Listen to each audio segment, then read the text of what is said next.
time, we'd like to convene the City Council meeting for Monday, March 14th, 2022. Would the clerk please call the roll? Yes, sir. Mayor Burt. Here. Councilmember Cormack. Here. Councilmember Du Bois. Vice Mayor Ku. Here. Councilmember Filsa. Here. Councilmember Stone. Here. Councilmember Tanaka. Here. For the record, 6 present. Thank you. Our first item tonight is a conference with our labor negotiators to discuss ongoing labor negotiations with a whole range of our labor groups. And before proceeding on that, we have an opportunity for members of the public to speak on this item. Do we have any members of the public who wish to speak? Mr. Mayor, I do not see any requests to speak. Okay, and none in the chambers either. Thank you. So we will go ahead and entertain a motion to go into closed session. So moved. Second. Motion by Councilmember Filseth, second by Councilmember Cormack. And I don't see any discussion. So would the clerk please call the roll? Yes, sir. Councilmember Tanaka. Yes. Councilmember Stone. Yes. Councilmember Filseth. Yes. Vice Mayor Ku. Yes. Councilmember Cormack. Yes. Mayor Burt. Yes, Motion carries unanimously. thank you. So we're now heading into closed session.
session, and we have no reportable actions.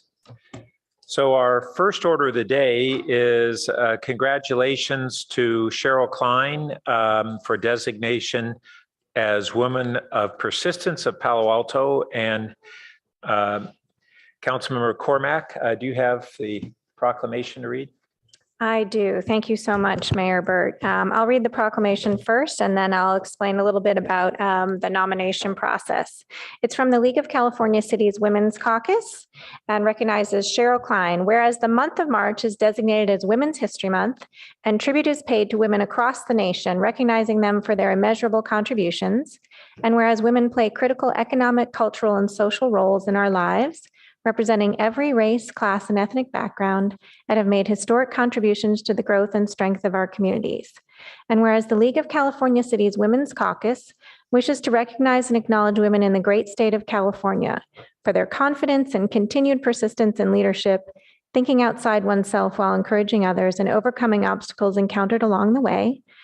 Now, therefore, let it be proclaimed that the 2022 League of California Cities Women's Caucus honors Cheryl Klein for the contributions she has given to her community, her willingness to empower others, and her commitment to making a difference. We honor you as a woman of persistence and commend you for all you do.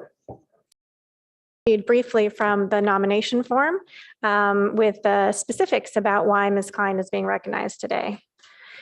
Finding land and piecing together the financing and community support to build affordable housing requires both persistence and perseverance. Cheryl Klein helped Wilton Court, a 59-unit, 100% affordable housing project, funded here in her hometown of Palo Alto. Palo Alto Housing, now Alta Housing, a nonprofit housing developer, acquired the land in 2012, but the zoning code required properties on El Camino Real to have retail on the ground floor. The project did not pencil out financially. Cheryl and Alta Housing worked with the city for 2 years in the affordable housing overlay zone to remove the ground floor retail requirement. Her day-to-day involvement began in 2018 when the organization's senior staff leadership was in transition. As the board chair, she heard Wilton Court through its approval and funding process. It broke ground in 2020 and is scheduled to be completed in fall of this year. Cheryl and the team were able to win over the neighborhood with a strong community outreach program that included neighborhood meetings, coffees, walking door to door to share details, listening to concerns, and tours of similar projects. More broadly, building community has always been important to Cheryl, and she's been involved with numerous nonprofit organizations for the past 30 years, including allotted, Stanford Auxiliary Children's Hospital, Palo Alto School PTAs, Juvenile Diabetes Research Foundation, CARB DM, Palo Alto Farmers Market, Oshman Family JCC, I'm halfway there, JCC Maccabee, Summer Sports Camp, Palo Alto Forward, Congregation Et Chaim, and the Palo Alto Community Fund. So it's a great pleasure to recognize Cheryl tonight. And come down and we'll get a photo. And then would it be all right, Mr. Mayor, if she said a few words? Do you want before or after? Cheryl, why don't you go ahead now, and then we'll see if other members of the public would like to speak. Welcome. Allison, thank you so much for nominating me, for your friendship and support, and for being a woman of persistence with your own unwavering dedication to improving Palo Alto. My heartfelt thanks goes out to the mayor and city council for their partnership and financial commitment to the development of Wilton Court, which should be ready for residents this fall. I also am grateful to have had the opportunity to serve the city as the co-chair of the Housing Element Working Group. My work comes on the shoulders of another persistent woman who has served our community for decades, and that is former county supervisor, mayor, and council member Liz Ness. What is my why in all of this? What's behind my persistence? It's simple. I love our city and want it to remain robust and economically diverse. A city where our teachers, waiters, medical workers, classroom aides, firefighters, clerks, nurses, soccer coaches, and kitchen cooks can live in and be a part of the fabric of this community. Thank you again so much for this recognition.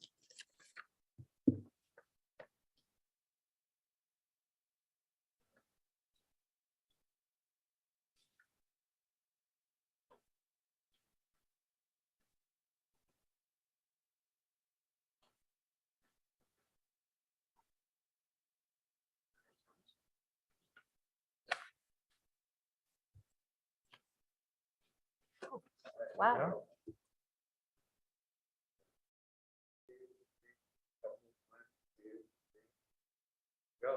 Okay, thank you. Thank you very much.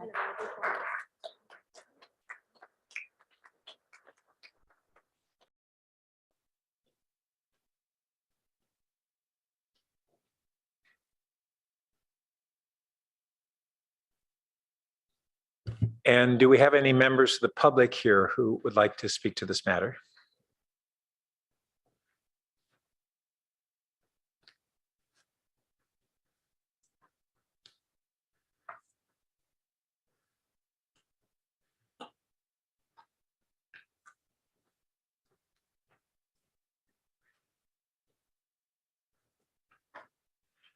Our first speaker is Liz Gardner. Welcome. You should have the floor. Oh, sorry about that. This mute. Thank you, Cheryl Klein. Thank you, City Council. I'm just really proud that the city is honoring Cheryl Klein tonight. Well deserved, as we know, Women's History Month is upon us. Last month was African American History Month, and I'm not sure many council members are aware, but Women's History Month was actually started in Sonoma County, not too far from here, in 1978. So for the City Council tonight to honor Cheryl Klein, who has done such an extraordinary job of making sure that women are in families and head of household single parent women are recognized, and she's working for that, affordable housing. And I'm just really proud that you guys are taking some time tonight to do this. Thank you, Cheryl. Thank you. And I don't see any other members of the public. Oh, sorry. Okay. Oh, so now we'll turn to our colleagues. Is that Councilmember Tanaka? Yeah, I just wanted to thank you, Cheryl, for all that you do for Palo Alto. You did amazing work on Wilton Court, and thank you for actually bringing affordable housing to Palo Alto. So thank you so much. And Councilmember Phil Seth. Yeah, there you are. Yeah, thank you so much for your service, Cheryl. It's a pleasure working with you, and shout out to Randy as well. And you know, everybody says they're a problem solver, but you really are one. And much appreciated, and look forward to working with you a lot more, I hope. Thanks. And is that Councilmember Stone? Thank you, Mr. Mayor. Yeah, I just wanted to say thank you, Cheryl, for your years of dedication to this community and bringing your expertise and passion to really, as Councilmember Philseth said, just to get the job done. And we're utilizing your expertise right now on the ad hoc, on the housing element group. And no, you're going to continue to do great work on there and other areas of the community. So thanks so much on behalf of the community for what you've done. And I would just add that Cheryl is one of those people who really goes out of her way to try to bridge gaps and problem solve and bring in the various members of the community, and has demonstrated that the community will actually strongly support these projects when that sort of engagement and collaboration occurs. And I think it's been a really valuable contribution, and one that we anticipate to continue going forward and even accelerating. So thank you again. And also thank you for your colleagues as well, and everyone who's been involved in this. So great. So that concludes this item. And our next item is appointment of candidates for the Architectural Review Board. We have actually, I'm sorry. Oh, I skipped past that. I'm sorry. So actually our next item is a recognition of Project Sentinel. And we have, correct spot in our packet. So we have a recognition of their contributions, or a presentation, excuse me, by Project Sentinel.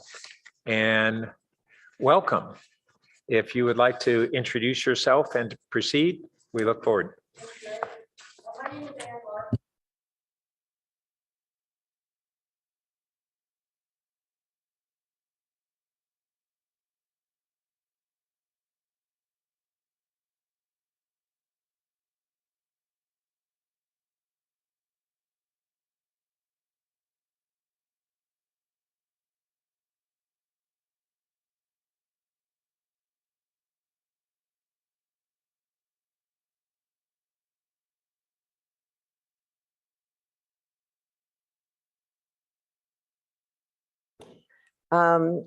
With that, I'm going to let Carol come up and introduce herself as taking over the agency.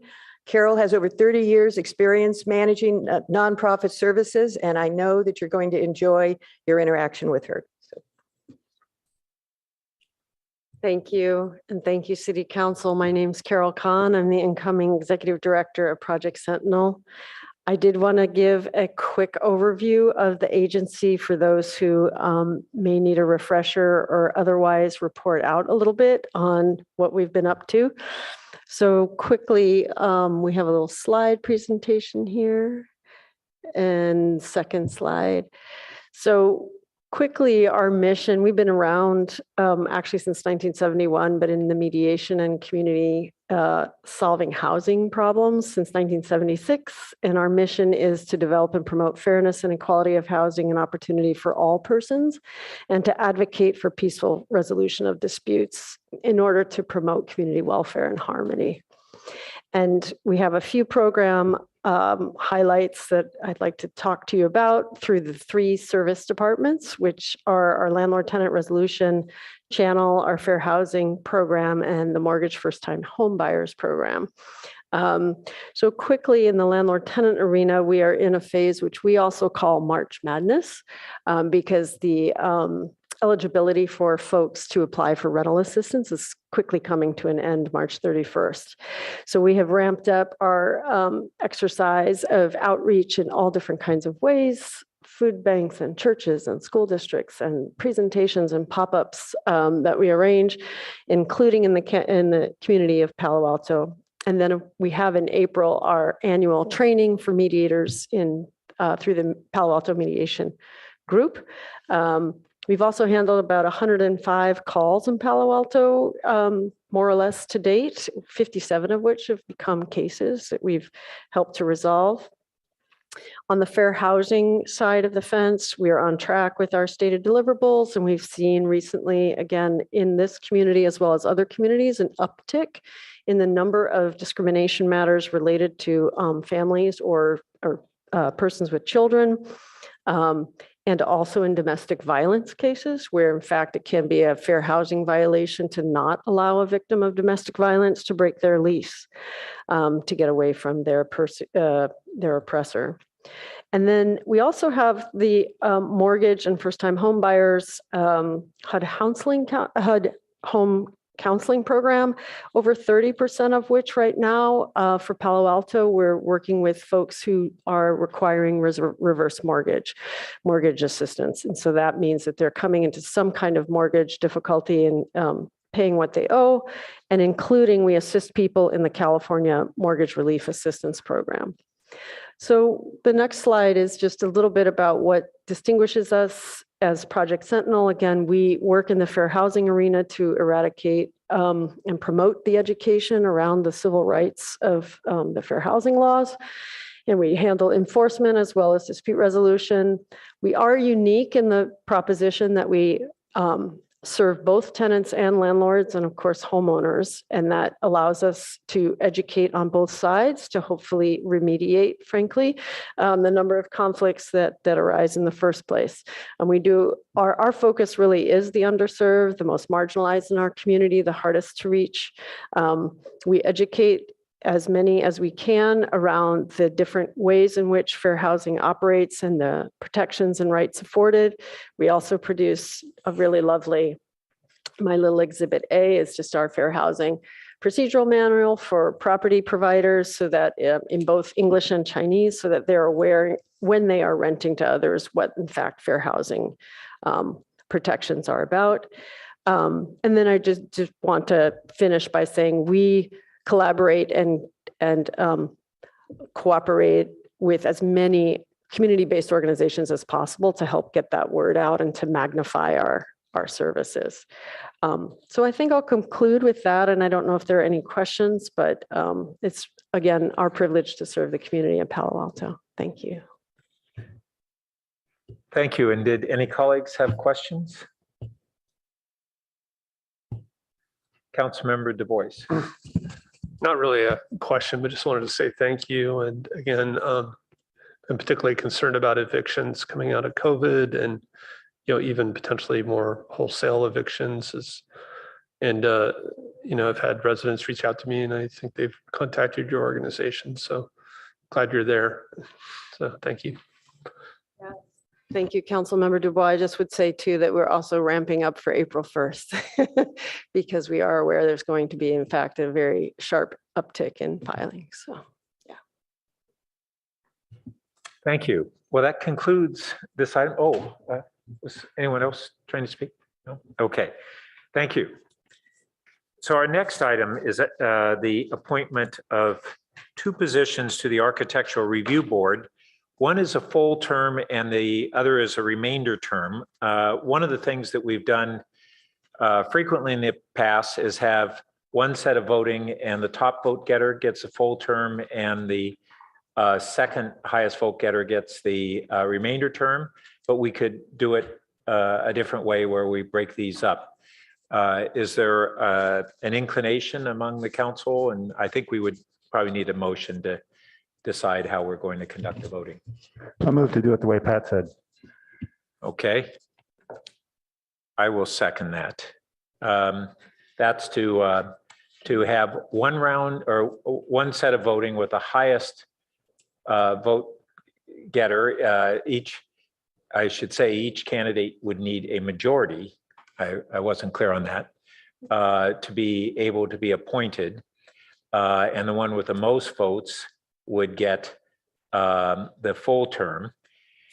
If 2 candidates did not get a majority or one got one ahead, then we'd have to conduct another round of voting. And that's the highest vote getter who gets a majority in the second round would get the partial term. Sorry, that's a little complicated. I think I got it right. All right, in that case, let's see, we're doing this by, Can I just clarify the motion? Did we need to vote on the motion? oh, I'm sorry. We certainly do.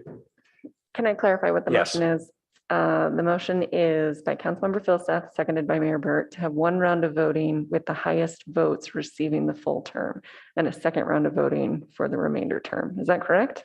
Well, if on the first round, we had 2 candidates who both received majorities, then the one with the highest number of votes would get the full term.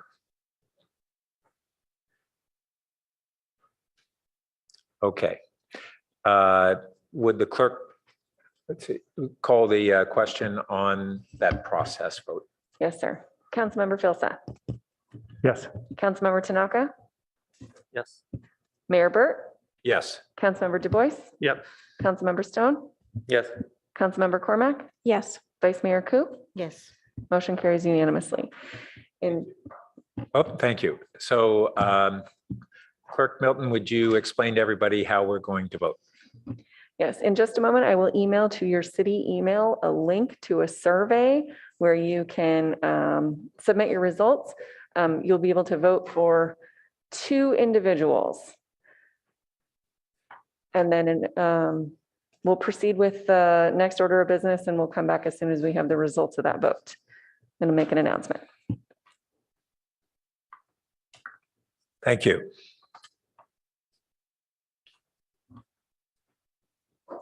And then after we vote, we can proceed on the study session while the clerk is tabulating, and then we can figure out how many more rounds we have.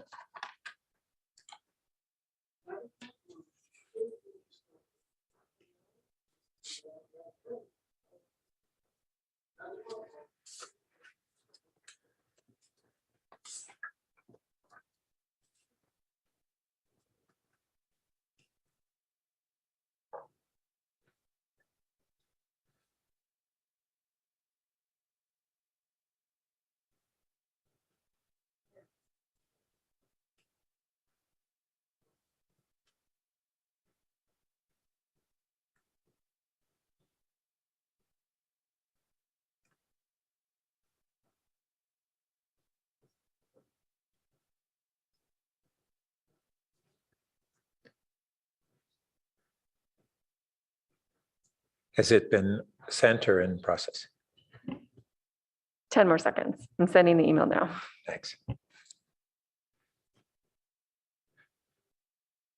Oh, and I should have recognized that we should open this before we commence our votes. We should open it to the public for public comment. And so do we have any members of the public who wish to speak on the candidates?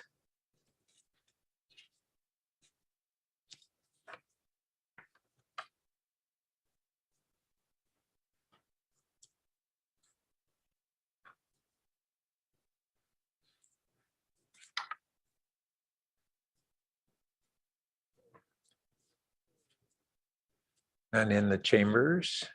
Okay, we have one speaker so far, Rebecca Eisenberg. You're welcome to begin. Thank you.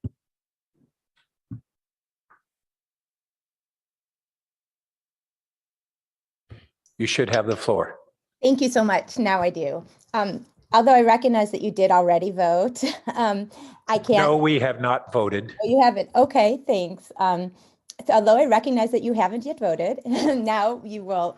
Maybe you will consider these points. As you're probably aware, one of the candidates is my husband.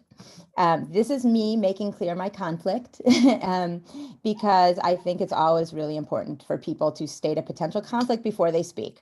Now, even though Curtis Smoller is my husband, he also, having watched the interviews and read the applications, he is the one applicant out of the new 7 or possibly 8 that fulfills your requirements for what you said you were looking for. And what you said you were looking for is a person with deep expertise and experience in an area that is not architecture, yet has to do with land use and the other skills that are necessary to succeed as a member of the Architectural Review Board.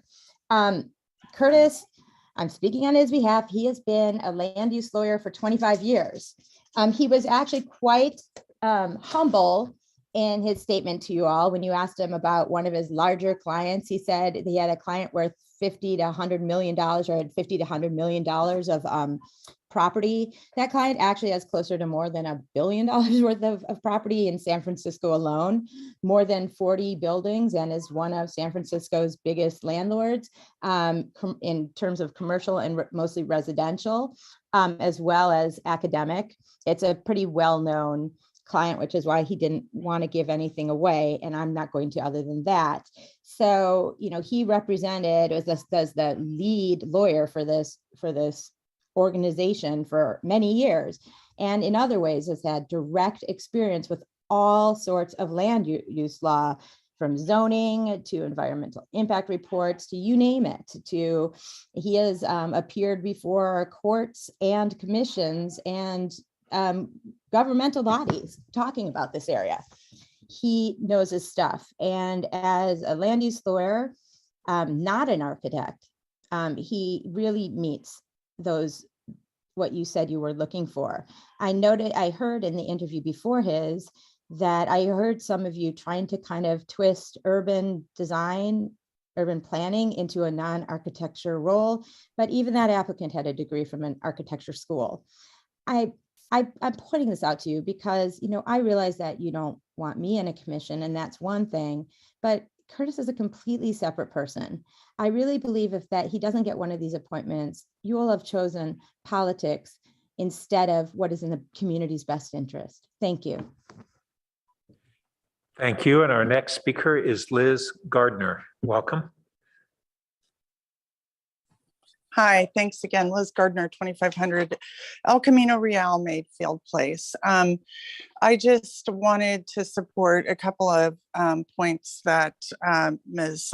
Eisenberg has stated, which is really to consider a non-professional architect for the Architectural Review Board. I think somebody that has especially lived in the community for a long time and has been involved and really seen, how the streetscapes are running, or how buildings might be able to better serve our community and most vulnerable, single parents, the design and architecture of affordable housing. And I also wanted to make a point too, which as we speak and converse so much about affordable housing and the housing hole in our community, that public art be considered for any new designs that come down the road for affordable housing complexes, even commercial buildings. Art can be so inspiring, especially for those marginalized living on the edge or would like to, it's just a way for kids to really see something outside of their living circumstances, particularly. So as we do move forward with the Architectural Review Board, I hope that they work closely with the Arts Commission and it does happen all over different jurisdictions, that our commissions are very involved in the development, design, and architecture, especially in the outside. Yeah, so that's all I really wanted to say, and that you guys really consider a candidate that may not have the accolades of credentials and schooling, but could really put a lot of value of their experience into this work. That's a labor of love. Thank you. Thank you. And that concludes our public comments. Council members, you should have the ballot on your city email, and we can go ahead and conduct our votes.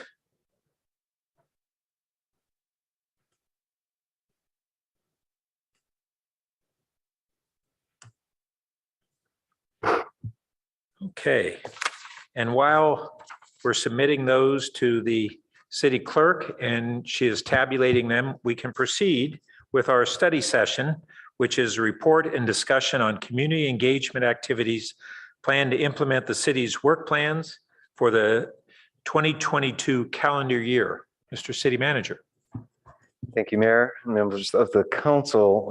Actually, let's see if this will be possible. Will the city clerk be able to run the PowerPoint? Really? Boy, talk about multitasking here. All right, let's go ahead and bring up the PowerPoint. I'll start it out, and then we'll hand it off to our Chief Communications Officer, Megan Horgan-Taylor.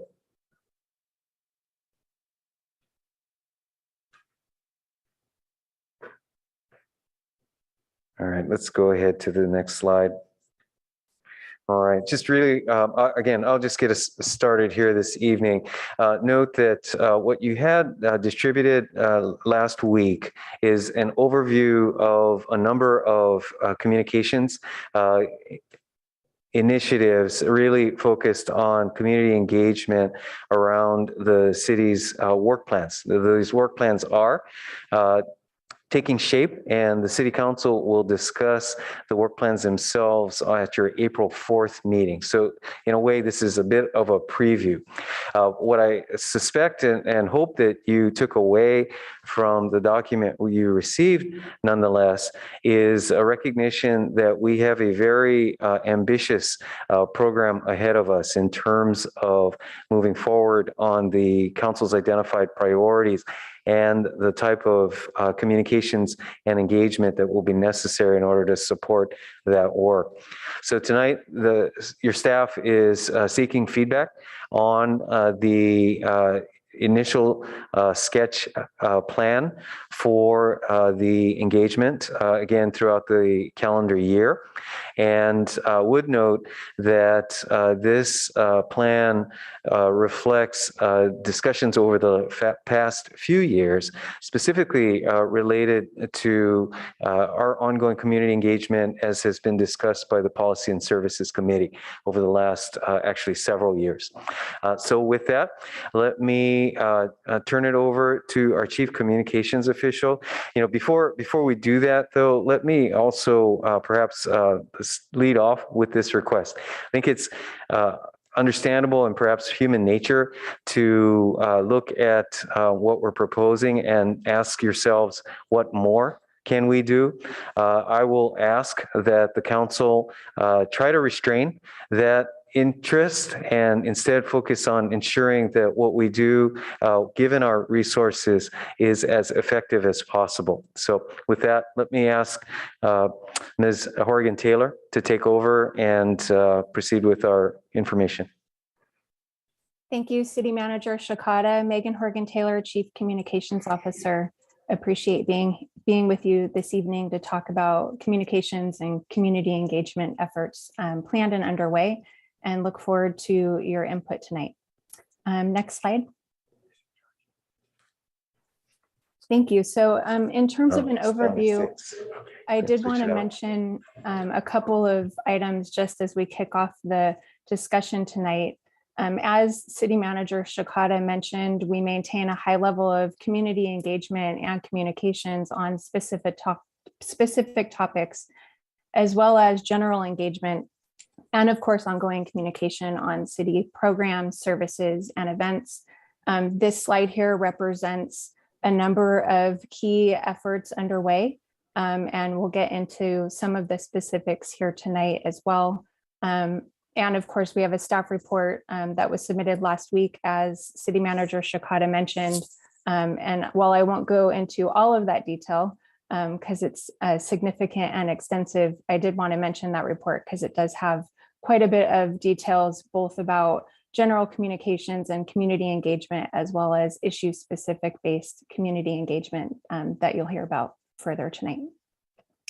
The volume of engagement, as City Manager Shikata mentioned, reflects a summary of intentional strategies specifically designed to inform City Council decision-making, of course, connect with the community, and also support the implementation of the city's work plans. I did want to mention that staff had planned to update the council at your retreat. So we're here tonight. And of course, as City Manager Shikata mentioned, there will be a second conversation about the city's work plans in the weeks ahead on April 4th. And so this does directly tie to that second part of the discussion and overall strategy to gain your input and feedback. Next slide. So I first wanted to just provide a baseline of information about the resources that we use to help plan our overall community engagement efforts. And this is one example. So the International Association for Public Participation, it's called typically IAP2, Spectrum of Public Participation is one resource that really provides us with general tools and information to help guide our work. And so as I talk to you tonight, this is part of that overall effort where we try to tailor our recommendations on how to engage based on the needs of what we're looking for. So for example, maybe we're just wanting to inform on specific issues of community interest. So that would be on the spectrum all the way to the left here. Versus, as you'll hear tonight, we're launching an effort around our tree ordinance. And so with that effort, that will be a very collaborative, iterative approach, both hosting a community meeting up front to talk about the proposed changes, then going to boards and commissions to talk about the proposals, gain more input, make changes, and then go back to the community for additional input.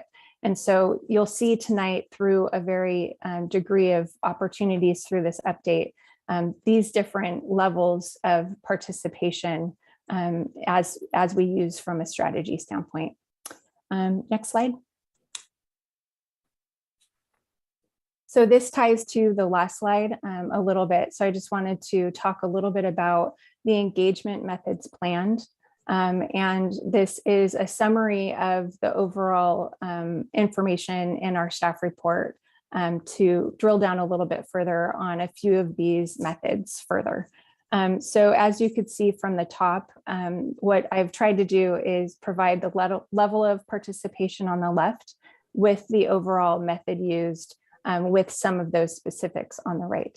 And so what I wanted to mention is from an informing standpoint, of course, these are listed here, but there are a number of other opportunities that we use in our work. But specific to informing, we use fact sheets, FAQs, websites, and web pages. We've hosted podcasts in the past where we receive questions from the community in advance, and then we answer them at this podcast series that's virtual. Of course, we have a weekly newsletter that reaches over 60,000 people who have signed up. And so those are areas and opportunities for us to inform the community. Further down from there is the overall level of participation that we talk about in terms of consult and involve. And this area includes things like our Opengov online survey platform. This platform is super helpful in terms of asking the community for specific input around issues of community interest, items that are going to council for consideration. That platform itself has an 85% approval rating. We have subscribers specifically to receive those online surveys. And right now that subscriber number is 2,700 and it grows. And then just in terms of this year alone, from last March to this March, the amount of people that have gone to that website to read the surveys, interact with the surveys, and provide input, all of that combined, was over 26,000 total visitors. So I'm just giving you a snapshot of some of these tools that we use that provide a very engaged aspect of our community who have said, we want to we want to provide input, and we're signing up for any surveys that you send out. So that is an opportunity. So I just wanted to give you a couple of examples there with some specific data points. So also within consult and involve, I did want to mention a couple new opportunities. This last year, we hosted a city service feedback tool. So that's an opportunity for the public to share input as they interact with city staff through programs, through the development counter, all of the above in terms of interactions that the community members may have with a staff person, and or a program that they took, or a course that a training that they had, providing feedback, both positive and negative. We do receive both. And so that's new to us this year. We are tracking that feedback and also sending that feedback directly to each department so that they can both receive the input related to areas of improvement, as well as happy customers feedback as well. So both of those areas are sent to each of our department directors. Other areas here that I wanted to mention in the consult and involve section are, of course, we host town halls. And this year we're proposing neighborhood town hall meetings. From a town hall perspective, examples this last year, we hosted 2 town halls, one that was budget specific, so all about the budget before the budget process, during the budget process itself, to gain community feedback from the community around their own program and service priorities. And we also hosted a town hall in the fall around hate crimes. That was a mixture of a panel conversation with experts, including the district attorney's office and the police department, as well as gaining input from the community on areas that they've felt insecure or unsafe. And we received quite a bit of feedback through that effort. Further down around collaborate and empower. Of course, this is sort of the third level of participation. And these areas include council meetings, board and commission and committee meetings. This year in the fall, we hosted and launched a new platform, the Palo Alto Digital Hub. Currently, we have one issue that's focused there on fiber, but we are planning to launch soon a sustainability hub. So that'll be the second opportunity. And of course, we have a number of ad hoc committees that are active, focus groups that we're hosting, and of course, considering some voter approved initiatives through ballot measures. I did want to mention just a couple of items. Of course, one of the main goals of engagement is to help inform council's decision-making process. And I did want to mention and reiterate from City Manager Shakata's comments earlier about the limited staffing resources and our opportunity here to ensure that we are as effective as we can be with engagement, knowing that it does take staff resources, whether it's the lightest level of informing down to the more level of civic participation with collaboration and empower. So we are working actively on all of these methods. Some, of course, have launched already. Others were waiting for input tonight from the council. So appreciate the details that we'll get into a little bit later with your feedback. Next slide. So the next couple slides, I wanted to take an opportunity to talk about city priorities and community engagement that's been identified specific to those communities, specifically to the city priorities. So on the screen here, you'll see, and I won't go into detail about all of these details, but I did want to mention these top 3 issues here, of course, are city council priorities identified this year. From a sustainability climate action plan standpoint, some of the engagement options identified and actively working are, we have ad hoc committees already underway. We have working groups focused on different aspects of sustainability. Staff is planning on hosting a study session close to Earth Day. That's also another opportunity to engage. And then we're looking to host a number of other engagement opportunities. The Digital Sustainability Hub I mentioned, but we're looking to host a summit and open house to talk about specific sustainability elements, and also a climate pledge for the community to pledge on specific areas of sustainability. Under housing, of course, everyone's familiar with the Housing Element Working Group that's actively working. There's a housing element ad hoc. From a community health and safety standpoint, the 2 that I'll just note here are the police chief selection. We hosted a listening session last week with the Human Relations Commission. We're hosting 2 additional listening sessions in March, and we have an online feedback that's actively taking feedback from the community. Next slide. Just to go further in this area, just to talk a little bit about other areas, other engagement options and methods. Under our fiber initiative, we've hosted a community meeting, very well attended just a couple weeks ago. We had an RSVP list of over 160 people. I think a little over 80 people showed up and participated.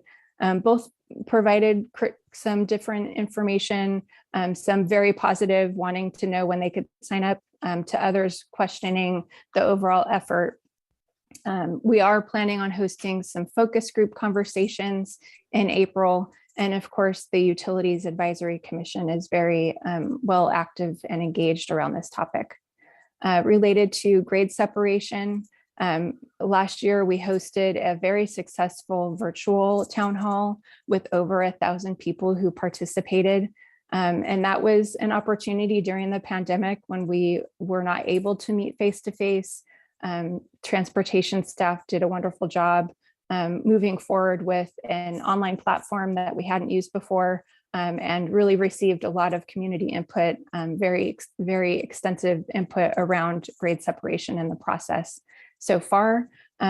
At this point, we're actively engaging existing advisory groups and other committees, including the school district, around grade separation as the next phase of engagement. Lastly, I just wanted to talk a little bit about the budget process and the fiscal sustainability efforts that are currently underway. This again has a broad list of methods that we're using, from a community meeting that's planned for later this month to mailers that are sent with a mail-in input form for members of our community that maybe do not have access online or just not comfortable wanting to access information online, to council committee meetings, focus groups, and polls.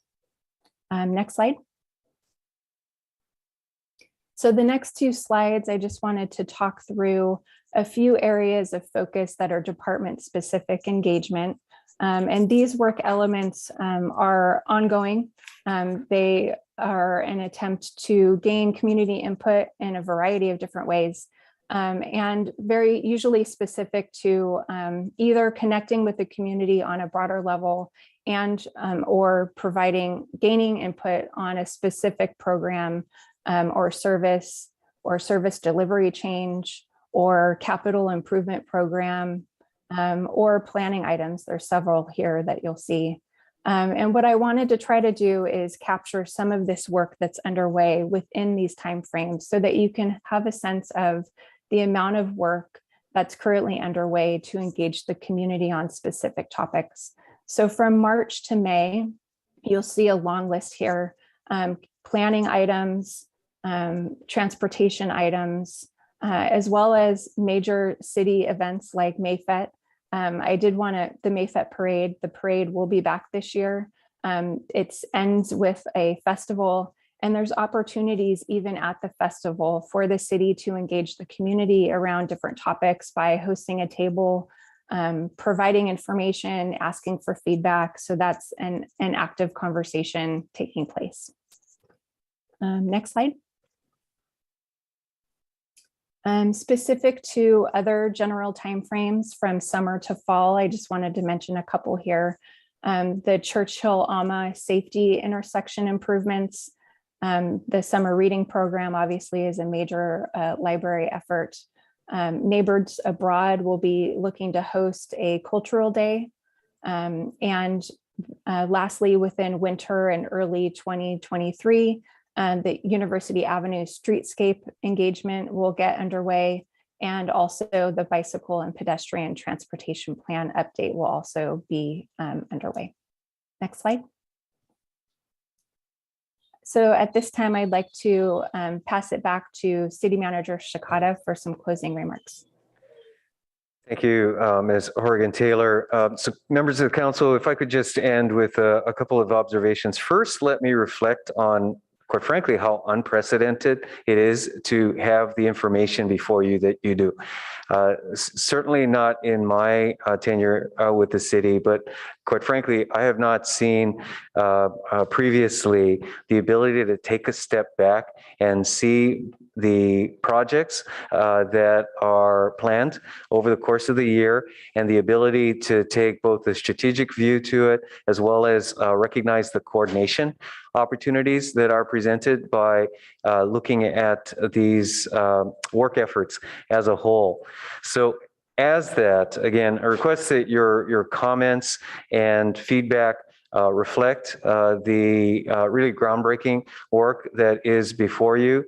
And we look forward to your feedback and where we go from here. With that, back to you, Mr. Mayor.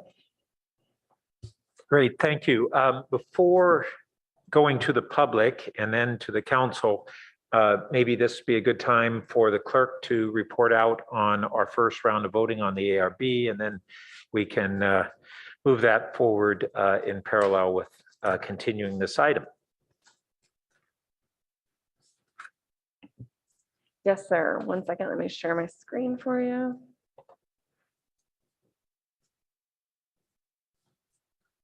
Too many screens open at one time, I apologize.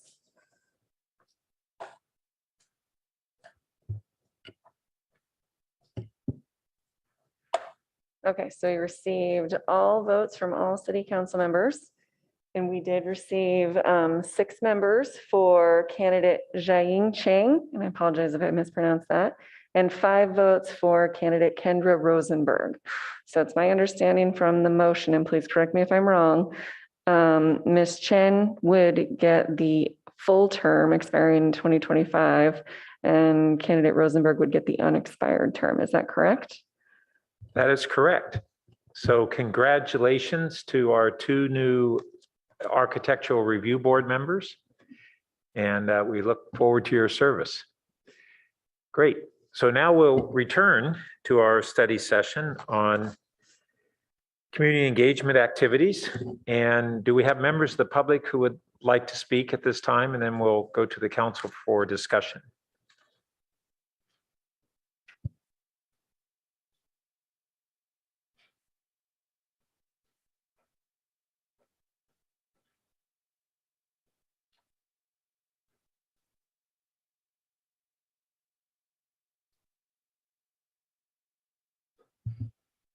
Our first speaker is Bob Moss here in person. Mr. Moss, welcome. You have up to 3 minutes to speak.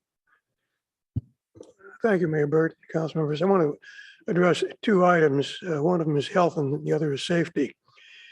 I think it would be useful if you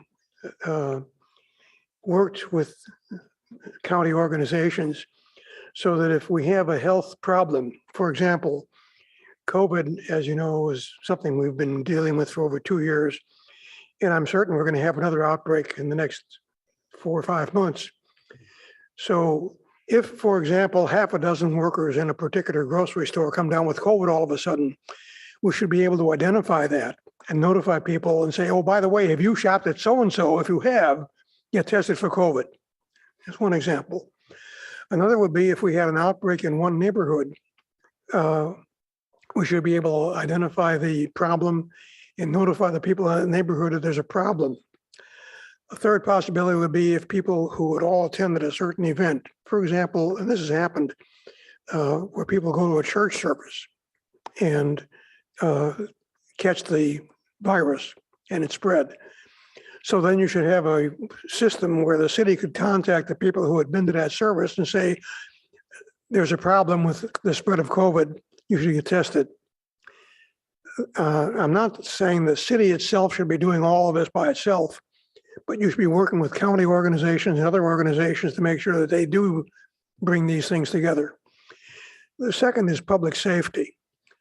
I'm not sure you're now aware of this, but decades ago, the police department used to meet regularly with various neighborhood associations and talk about what was going on in terms of crime in that neighborhood. And they dropped it. The people that were working with had other tasks and they couldn't do it. I would suggest that, oh, and until this January, the city used to post crimes in real time. And in January, they stopped because they didn't want to identify the name and identification information of the person who was being investigated. Other cities in the county and the county of Santa Clara have managed to continue reporting crimes in real time by separately reporting personnel information of the person who's being arrested or investigated. There's no reason why the city of Palo Alto can't do the same thing. Also, I think it'd be very useful if crimes were reported as soon as they happened, so that people would be aware of the problem. For example, in the Post recently, they reported something like 7 or 8 car break-ins on Lytton and High and Bryant. If people were aware of that when it happened, they could go looking out the window and making sure that they were watching and trying to prevent those kind of break-ins on their property. So it's important we notify people of crime, do it immediately, and do it widely. Thank you. Thank you. Our next speaker is Jonathan Ehrman, to be followed by, Jonathan's in person, to be followed by Liz Gardner remotely. Welcome. Hi. Having received the survey in the mail, I just wanted to give some feedback on that, on the back where it says rank the services, suggestions of services that should be improved. And first off, my first response was I was upset to see that there's no mention at all of arts, cultural stuff, performing arts, fine arts, which has always been priority in Palo Alto. Also, the questions that you ask in many cases are very generalized and vague, and the responses you get will not give you particular information. It says identify, which services, and then the first thing you say is maintaining basic services. Well, what does that mean? If you don't define what basic services are, it could mean different things to different people. The next one is expanding city services. Well, this is all about city services. What does that mean? What city services are we expanding or not expanding, and how is that different from maintaining services? And then it says adding public safety services such as police, fire, and emergency medical. That's basically clear. The next one is investing in community-owned assets like roads and community centers. How is a road like a community center? And what is investing in a road? Is that different from repairing? Because we have something on roads, 3 things down, we have repairing streets and roads. So roads are mentioned twice, and they're mentioned in tandem with community centers, which to me is like a completely different thing. If you want to support, cultural centers and stuff like that, you click on that, and then the city gets to say, oh, look, people want to support roads. And then, so that's just strange. Next, funding for affordable housing, homeless services, that is pretty clear. Improving services such as longer library hours. Well, such as, are we talking about improving library hours, or are we talking about something that is like it? And what is that? It's very vague. Next, repairing streets, roads, we already mentioned roads, and then maintaining after school / summer youth programs, which is reasonably clear. And then you can add a comment or question, and there's a little line here. And I think if I looked online that there's a longer space. Online, you can submit a longer comment or question. So I urge people who, if they actually are looking at the survey, perhaps you should go online and fill out specifically what you want to see from the city on the online survey, and don't just go for the things that they threw at you, because it's very vague and will not give a clear picture of what the actual people in the city want. It gives more of a reflection of what the city staff have said that they think they want to focus on. You need to use specific language, such as or like this. Are we talking about it, or are we not? Thank you. Thank you. Our next speaker is Liz Gardner, to be followed by Aram James. Welcome. Thank you. Yeah, I just, Liz Gardner, 2500 El Camino Real, that's Mayfield Place. I do want to speak to the community engagement portion of this meeting, just to touch upon what Jonathan had just mentioned or brought up. My question is, what is engagement? Links sent via email and website improvements, rebranding, to me is not engagement. That seems to be where the city just kind of sends out something electronically and then, checks it off as engagement. I did send a letter to the council regarding, a really good engagement idea. They had one at Avenditas. And can you guys hear me? Because the clock isn't on and I'm nervous. We can hear you. Okay. I'm sorry. They had a thing on senior rental wait lists, and it got overbooked right away. In fact, I was waitlisted, which was ironic. What about doing something bigger? What about the city hosting something that would involve Mid-Penn, Alta Housing, different housing organizations, Project Sentinel, Avenditas, something that it's really engaging the community to understand some of these, rental lists that are impacted, 10-year wait lists, or things coming down the pike or in the pipeline. The other thing I wanted to also engage and give you a little bit of perspective is recreation. As you know, many families in the city are really struggling financially, having been cooped up for a couple of years as COVID, unemployed, or just seeking employment, or have been cut back in hours.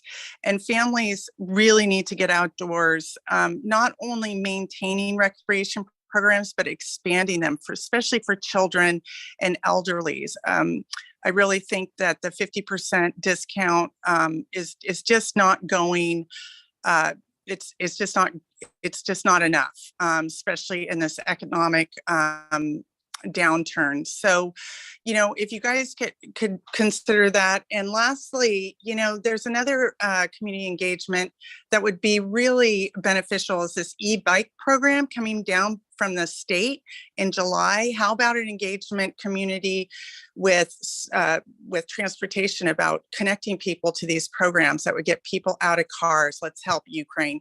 Thank you. Thank you. And I want to note that we're taking our last speaker sign up as Rebecca Eisenberg. So our next speaker is Aram James, to be followed by Karen Holman. Welcome. Okay, so I'm going to talk about the ongoing listening tour. First of all, Ed, can you tell me on the 19th and the 31st where those are going to occur and whether people like myself who need Zoom now are going to have access? I went to the HRC hearing. I thought the HRC commissioners, almost to the member, gave very important reasons why the listening tour is important. But in terms of you, Ed, I almost call it a no listening tour. And as you know, I said I respect you. You do a lot of good work in a lot of areas, but on policing and overseeing the police, I gave you a grade, but the city council wasn't there and all the community here, just a limited number. You get an F, absolute F. You've been complicit with this police chief who's refused to be transparent, has encrypted radio transmission, allowed that dog bite case to be buried for 18 months. You've cut off, allowed the police chief to reduce access to the press, having to wait days to get responses. You're the last person that should be conducting this listening hearing. Unfortunately, we're locked into you having to do the hiring in the process. You obfuscated right from the top. You heard the HRC said you need to have this to be a very public proceeding. We need to bring in the 3 finalists. And you go, well, I don't know. I'm not sure. We'll have to talk about that later. Oh, please. I thought the chair of the HRC said it well. You're going to put the next police chief behind the 8 ball if you don't have a very public and open, transparent hiring process as to the next chief. I went after, it's laughable. I'm not going to just go over after you, Ed, but I went after Allison Cormack and Eric Filsef. I'm not laughing. It's not laughable. I apologize for the laugh, but those two claim to be so sophisticated, yet they put their name in support of this autocratic little Napoleonic police chief for sheriff.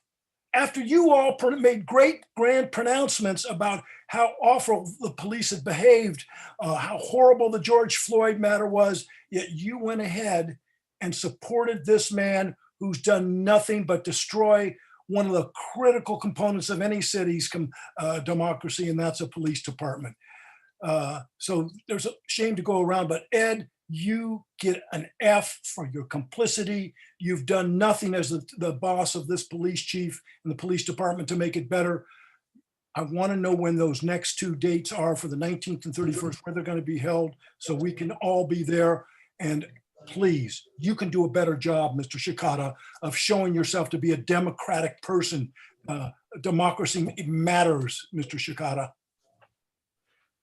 Our next speaker is Karen Holman, to be followed by our final speaker, Rebecca Eisenberg.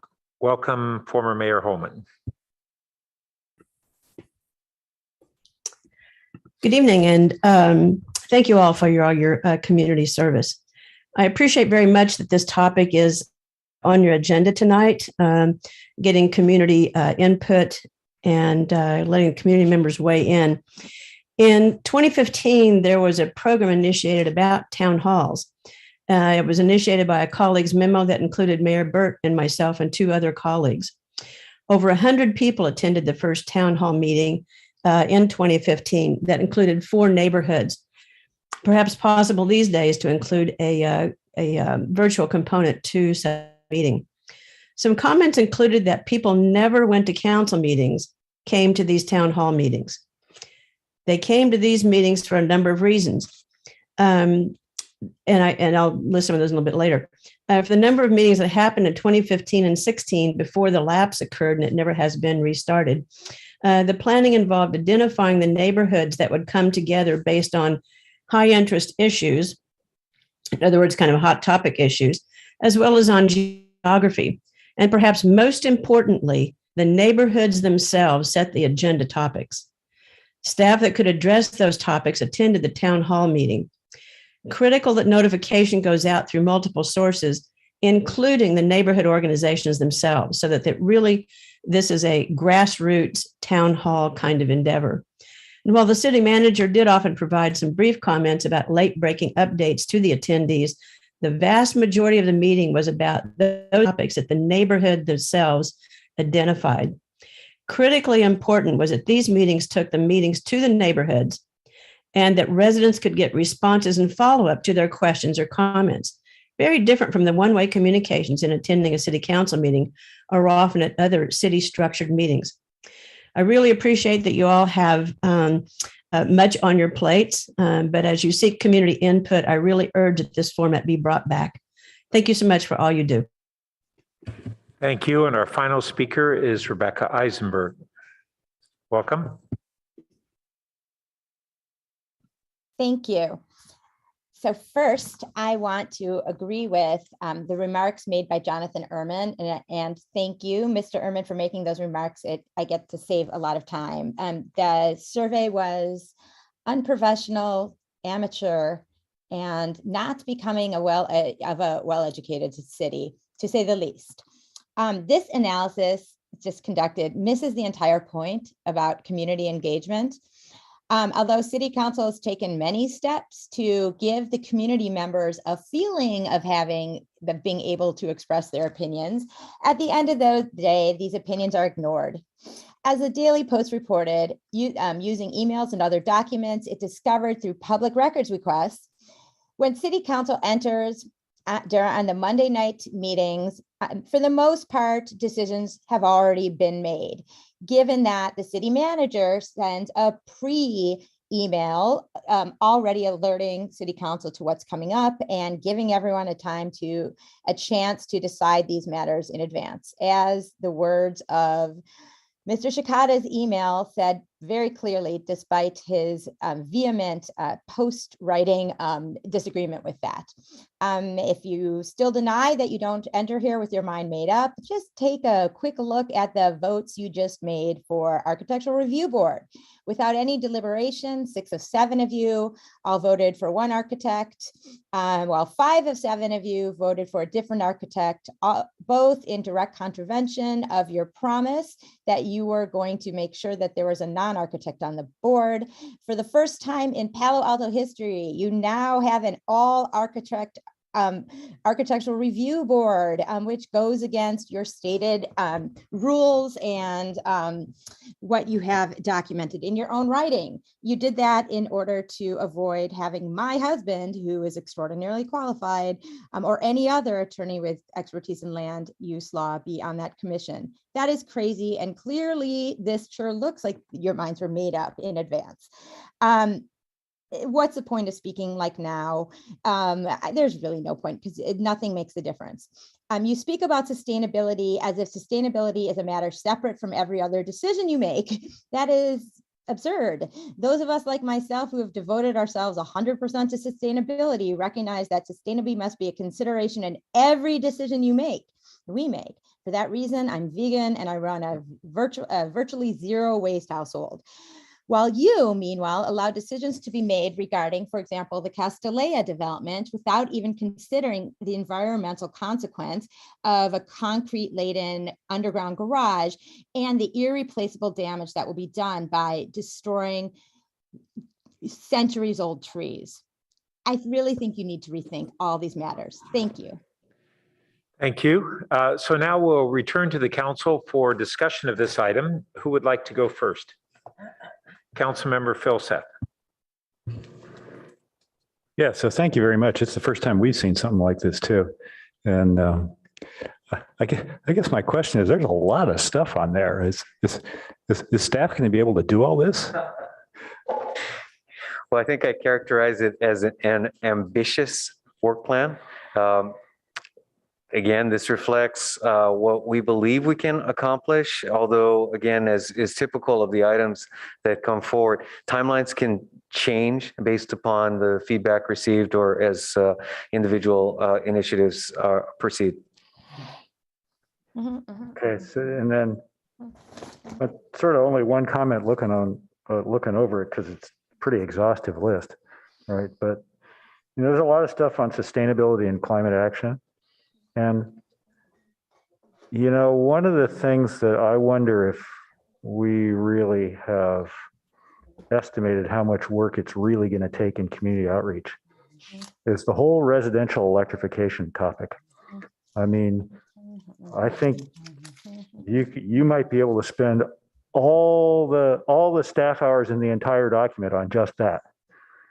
So I hope that you know, if we get into a circumstances where, you know, there's stuff that's going to drop off the list or get pushed out or stuff like that, I think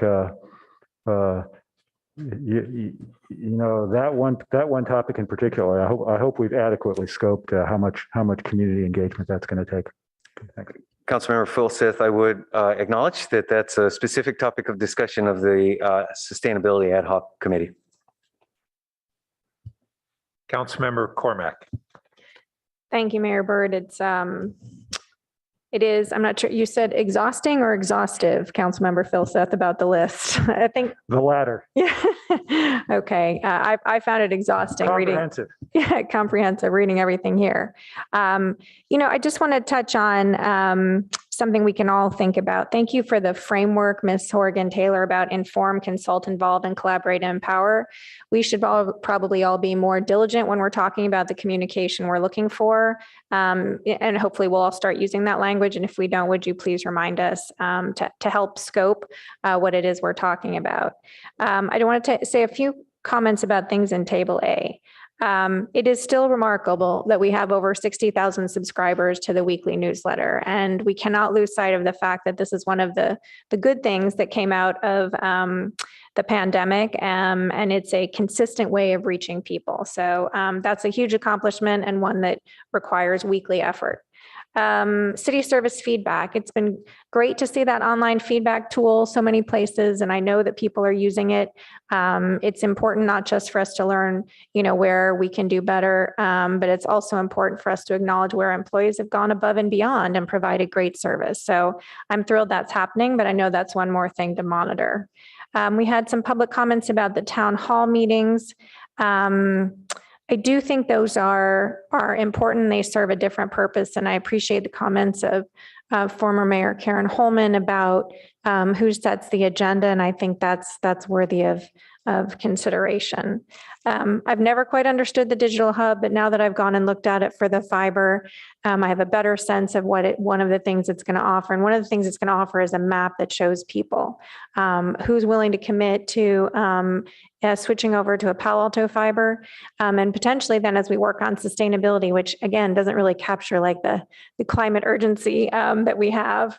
So I'm excited about the climate pledge, and I stand ready, and I know many members of the community do, to helping make that happen. And then I'll just close with a comment on the comment part. And then I do have one suggestion, even though I know the city manager begged us not to. We talked about ambassadors as part of the colleagues memo that Councilmember Stone and I did last year. And I think this really would be an opportunity for that to fit in, you know, as we begin to create that, whenever that happens, it's more specific than, the neighborhoods, for example.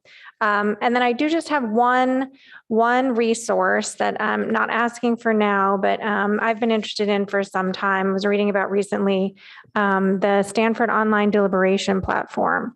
So Stanford has used it a number of times. America in One Room has used it for climate and energy. We already have many that I think we might want to consider, especially as we do the sustainability part. So in general, we've come so far in terms of our ability to reach out to the community on that inform part. And I see us trying many different ways to do the empower, collaborate, consult.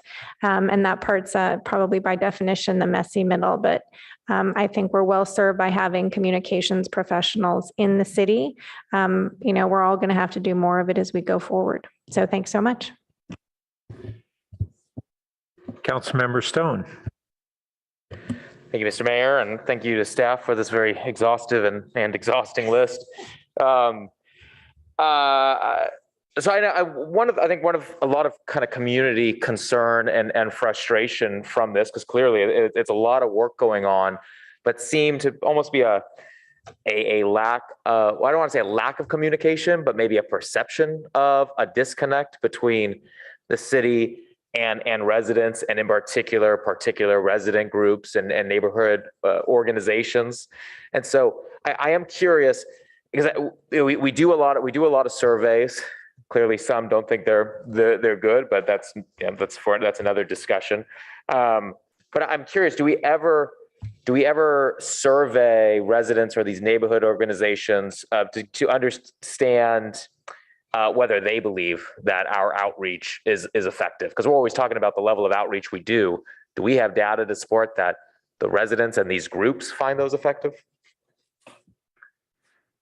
Well, perhaps I'll respond by acknowledging that we received, I believe, 2 comments reflecting Palo Alto neighborhoods that were highly critical of the information that you've received this evening. And I do suspect that it reflects a difference in expectations as to what might be achieved and how best to accomplish that. So again, simply to acknowledge the communications that were received. And I don't know that a survey per se would be effective at bridging those distinctions in expectations, but certainly open and certainly invite council's feedback as to how you believe that might be achieved. Okay, so short answer, no, we don't know exactly how well the community is receiving our information.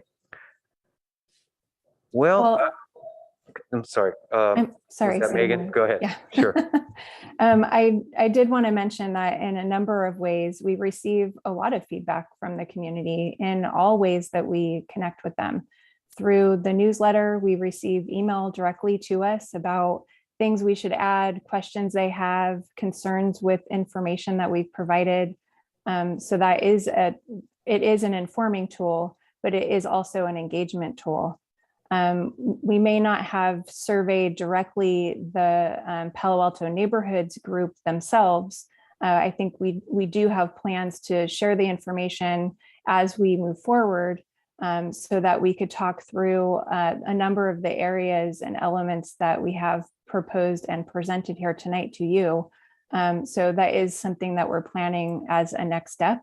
But we wanted to come to you first and ensure that we're in the right road, on the right road, headed in the right direction, and gain feedback from you as well. Great, thank you. And again, I'm not saying what we're doing is not the right thing, but the perception does remain, and maybe working with these groups to figure out the best way to be able to kind of fill those gaps. But I do agree, we are, seems like we're headed in the right direction. I'm happy to see what it is that's been laid out for us tonight. So on to these 6 neighborhood town halls that are being planned to be hosted in geographic areas around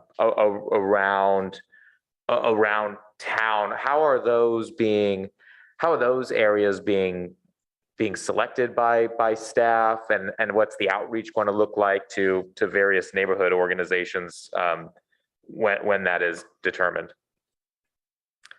Why don't I lead off and then hand it off to Megan? I would acknowledge that that was actually following through on feedback and direction from last year, and actually to a certain extent from the year before. I believe Mayor Burt may have some other ideas on how the town halls might be constructed. So to a certain extent, I suspect that may be a topic for the current council to discuss as well. So with that, Megan, could you describe what was envisioned going forward? Sure. From a structure standpoint, there are a number of different neighborhood maps that we use to help understand different community input. Of course, the Palo Alto neighborhoods, neighborhood associations is one map, and their neighborhood associations are geographical. We also have a next door map that doesn't tie directly and specifically to the Palo Alto Neighborhood Association. So what we try to do is break out the community into 6 areas. And so we used both maps as an opportunity.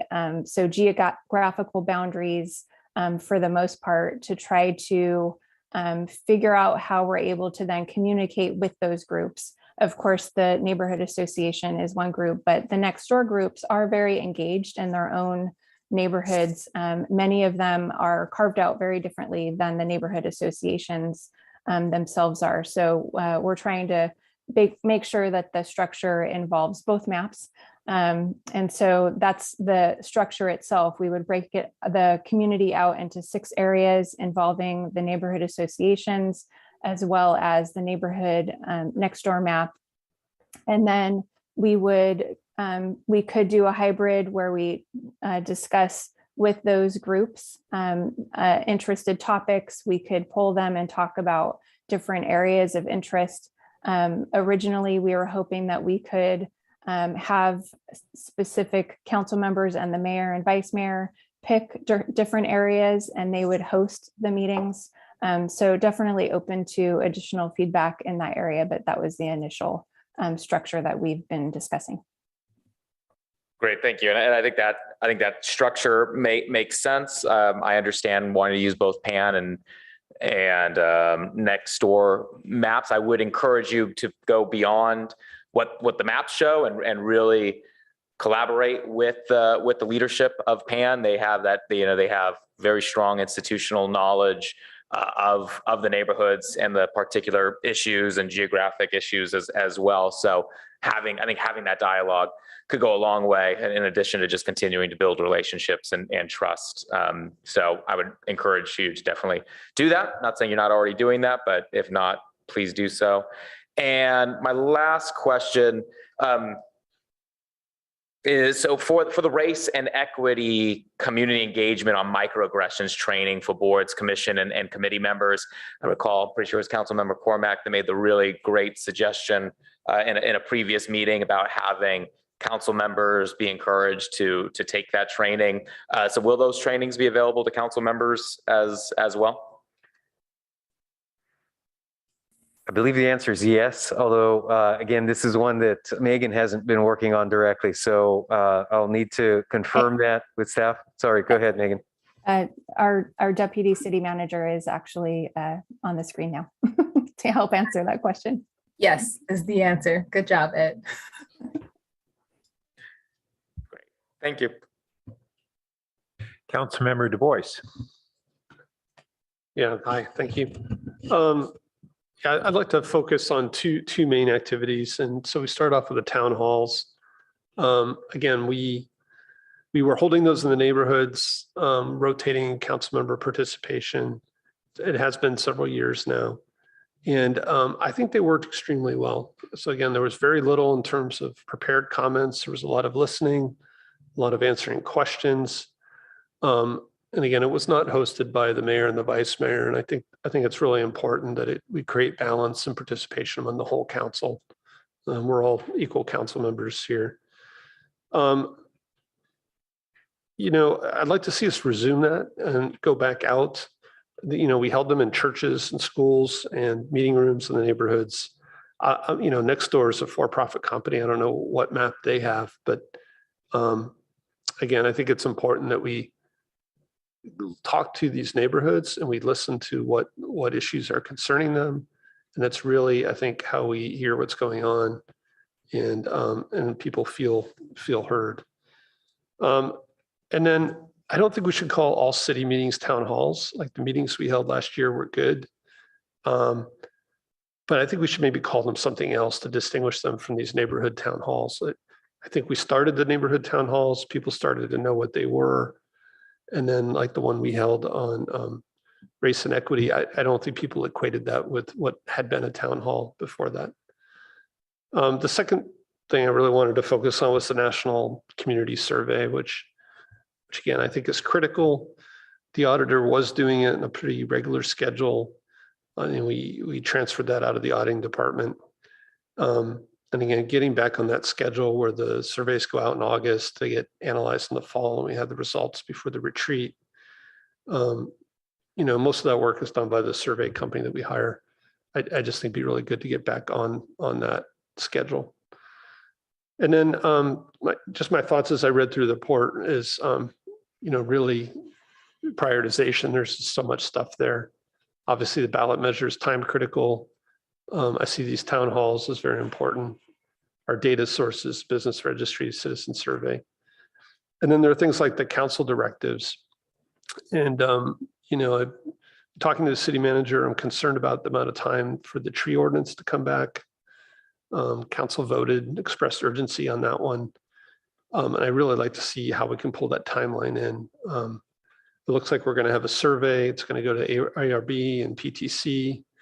We'll have council meetings and 2 community meetings. And perhaps we could go to 1 community meeting and pull that schedule back in a little bit. Obviously, I think the race and equity items are important.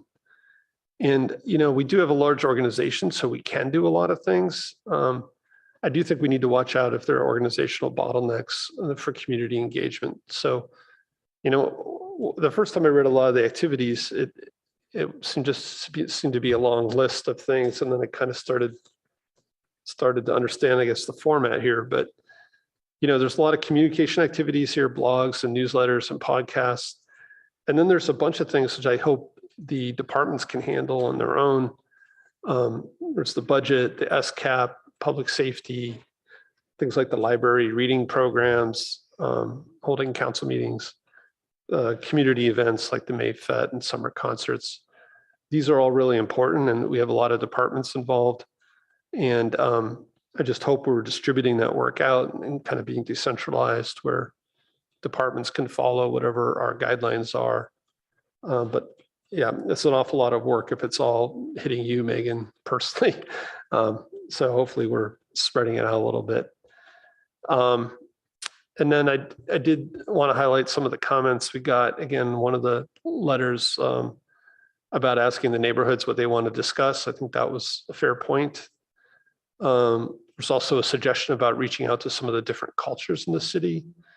And that has been harder to do. But I think it was a good suggestion. Yeah, that's it. Again, there's a lot here, but when you think about all of our departments and all of our staff, it's what a lot of this is what we've been doing, and now I think we're trying to get back to normal in some ways. So, but thank you for pulling it all together and letting us kind of see it in one place. Councilmember Tanaka. Yeah, guys, thank you for your work on this. Appreciate it. Looks very comprehensive. The one area that I thought was really interesting is really kind of, I guess you guys are trying to do a more regular customer feedback session. And for private sector, this is known as the Net Promoter Score. So some of you guys out there may not know what a Net Promoter Score is, but it was actually invented by a consulting company called Bain. And what they found out is when you ask really long surveys, like our annual citizen survey, you get survey fatigue, and also you don't get timely feedback because you only get it once a year. And so what they found out is if you just ask one simple question, which is how likely are you to recommend the service or product to someone else on a kind of standardized scale, they're able to get really good feedback, timely in a very precision manner to give feedback to the department delivering the service. And so you guys probably know that today, if you go to just about any retail or food business, that they pretty much automatically send you a survey right after that service, right after the service is rendered, asking you that very question. You may not have known it's called a Net Promoter Score, but it's pretty much industry standard right now. And so I appreciate, it looks like the city is trying to do that, I know that was talked just a bit, but I'm really interested in knowing, kind of where it is and the rollout. One of the common office hours I have on Sundays is people complaining about the development center. And I think this was targeted at the development center and at the utilities department. And I've asked people several times, like, hey, did you get a survey or a promoter score back in terms of asking you how likely are you to recommend the service? And most of the time people say no. I think it's on some people's signature, but I think it'd be good for us to automatically send this out whenever a service is rendered. And this is pretty much how in the private sector things are done, right? So whenever the service is rendered, it goes out. So I don't know if staff could talk a little bit about kind of where we're at on it and how we can advance it. And also, I think the big advantage of this as well is that it can align the team because the team can see the scores immediately. Right after this, because it's one thing to see how was the service in aggregate over the course of the whole year. It's another thing to actually get it right after the service is rendered, maybe an hour or 2 hours after the service is rendered. They could see kind of what the feedback was of the customer. And the city is a service organization, right? We are providing services for the people that work and live here. And so I think having this kind of service-oriented mindset can make a huge difference in terms of people's perception of the city. This has been used as a tool to make companies win customer service awards. And I think we should try to do that. So I don't know if the staff could talk a little bit about where you guys are at on this.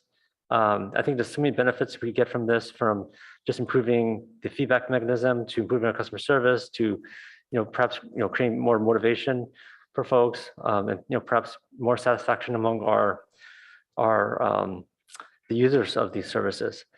So can staff talk a little bit more about where we are on this and how can we advance it and make better utility of it? Sure, I can jump in to start, and then if City Manager Shikata would like to also jump in, that's great as well. I have been working with the Planning and Development Services Department on a specific feedback tool specific to their divisions and their overall work. That will be rolled out soon, and it will be more than just an email signature opportunity. We'll have a QR code at the development center table counter so that people can literally right at that moment, right after they've had interaction with staff, take the survey. There will be automatic emails out afterwards saying, thank you for your coordination with us on this specific project. Please take a survey to provide additional info. So definitely to your question specifically, we are working on that additional level of proactive surveying. Okay, well, I look forward to seeing some of the feedback, and I think it would be great actually to publish some of the results. Maybe not the specific ones, but you could publish maybe different departments and show it over time, because it could be this kind of feedback mechanism, especially as the team members see it, can be really inspiring. And how do they improve the customer service? Because they can see real-time feedback as it comes in, and try to make small tweaks to make things better. So I appreciate you guys are rolling this out. Is there a specific date as to when this is coming out? I would say within the next month. Okay, great. Thank you. I did want to also mention Councilmember Dubois, you had a quick specific question around the National Community Survey and the timing of that. That is on an every other year rotation. And so that is a part of the budget, and it is part of our staff work plan. Thank you. Vice Mayor Koo. I want to start by saying thank you for the work on putting this together. It is very comprehensive. And I do want to say that it is also city business. So it's good to see that you have it all in one place. At the same time, last year I was kind of chasing down town halls, in order to have that going. And I am very happy to see it now in front of us, that we can be expecting it soon. It's really remiss not to have these. It's a way for us to communicate with the neighborhoods and the residents, coming from them and not us talking at them.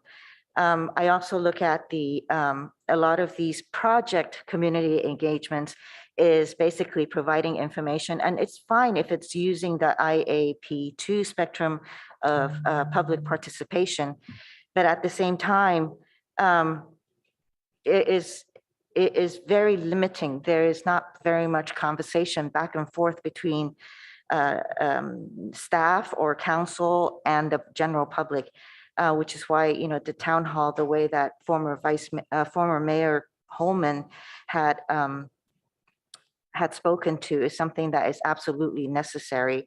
And as one of the members of the public who wrote in, it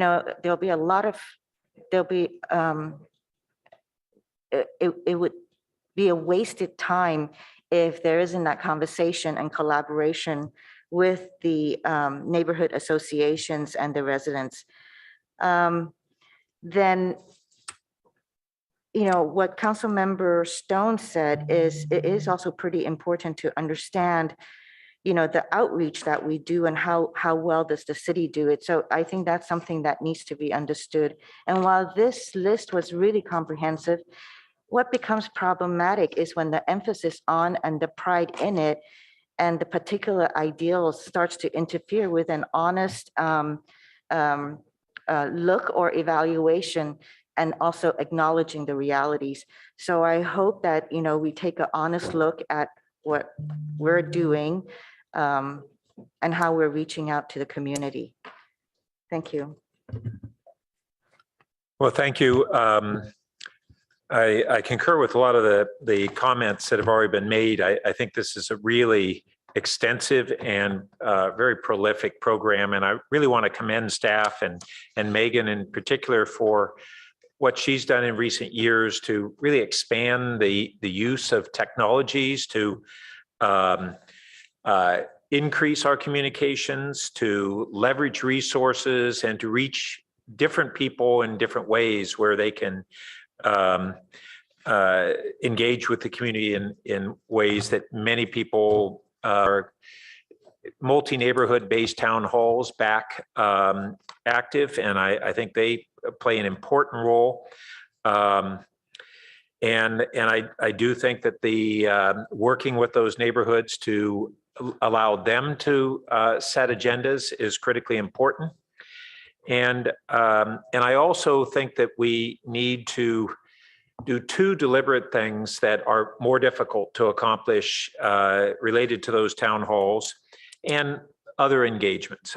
One is, how do we engage with multifamily residents and particularly renters who are typically less involved in neighborhood groups or not involved, but town halls need to attempt to really bring them in. It can be an opportunity to reach out to neighborhood groups and PAN for them to help us do that outreach. And I think it will expand their roles to represent those groups. And along with that is this question of how do we really engage the diversity of our community, including newer residents and newer residents to America.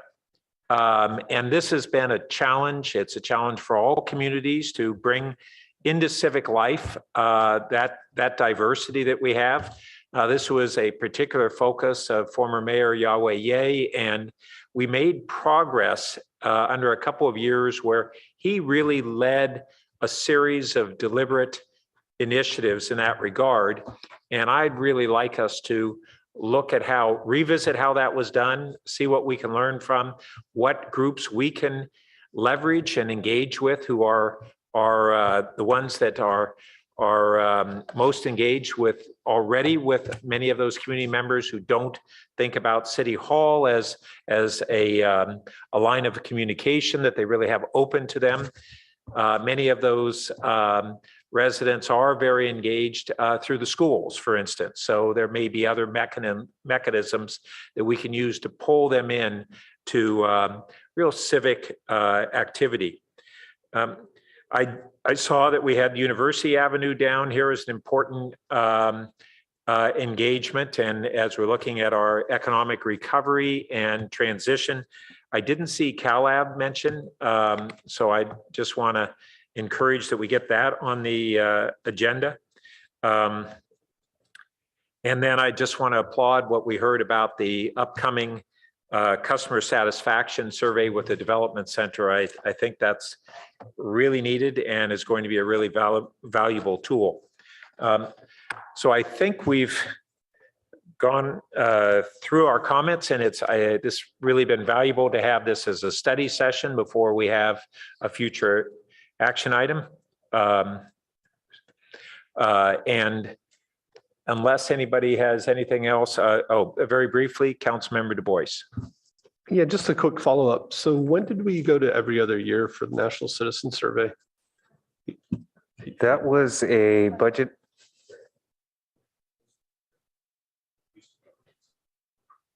That was a budget action, I believe in 2020, or it may have actually been earlier, but certainly can be part of our discussion in the upcoming cycle. Yes. Yeah, again, I definitely found it useful when it was annually. And I guess during those budget cuts, maybe, I don't know how many people in council were aware it was now every other year, but something we could talk about.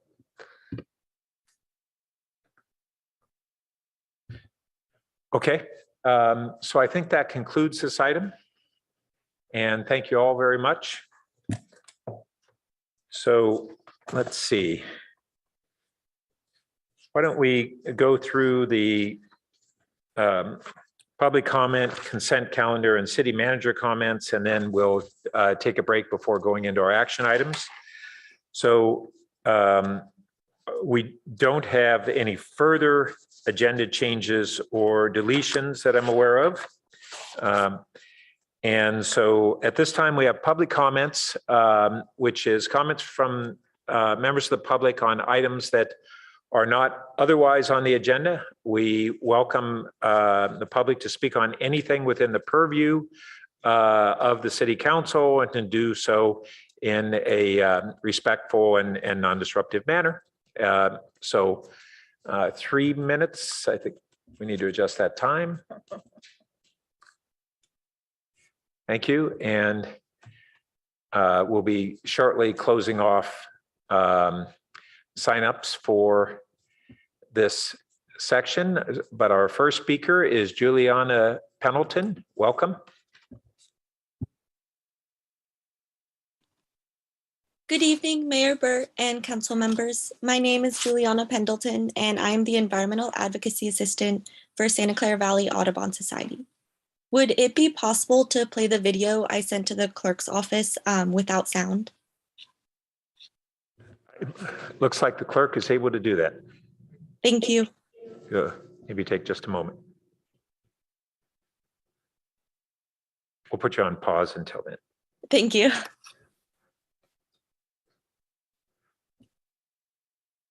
Or we'll reset. Okay.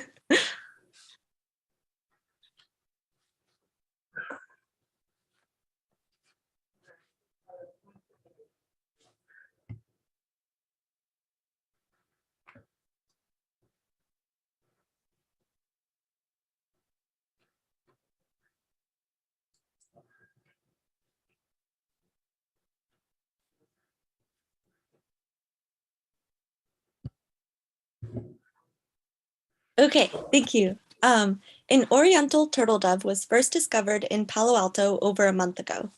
A day after its reported arrival, our executive director, Matthew Daughter, visited the bird, along with 50 other local residents. Since then, there are daily crowds looking for, admiring, and raising awareness about this extraordinary bird. On the weekends, these crowds can be over 100 people. At first, they were local neighbors. Then people came from out of county, and now people are coming all the way from Maine, Florida, Texas, and other states trying to see this bird. The oriental turtle dove is classified with level 6 rarity, meaning its presence is never guaranteed, nor guaranteed where. There are 3 possible ways this turtle dove found its way to the corner of Maddox and Greer. Was it an escaped captive bird? No, oriental turtle doves are not known to be in captivity nor sold. Could its migration have been assisted, say by hopping on a ship? Maybe. Or did it travel all the way over the Bering Strait and Aleutian Mountains and found its way to Palo Alto? Also maybe. Birds and their migration abilities are pretty incredible, and it is very possible that this one bird migrated all on its own to this city. This one bird has also reinforced how important providing good bird habitat is, both in natural spaces, residential areas, and urban settings. When birds get off course during migration, it could prove fatal if it ends up in a city with little habitat or food. This turtle dove, however, has been finding shelter and food in people's backyards and feeders. The turtle dove has brought awareness about birds and migration to non-birders. Its attraction has been covered in the news, including the Palo Alto Weekly, the Mercury News, and ABC 7 News. This is a pretty incredible ongoing tourist attraction right in our backyard, and I am so happy to be able to share this with you all this evening. Thank you. Thank you. And say that our last speaker will be Jonathan Ehrman. Our next speaker is Aram James, to be followed by Liz Gardner. Welcome.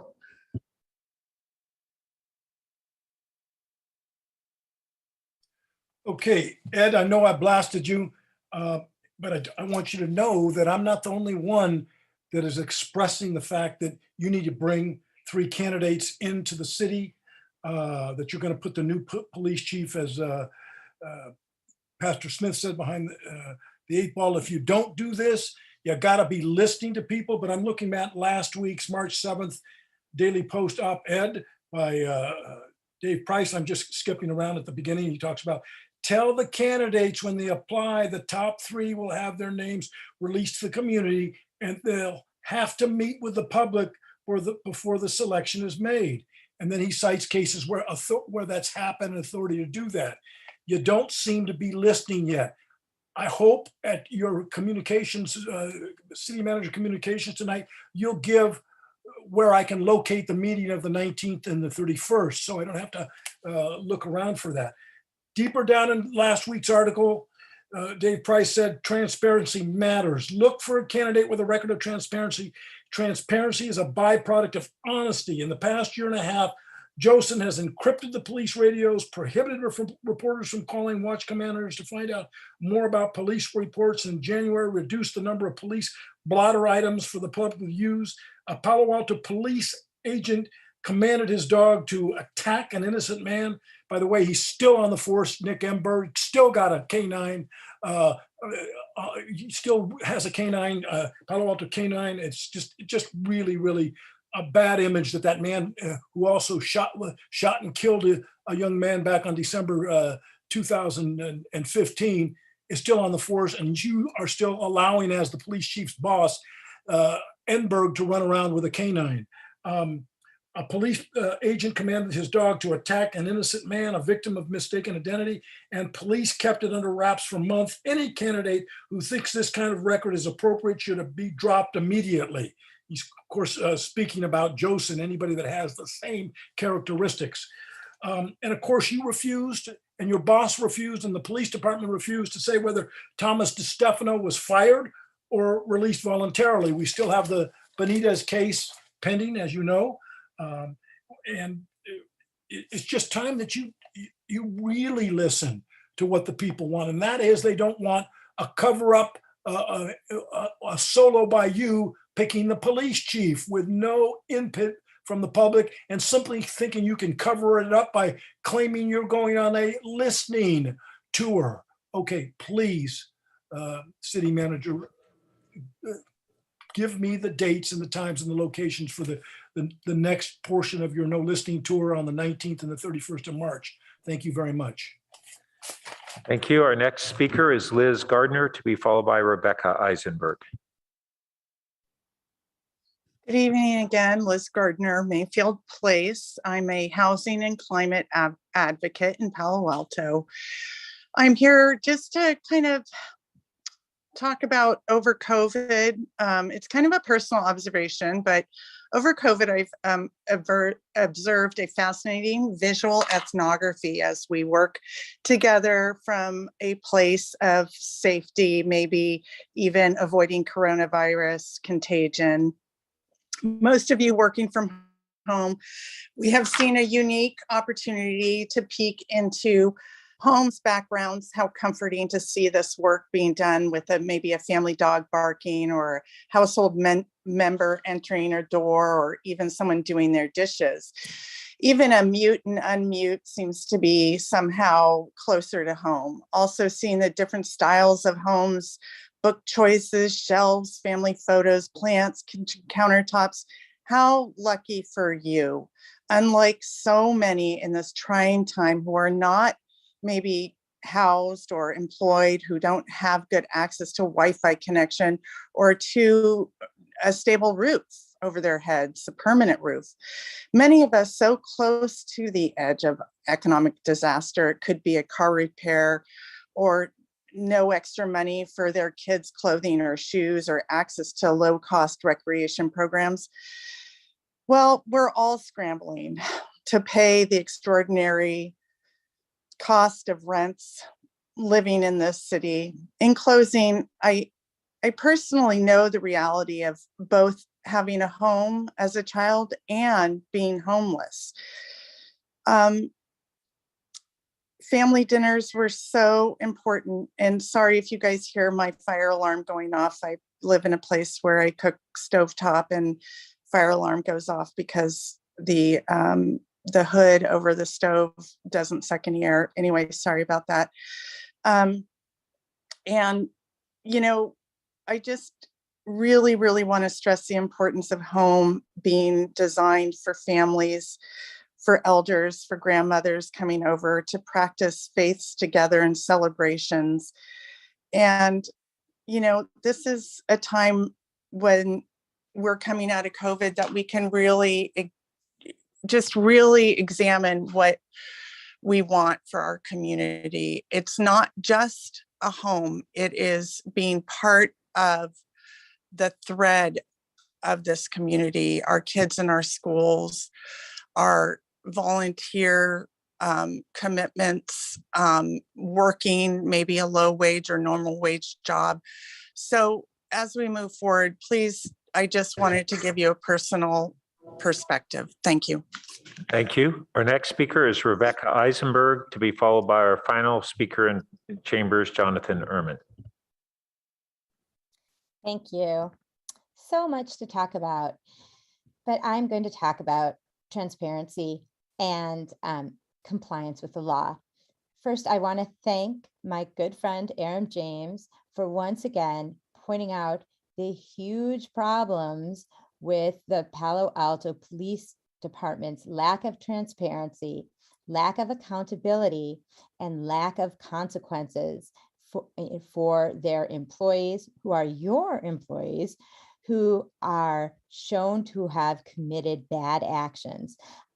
This has come up so many times on video. We have seen police officers sick a attack dog at an innocent person sleeping on their family's property and order that dog using the Czech or whatever language word for bite, bite, bite, approximately 30 times to attack an individual, a human being, before even checking that individual's identity. Then we all witnessed a cover-up. All of this taken on videos thanks to the Mountain View police, because Palo Alto police officers' videos somehow were far worse quality than that of our less wealthy neighbor to the south, Mountain View. It is very frustrating to be a member of this public and see you allow such injustice to happen under your watch, in front of your eyes, and have you do nothing against it. This city council has been responsible and continues to be responsible for a culture of non-compliance, where it is very difficult to have any faith that you all are actually following the letter of the law. I recognize that you have a lawyer who reports to you, whom you pay and whom you give raises and bonuses, who says what you want her to say But that doesn't make a difference to those of us who read in the newspaper about a 2.5-year history of potential Brown Act violations perpetuated by Ed Chicada when he sends emails every week to you all talking about matters of public interest that he tells you not to share with the public until decisions can be made, thereby explicitly excluding the public from decisions that the Brown Act has made as the very purpose of the Brown Act was meant to include the public in. That is what I mean when I say that you come to every city council meeting with your minds made up. There is no evidence to the contrary of that. I beg you to prove me wrong. Please, at least for the police chief, involve the public. It is our lives that are at our risk. Thank you. Thank you. And our final speaker is Jonathan Ehrman. Welcome. Hi. Good evening. Just wanted to speak about the performing arts in Palo Alto, which hopefully you all know are back, and there's no better time to think about what we can do as a city to support performing arts. I have a couple of specific things I want to bring up to the council. One thing that the city needs to do is it needs to execute multi-year agreements with the companies, resident companies of Lucy Stern Community Theater. My understanding that this seems to be something that comes up, I think, every year, possibly more and sometimes there are times when the companies are operating without an agreement. And it seems to me that if we, on the agenda tonight, you are executing multiple agreements with various companies that are multi-year contracts. And I'm not sure why, when it comes to the city building, which houses some of the, preeminent cultural events around, we can't, plan in advance, several years in advance, to make sure that we know that these companies are locked in and feel comfortable about what the situation is for them at this facility. So this is something that I think the city needs to do. We need to not treat our performing arts groups like unwanted stepchildren, but as the jewels that they are. The theater, the Lucy Stern Theater, was built to house the Palo Alto Community Players, which already existed before then. This is going back 90 years. We have them. We have TheaterWorks, which is Tony-winning professional theater company, which just opened its production of Sensibility. So you can go see that now. And West Bay Opera, which has been producing amazing opera productions for decades as well. We need to make these companies feel welcome, and we need to treat the theater with the respect that we would other city facilities, and make sure that we keep it up to date in terms of plumbing and electricity. I mean, this city council chamber alone has gone through, multi-million-dollar upgrades just for kind of cosmetic purposes. And yet, the Lucy Stern Theater, which was given to the city by Lucy Stern to house its community theater and has grown to encompass these multiple groups, is not kept in proper shape as befitting it. Yet you're willing to, consider building, build multi-million-dollar new facilities, but we need to keep the facilities that we already have in proper shape that they deserve. And so that is what I wanted to talk about today. Also, again, specifics, how to perform performing arts, little things that you can do. The auditorium in the Art Center, there's a stage there, and there's, the offstage room for the artists. Several years ago, I was very surprised when I went there to play a thing for West Bay Opera, and we discovered that the artist green room had been turned into office space. And this is just wrong. That space should be, it even still says on the wall, even in Braille, green room. That is for the artists to be off stage, to put instruments, to, put their stuff. When people perform there, it's like they're standing in the hallway. It's embarrassing for the artists. And yes, that space cannot be used all the time as what it is, but that is what it is there for, and it needs to be returned to being part of the artist space. Thank you. Thank you. So now we will go to our consent calendar. Do we have a motion to approve it? Councilmember Cormack. I'm happy to make the motion. First, I'd like to note an error in the minutes, which is number 4. It's on page 4 of the 6 in the amendment. Halfway down the page, it says in the amendment, delete CI. It should be DI. Okay, I see the city clerk nodding. I'd also like to register a no vote on 6. And with that, I'll move the consent calendar. Second. All right. Do we have any members of the public who wish to speak on the consent calendar? And I see none. Pardon me, we have one.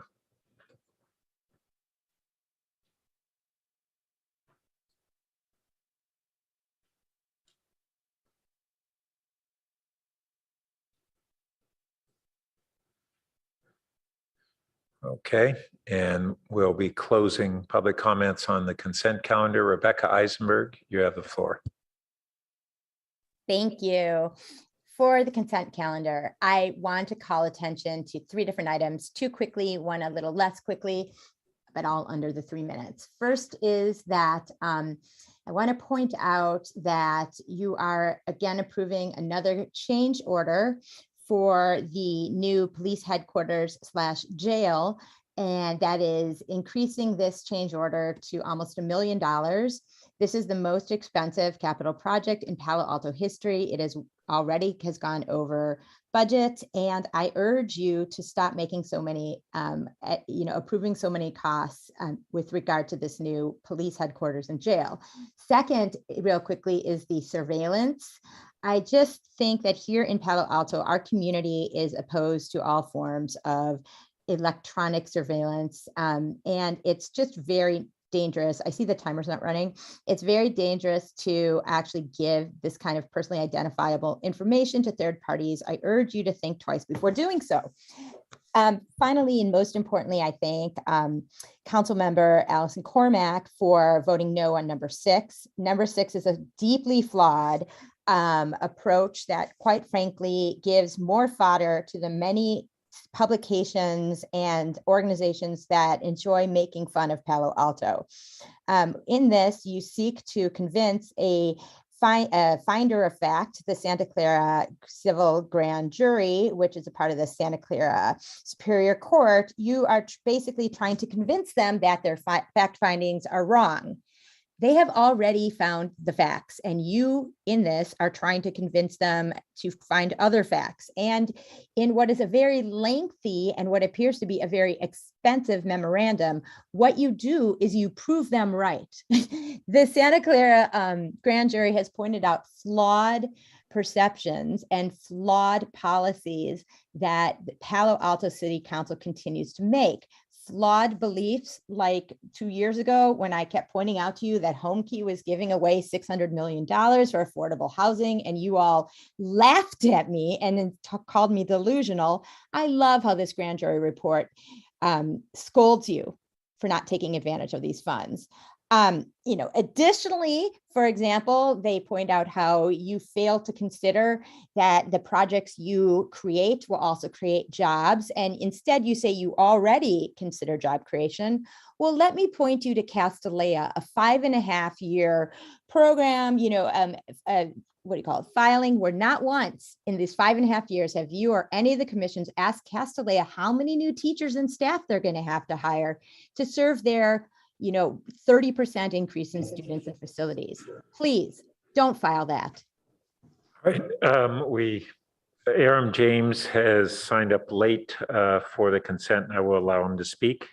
Mr. James, go ahead.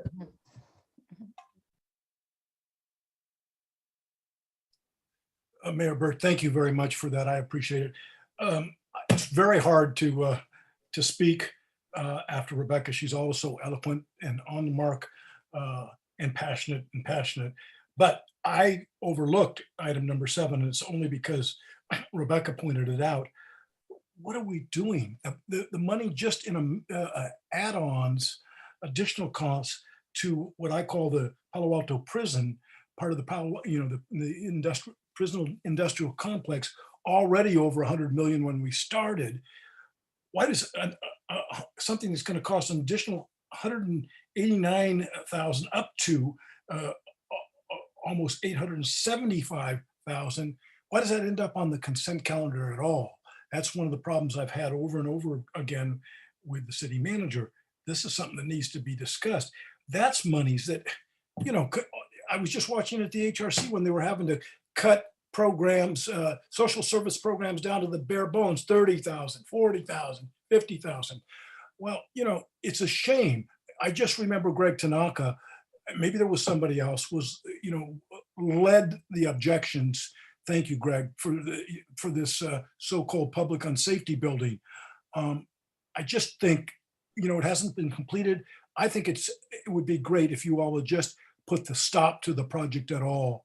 Again, it's been said before, but you're just reinforcing bad policing by giving this really rogue police department a new prison or a new jail or a new police station. It really is not something we should be doing. And it's not too late to dig up what's been put in there and put housing there. As other people have said before, public housing. This is way big and a grand monument to the failure of the prison industrial complex across this country and here in Palo Alto. Thank you very much again, Mayor, for letting me speak on this issue. Thank you. And Councilmember Tanaka, you have a light. Yes, I'm a no on 5, 6, 7, and 8. 5, 6, 7, and 8. Okay.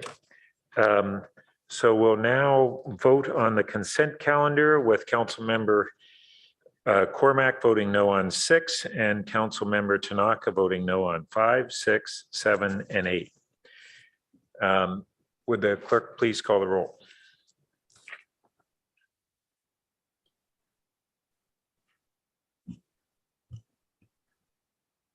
Councilmember Stone, Yes. Councilmember Cormack, Yes. Councilmember Tanaka, Yes. Vice Mayor Ku, Yes. Mayor Burt, Yes. Councilmember Du Bois, Yes. Councilmember Filsack. Yes. Motion carries as listed. Thank you. Okay. Councilmember Cormack, did you want to speak to your no vote? It's consistent with my prior vote. Thank you. Councilmember Tanaka, did you want to speak to your no votes? Yeah. So on 5, I think some of the increases are appropriate given the inflationary environment. But for the managers, for the unrepresented managers, we actually have control over this group. This group sets the pace for all other groups. They're the managers. And, especially as you go higher in management, incentive pay, variable pay really affects performance in terms of what you get. And I really think that instead of spreading the peanut butter into a really thin layer, we should really, there's probably some amazing managers in the organization and they should get more. And there's probably some managers who aren't as amazing and they should get less. But to spread this evenly across everyone, I think is not appropriate, especially given the budget issues. And amazing managers have a big effect on the rest of the organization. And so to me, it's inappropriate to not use modern management techniques like variable pay or incentive pay to compensate the people who do amazing jobs better than people that don't. No, 6 is consistent as last time.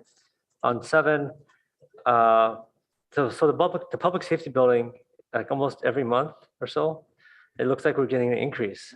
This is a really expensive project. I think what we need to do is we need to scope down. If we can't do it in the budget that was approved, then we need to cut what we're doing. We can't keep increasing this endlessly. We are already having big budget problems right now. And I think some of the members of the public said it really well in terms of the issues. So I really want to encourage staff to try to hold the line here on the cost of this building. On 8, maybe some of this is warranted, but in general, I think that a lot of people are hurting. I've been talking to a lot of people in the area, and a lot of people are struggling to pay their utilities bill. The surcharge that's being proposed, I think should have probably been a item on the action agenda versus a consent item. So more people are aware of this and we could have actually debated this. But to me, it's kind of hard to do this right now, given the situation a lot of people are in right now. And so I can't support this rate increase. Oh, thank you. So that concludes our consent calendar and we move on to city manager comments. Mr. Shikata. Thank you, Mayor, members of the council. Let's see, could I get the city clerk's assistance in bringing the PowerPoint up? While I do that, I did want to note a few just clarifications perhaps with respect to the consent calendar. First off, and probably most importantly, on number 5, the consent approval of the compensation increases for virtually all staff members in our city team does reflect a really significant action. And so want to thank the City Council for taking that action.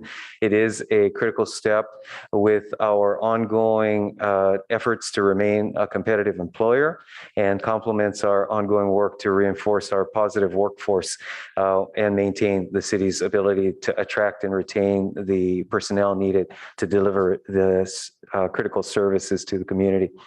Would note that throughout the pandemic, employee groups assisted the city to meet our economic challenges. This included our managers and confidential employees taking unpaid furloughs and wage freezes, as well as our public safety unions deferring their contractually established salary increases.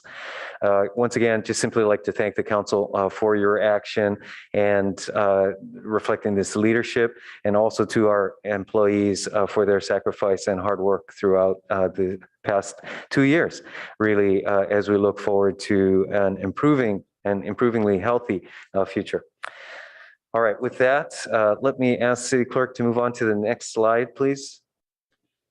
Okay, and speaking of our health environment, would note a somewhat bittersweet anniversary here. This week marks 2 years since the shelter-in-place order came into effect here in Santa Clara County. And again, bittersweet, but nonetheless notable for the efforts that have occurred over these past 2 years. Note that we are continuing to track dashboards of cases as well as other leading indicators. And we have a website indicated here where information can be provided. Vaccination and our testing verification related to our in-person meetings, as noted, have been discontinued so that members of the community can attend in person without that requirement. Would note that we're continuing to follow the county's recommendations and strongly recommending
slide that we have our upcoming outreach efforts related to the police chief selection, notably this coming Saturday, 10 a.m. This is an online session, so a Zoom session, and you have the ability to register for this session at cityofpaloalto.org/police chief selection, all one word. And again, there will be a follow-up session at the end of the month, and we'll provide information on that as it gets closer. Then with respect to zoning items, we do have a meeting coming up related to our objective standards for multifamily residential mixed-use projects coming up on March 22nd at 6 p.m. Okay, next slide, please. All right, and I'll Also note, we've got tree ordinance community meeting coming up. It was referenced in our study session. This date has now been set, Wednesday, April 6th at 6 p.m. And this will also be an online meeting. Next slide, please. Then let me quickly roll through a few upcoming events, including an opportunity for community members to hear from and perhaps meet the selected King Plaza artist in resident, Rayos Magos, and I probably mispronounced that, so my apologies there.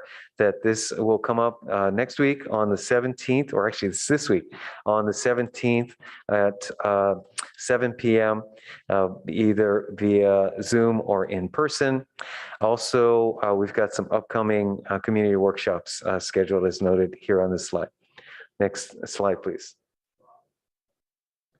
Then also another event, great opportunity to get out to experience the Baylands with our naturalist Corinne Debra in really learning about the environment that's around us. And I would certainly look forward to this opportunity. We'll see if I can make it. Again, Saturday, March 26th at 10 a.m. Next slide, please. And I'll end on a high note here with the opportunity to name a flamingo at the Junior Museum and Zoo. So we've got the zoo website here listed for you to provide your entry, paloaltozoo.org. And let's see, to be honest, I'm not sure what criteria will be set for the selection, but I'm sure it will be objective and whimsical at the same time. All right, next slide, please. And then finally, noting some upcoming items in just 1 week, we have 2 housing related items. So it will be housing night at the City Council with the housing element update, as well as the follow-up ordinance related to objective standards. Then looking into April, we've got work plans for the council priorities and police department's annual update. That's your first meeting in April. Then looking beyond, additional objective standards work and upcoming sessions with the Palo Alto Youth Council and ballot measure refinement. And I believe that's my last slide. All right, thank you very much. Mr. Mayor, back to you. Thank you. So at this time, we're going to take a break and we'll return at 9:05 to discuss our independent police auditor report and a possible approval of a performance review on recruitment and hiring. And then after that, our final item will be the Foothills Fire Mitigation and Safety Improvement Strategies. So see you at 9:05.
council meeting and returning to action item number, our first action item, which is item number 11 on our agenda, which is the city council discussion with the independent police auditor and possible approval of a performance review on recruitment and hiring.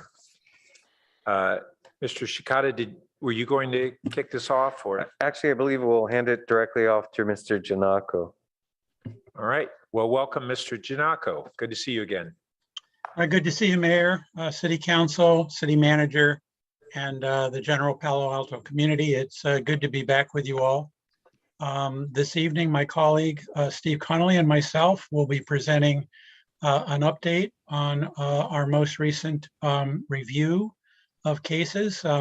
This is intended to be a high-level presentation. The PowerPoint that you see before you will sort of set the stage and tee it up. But obviously, we are available to respond to any questions that you may have either during the presentation or when we have completed our introductory remarks. Could we get the next slide, please? You all know this, but just as a reminder, we have been engaged with Palo Alto since 2007. Palo Alto was one of the first cities to adopt any kind of police oversight and should be credited for that. It was one of our first projects, and we have enjoyed working with the city, the police department, and city leadership and the community since that time. As you also know, we are responsible for monitoring the police department's internal review systems with an idea towards evaluating and assessing how the police department responds when there's an allegation of policy violations or misconduct, how good the ensuing investigation is. If there are gaps in the investigation, we identify them, and whether the result is reasonable based on our independent review of the evidence. This is all with an idea not to second guess necessarily the department, but really to come up with recommendations intended to improve the way in which the department does its work in these very critical areas. You also know that last year, pursuant to you all's community engagement and eventual decision-making, you all revised and expanded our scope of work last year considerably.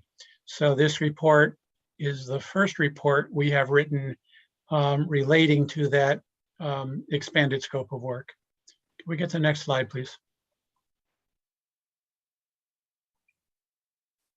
Some of the additions to our scope of work is that we now have a regular reporting schedule to you all, a presentation twice a year, and that's set out with a timeline. In the past, it was episodic and idiosyncratic when and whether we'd be presenting our reports to council. And now, as a result of the newly identified and described scope of work, that has become a routine part of our responsibilities. You have also expanded the categories of uses of force that now will automatically come our way. And you will see as we get into this report how that has impacted the amount of work we've been asked to do. And pursuant to discussion last year, there is also an optional request that this body can make regarding performance audits as approved by council. We go to the next slide, please. I'm going to turn it over to my colleague, Steve Connolly, and then I'll pick up after he's through some more introductory remarks. Steve?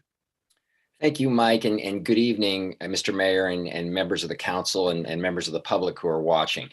So I want to just talk a little bit about our interactions with the department leadership and some of the mechanics of how our review process works. And one of the key elements of an oversight group's effectiveness is the nature of the relationship that it has with the police agency that's being monitored. As some of you may know, Mr. Giannacco and I are also in a monitoring relationship in Santa Clara County with the sheriff's office there, and we've had a relationship with Santa Clara County for a couple of years now, and are still trying to iron out some of the details of our interactions and our access to materials.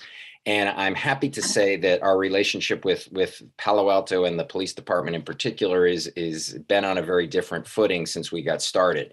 So we are regularly notified by the department when a new case comes in or whether there's a significant update on a case that we are aware of. Another of our functions is to serve as a liaison for members of the public who would like to reach out to us first because of their uncertainty about the process or hesitations about dealing directly with the police. And I would say we get a handful of these every year and explain to the complainants what our role is and how we fit in and try to facilitate their access to the investigation process that the department has. And then, of course, once we know that that's the case and we've kind of connected a complainant up with the department, we will monitor the progress of that and make sure that the department is handling it in an appropriate way. That access word that I mentioned before is really a very, very critical one. We have full access to everything that we need in order to be able to do our responsibilities under the scope of work that Mike was just making reference to. And last but not least, I mean, with that whole idea of you could lead a horse to water, but you can't necessarily make them drink. We talk to the department all the time about some of our ideas and perspectives based on our experiences in doing this and some of the other places that we've seen and things that we think have worked in ways that we would like to see Palo Alto adjust its processes in small ways or large ways. And I'm gratified to be able to say that the department always hears us out. They're often very receptive and certainly very responsive when we want or need to contact them for any reason. Next slide, please. So the kind of meat and potatoes of our work in Palo Alto has to do with the case review process, as Mike was mentioning earlier. And again, we get updates from the police department during the investigative process itself. And part of the fundamental idea behind it is that our outside scrutiny of these internal processes is intended to add to the accountability, the scrutiny, and ideally the thoroughness and effectiveness of those investigations. So having an outside group watching the different phases of the process and for the department to be accountable to us and to our questions, and then by extension to the public in our reporting process, obviously the hope is that it adds to the effectiveness and legitimacy of the department's work. And in terms of the transparency piece, our reports are a way for us to provide information to the public about the kinds of things that the allegations that arise, the kinds of cases that the Palo Alto Police Department investigates and reviews, and the complaints that come in. And it's meant to give a window into how those processes work and what the nature of the department's response is in particular cases. Next slide, please. So just very briefly, in terms of the mechanics of what we do, again, we've mentioned the notification piece. When investigations are completed, we have the opportunity to review them in their entirety. We have access to all of the evidence and records that have gone into the department's decision-making, including, in the last couple of years, access to all the body-worn camera recordings and the interview notes and everything else that would be necessary for us to understand what happened and what the department did.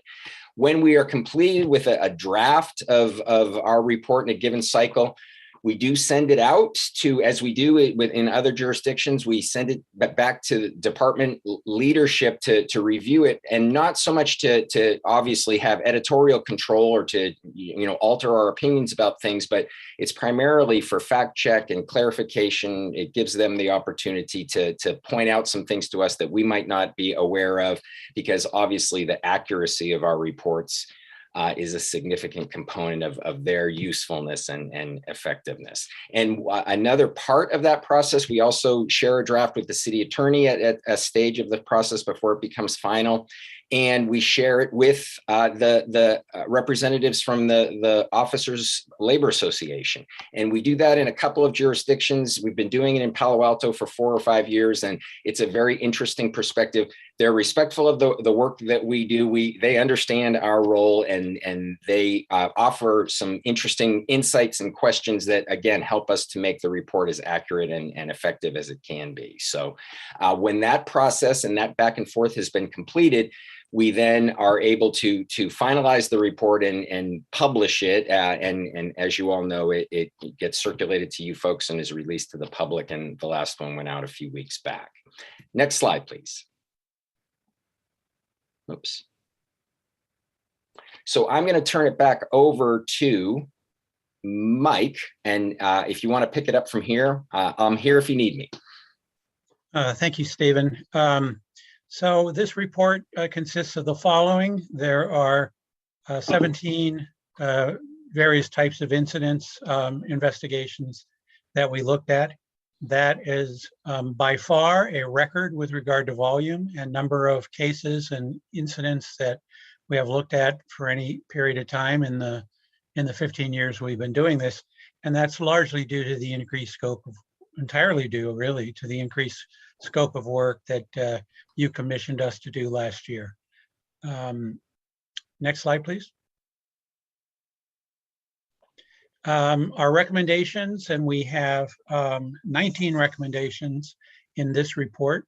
They're really based on the issues that come out of the actual case reviews.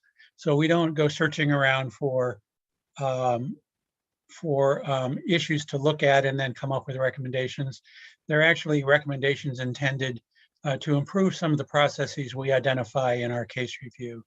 And as I said earlier, our recommendations are intended to be forward-thinking primarily in order to better prepare the department and its officers for future similar challenges. That's the goal. Next slide, please.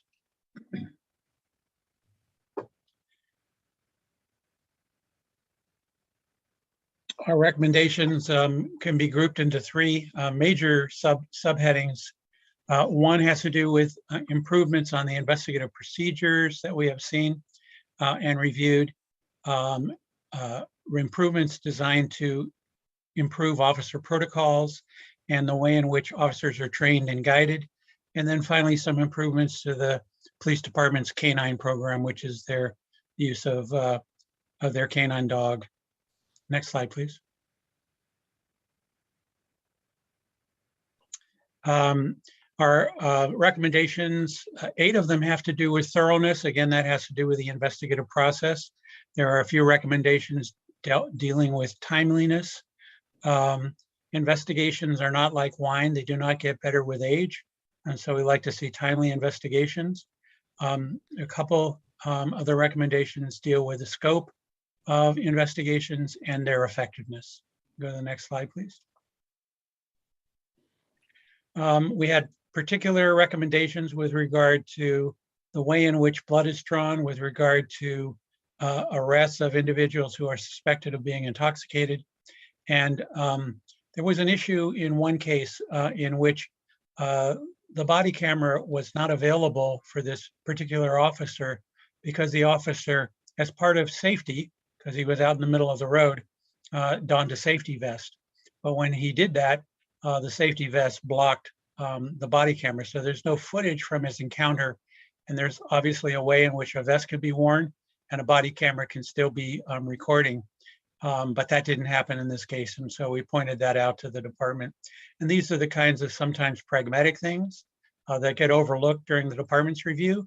And we serve as a backup to ensure that any incident ends up being a learning experience and a way in which that learning can improve performance in the future. Next slide, please. There was a significant case involving, actually 2 cases involving deployment of canines, but one in particular was concerning in that when the canine was deployed, a person who was not being sought was accidentally bit by the canine by mistake. and that resulted in some liability as well to the city. So we took a deep dive on that and came up with a number of recommendations intended to improve the way in which canine handlers are guided.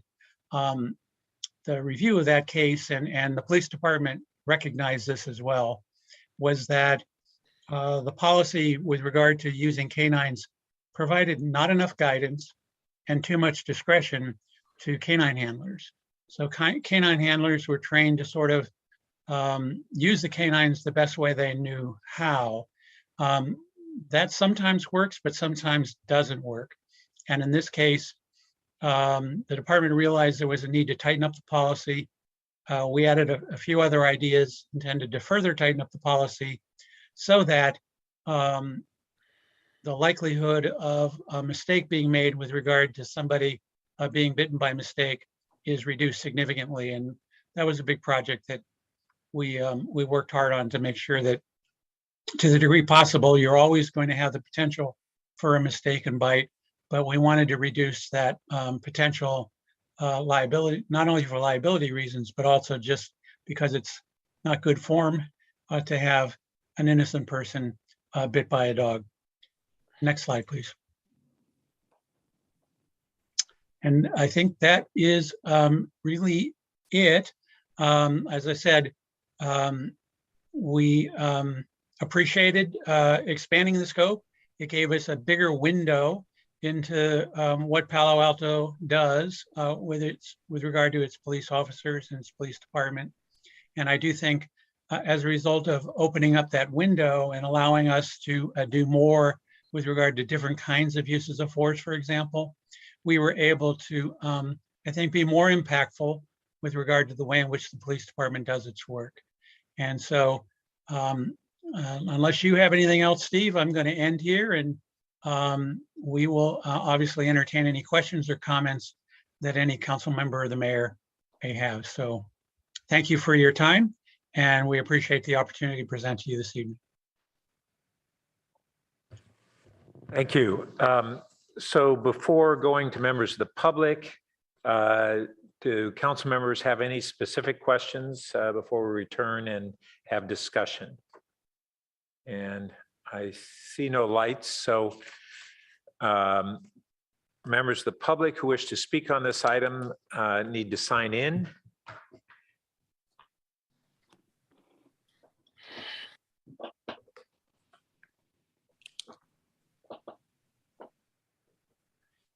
And because we're running behind schedule, we're going to shortly cut off comments. So anyone who wishes to speak needs to sign up promptly.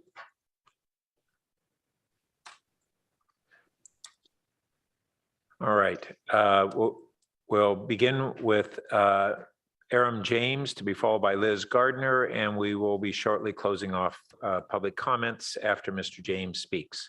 Welcome. Mayor Burt, I just want a clarification. Now I'm discussing the IPA's report, and there's going to be a separate discussion, an opportunity for the public to respond on the possibility of a performance review regarding recruiting. Is that correct? No, they're one item. Okay. Well, as far as the recruiting goes, I don't think OIR is the right body to do that.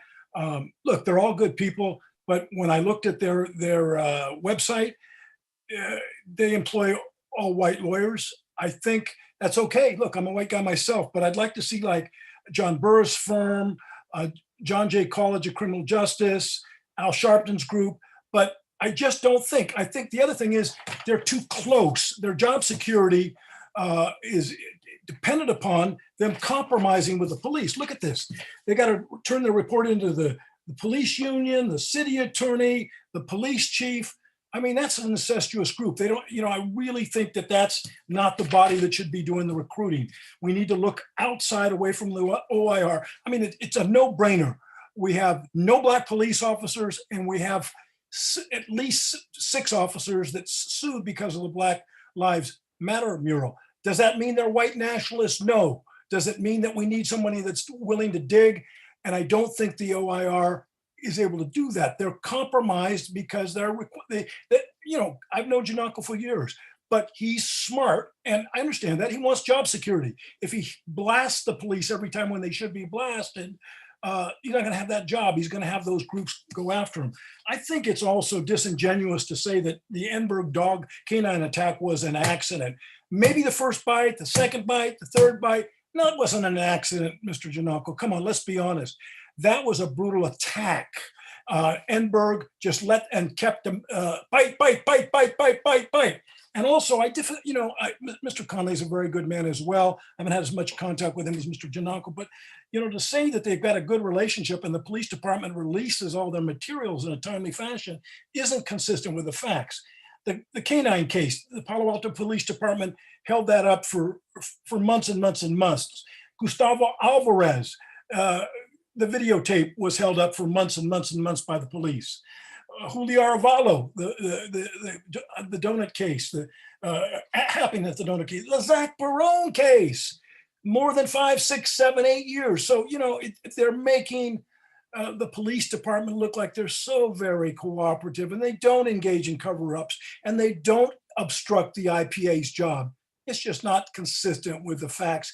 And I understand they want to keep their job. They want to expand the scope, but please, at least as to the recruiting, look at their website. It's not their fault that they're hiring their own, but we've got really powerful Black folks out there that do this job. Let's hire them for that other recruiting job. Thank you very much.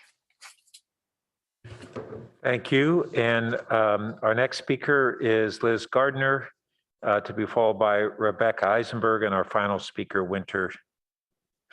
Welcome, Ms. Gardner. Hi, good evening. It's been a long night, I know. Liz Gardner, Mayfield Place. I have a long line of family that have been in law enforcement. In fact, a brother has just retired from an East Bay Police Department after 25 years of service. There's a few things I wanted to bring to light. One is that I didn't hear any of the presenters talk about, and excuse me, my dog is playing with this rope. So about non-body cams, like the idea that there's going to be situations that aren't going to involve, maybe a body cam, but is going to involve a direct relationship with the community. It could be filing a missing persons online and then dealing with an officer who may be in charge of missing persons. So I just really want there to be, some transparency and some understanding that it's not just these calls that are emergency related so much as they are an emergency, but they're not going to be, driving to the incident. The other thing I want to bring up is the relationship that these recruitments are going to have with the residents and citizens and households of Palo Alto. As you know, during COVID, there's been a huge increase in crime. There's been a lack of social engagement with our youngsters, with our teens. I really hope recruitment looks at hiring officers that have some scope and understanding of our community and its culture, that they are going to be able to live in our community, even if they choose not to.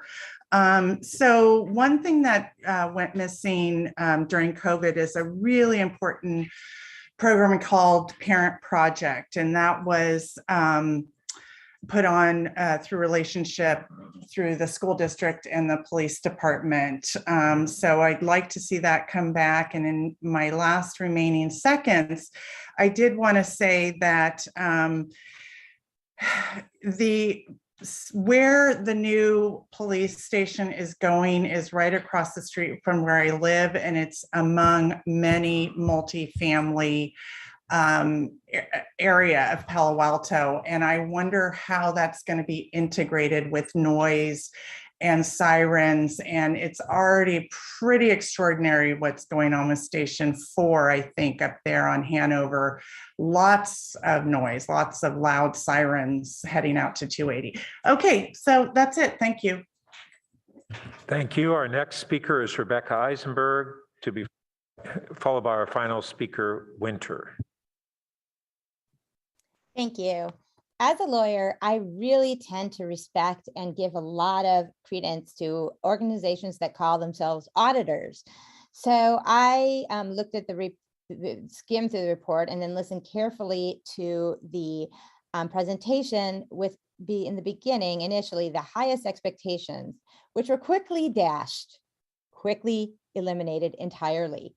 First of all, as Aram James pointed out eloquently, and very clearly, this independent police auditor is not independent. This auditor is subject to review by the organizations that pay them, which of course are you and the city and basically all the defendants in all the cases that are filed against the police department. And your motivation is, which I think is a mistake, as I've made clear, is to act as if nothing ever happened. That is basically the main way you approach everything that goes wrong, from the police ordering a dog to bite an innocent person, to a Zoom bomber coming on the phone and saying the N-word twice and telling F you to me. You tend to just deny, and then of course comes gaslighting.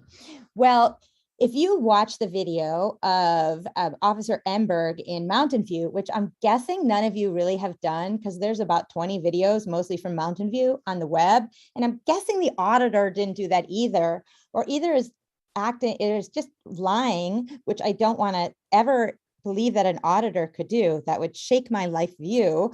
But all you have to do is watch those videos to see that there was no accident there. As Aram said, you hear Officer Eisenberg ordering the dog approximately 30 times to bite, bite, bite, bite, bite. Then you see, after the victim is so debilitated, bloody, crying, rolled up in a ball, likely having wet himself, in distress. Only then do the police officers look at the identity of the victim, in which case you hear a lot of swearing. Oh, S word. Oh, F word. Who is this guy? Then you see them instructing the victim to lie and creating a plan of cover up to make it seem like all along they had permission to be there and that they actually had valid evidence to believe that this was their intended victim of harm, when they just had absolutely no reason whatsoever to do what they did to that person. That is not an accident. They did this on purpose. They did it gleefully. This is not a valid auditor report. I know you will view it like it is, but our community deserves better. Thank you. Thank you. And our final speaker is Winter. I suspect we know your last name.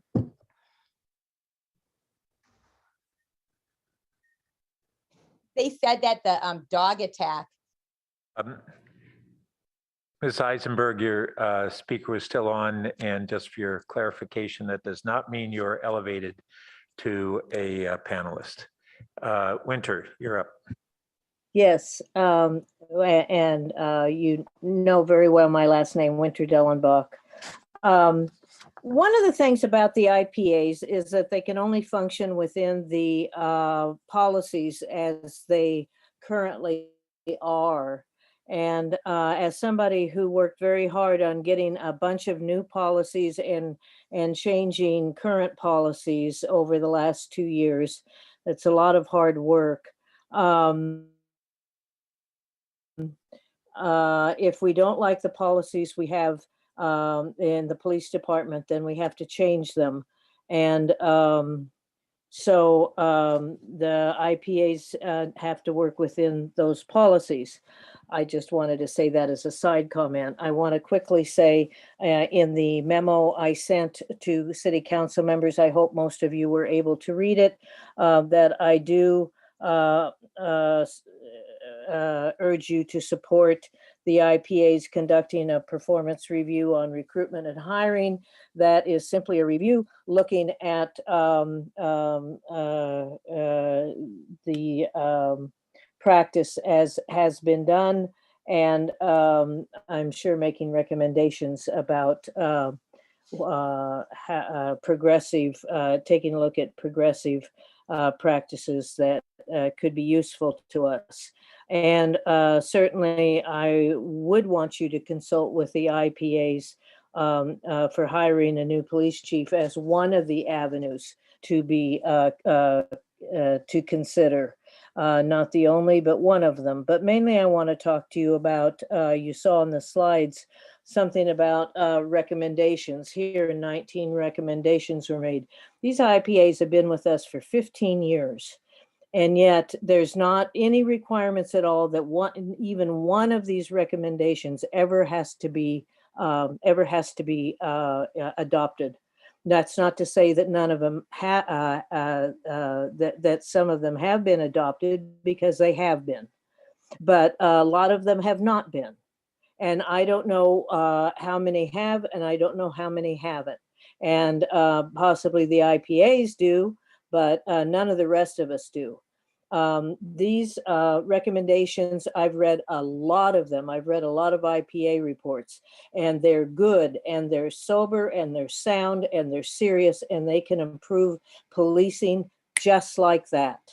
And there needs to be a mechanism that you folks need to put into position where they have to be considered, and if they're rejected, there has to be a very good reason. It has to be written, it has to be made public, it has to be justified. And I ask you to do that, because we're not getting the bang for our buck out of our IPAs and all the good that they can do for us. Thank you. Thank you. So we'll now return to the council for discussions and possible direction on a proposed performance review on recruitment and hiring within the police department. Who would like to go first? Well, in that case, I'll wait in. So first on the question of the recruitment and hiring and audit of our processes there. I guess I'd also like to hear from the city manager on this. Like other members of the community, I'm really concerned that we apparently are down to 0 African-American officers on our staff. Is that correct, Mr. Shikata? Actually, I think since this is a question that seems simple but may require some, I'll say, precision in response, let me ask either Rumi Portillo or another member of our staff to respond. Okay.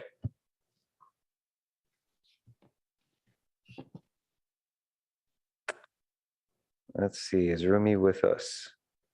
Looks like she is here. We'll say I'm confused why it's a complicated question.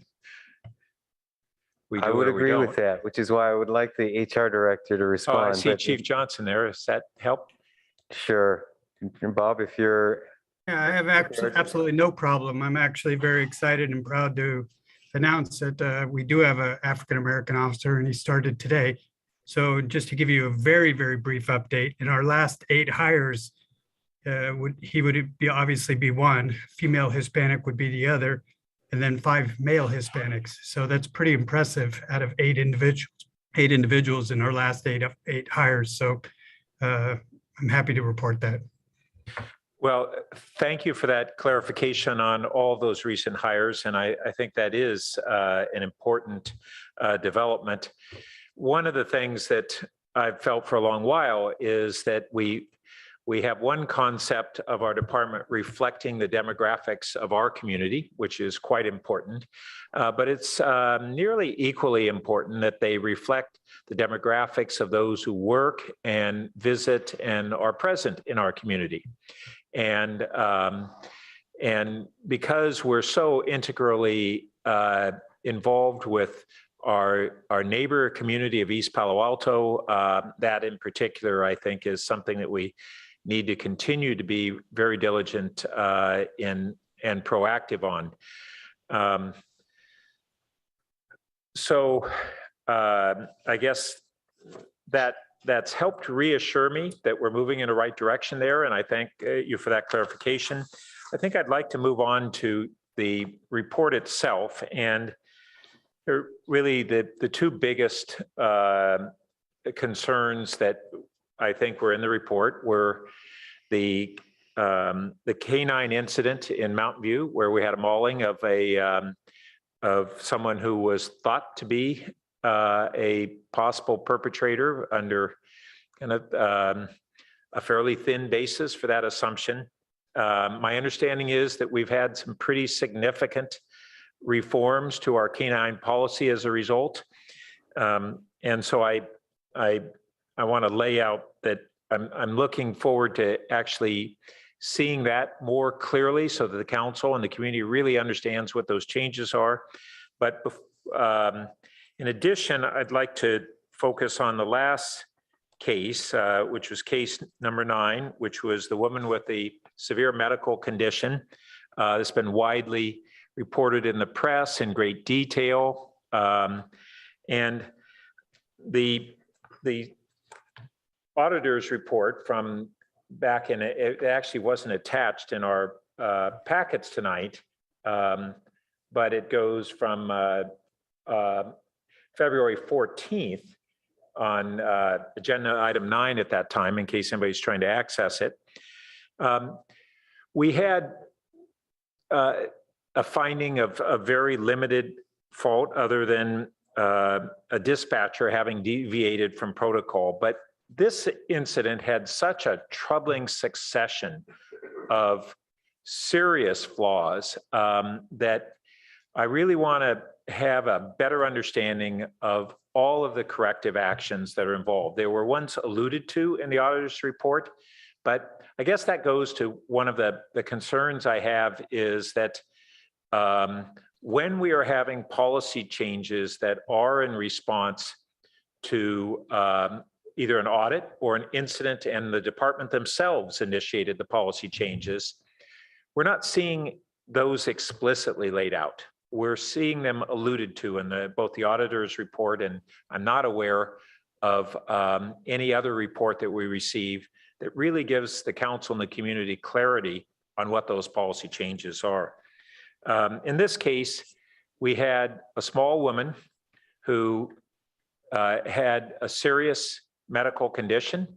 She came out of her house pleading for emergency medical help, stating that she thought she was in a life-threatening condition. Subsequently, it was determined that she was accurate in just that appraisal without knowing what was going on to her. We had errors in our dispatching.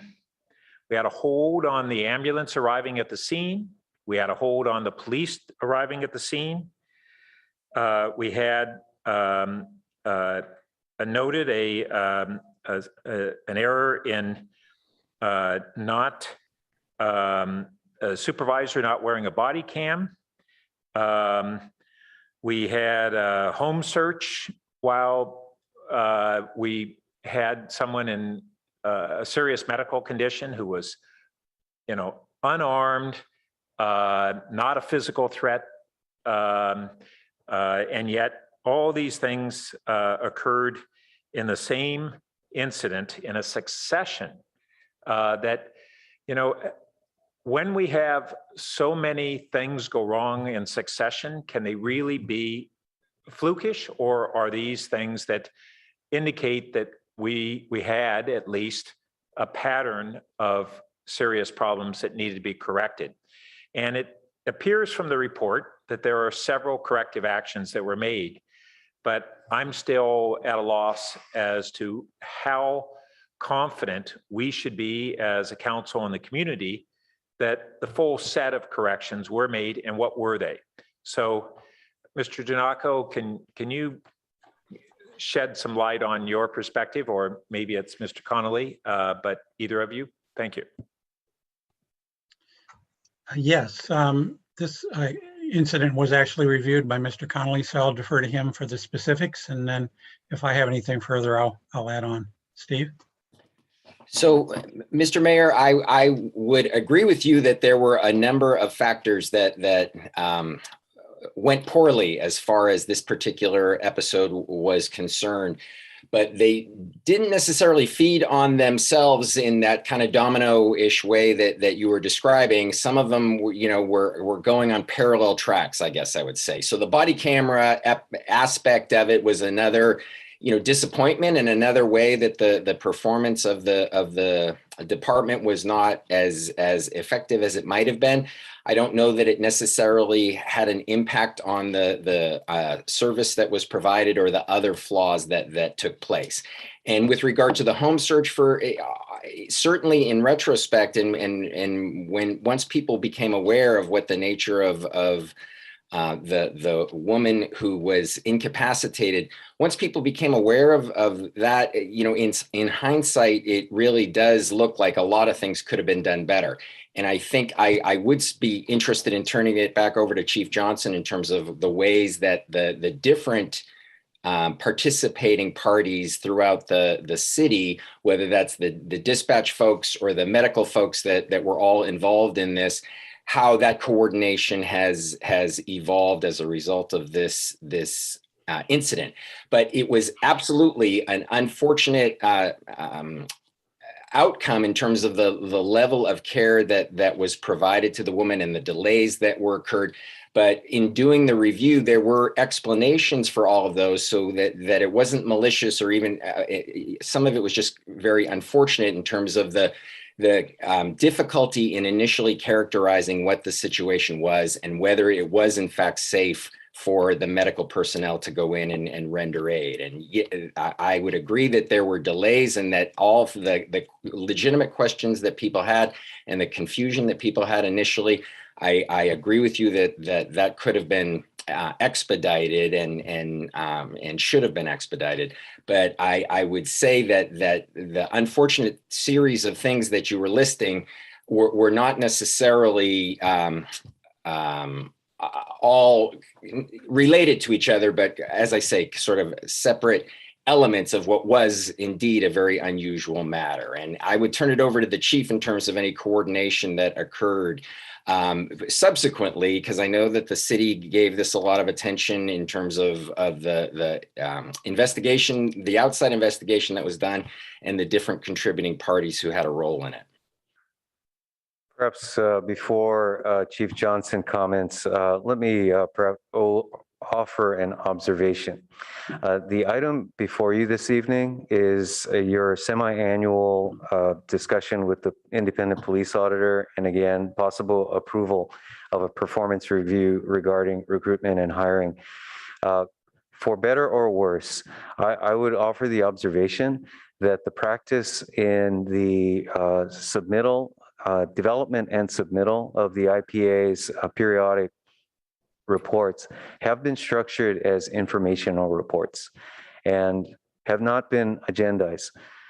Quite frankly, I would offer the personal belief that the observation that those reports have been carefully drafted and reviewed by the responsible parties to ensure that they really strike a careful balance of the description provided in those reports with our responsibilities as an employer for the personnel related dimensions that are in those reports. These reports have not previously been set up for a specific Q&A with the council. I suspect because they suggest, if not somewhat invite, a more detailed review and perhaps a relitigation to a certain extent of the events and the conclusions in that report. I would caution the council to not proceed very far with that line of inquiry, given our responsibilities to our employees. Now, it is certainly at some point appropriate for the council to discuss your direction with respect to the adequacy of the follow-up on operational policies that exist within the department.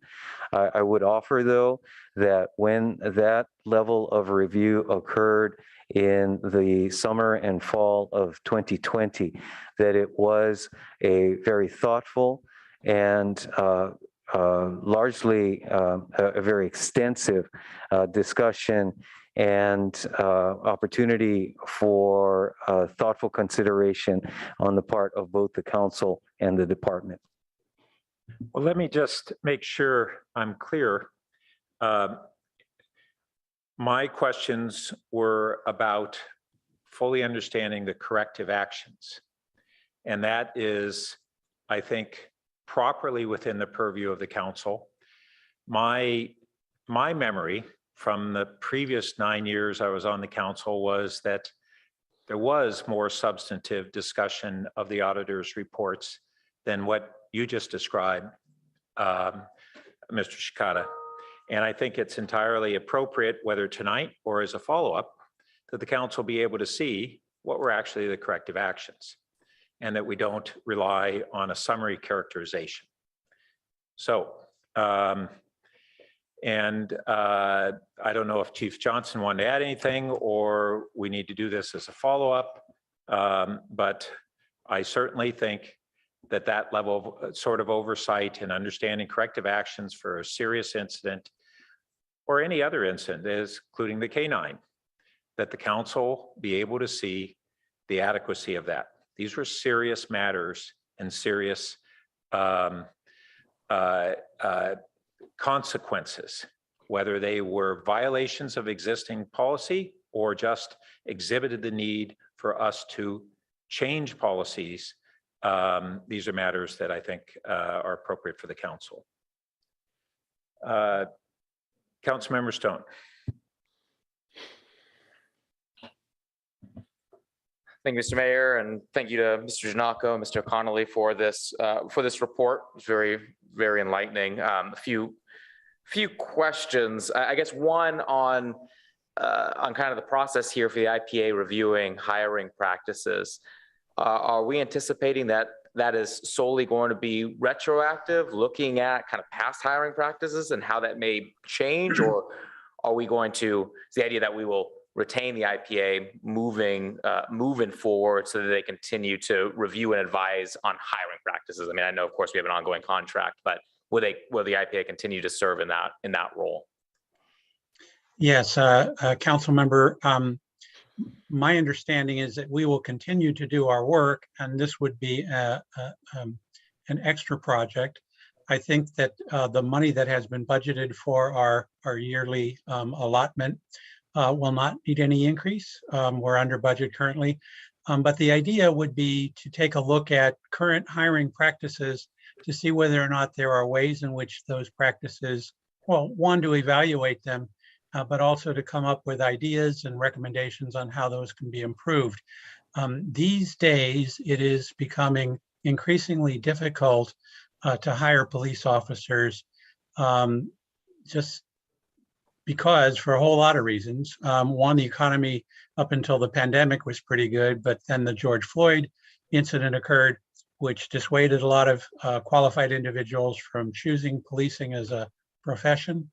And so there's that challenge, but our overarching thought was to see whether or not there could be improvements made so that the police department hires individuals who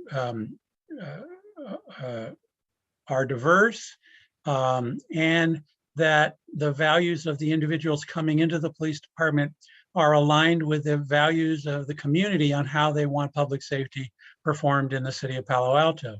And that takes some thought, and we have some ideas already from learning what other jurisdictions have done in order to try and get entries of police officers into the organization. And what we believe is that a hiring decision of a police officer is probably one of the most important decisions that that police department can make, because ideally you're going to be fortunate enough to have a good candidate prosper and do well in the 20 years, which is the usual experience of policing if they spend their whole career in policing, or you're going to have a headache. And I think ideally you don't want headaches. And so that process is really critical to ensuring that, to the degree possible, the entries, the new candidates, the new hires, the recruits align with the goals, objectives, and intentions of reimagining policing in your city, which is part of what your dialogue has been over the past 2 years. Thank you, Mr. Giannakko. And on a related note, have you ever consulted on hiring hiring new police chiefs? In fact, I have talked to search firms who have been hired to help with the vetting process and the application process. And there are times in which either the firms or city leadership has reached out to us and asked us, as any other individual, about who we think, what kind of qualities would best be suited for the particular community that is looking for a chief. And would that advice be included within the existing contract if the city manager was to consult with you on that? I don't know that council member, I don't know that it would need to be part of a contract.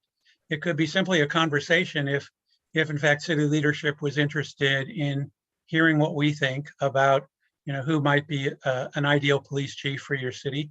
Now that Chief Johnson has announced his retirement, we could certainly do that. I don't think it would require a contract for that part of the project. Great, If I might interject, Councilmember Stone, let me dispense with any question in your mind. I certainly had planned and do plan to consult with Mr. Giannakko. Perfect, thank you. And I'm glad that'll happen. And then is there any requirement that the police department have to respond to the IPA recommendations? As far as I know, council member, there is no requirement and there's no protocol for that.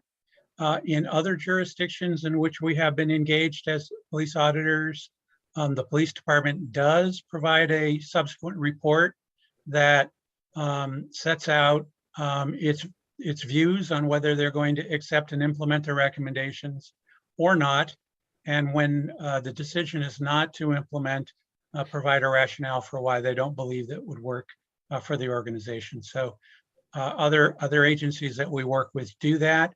There has been no practice of doing that in your city, but that has happened in other jurisdictions.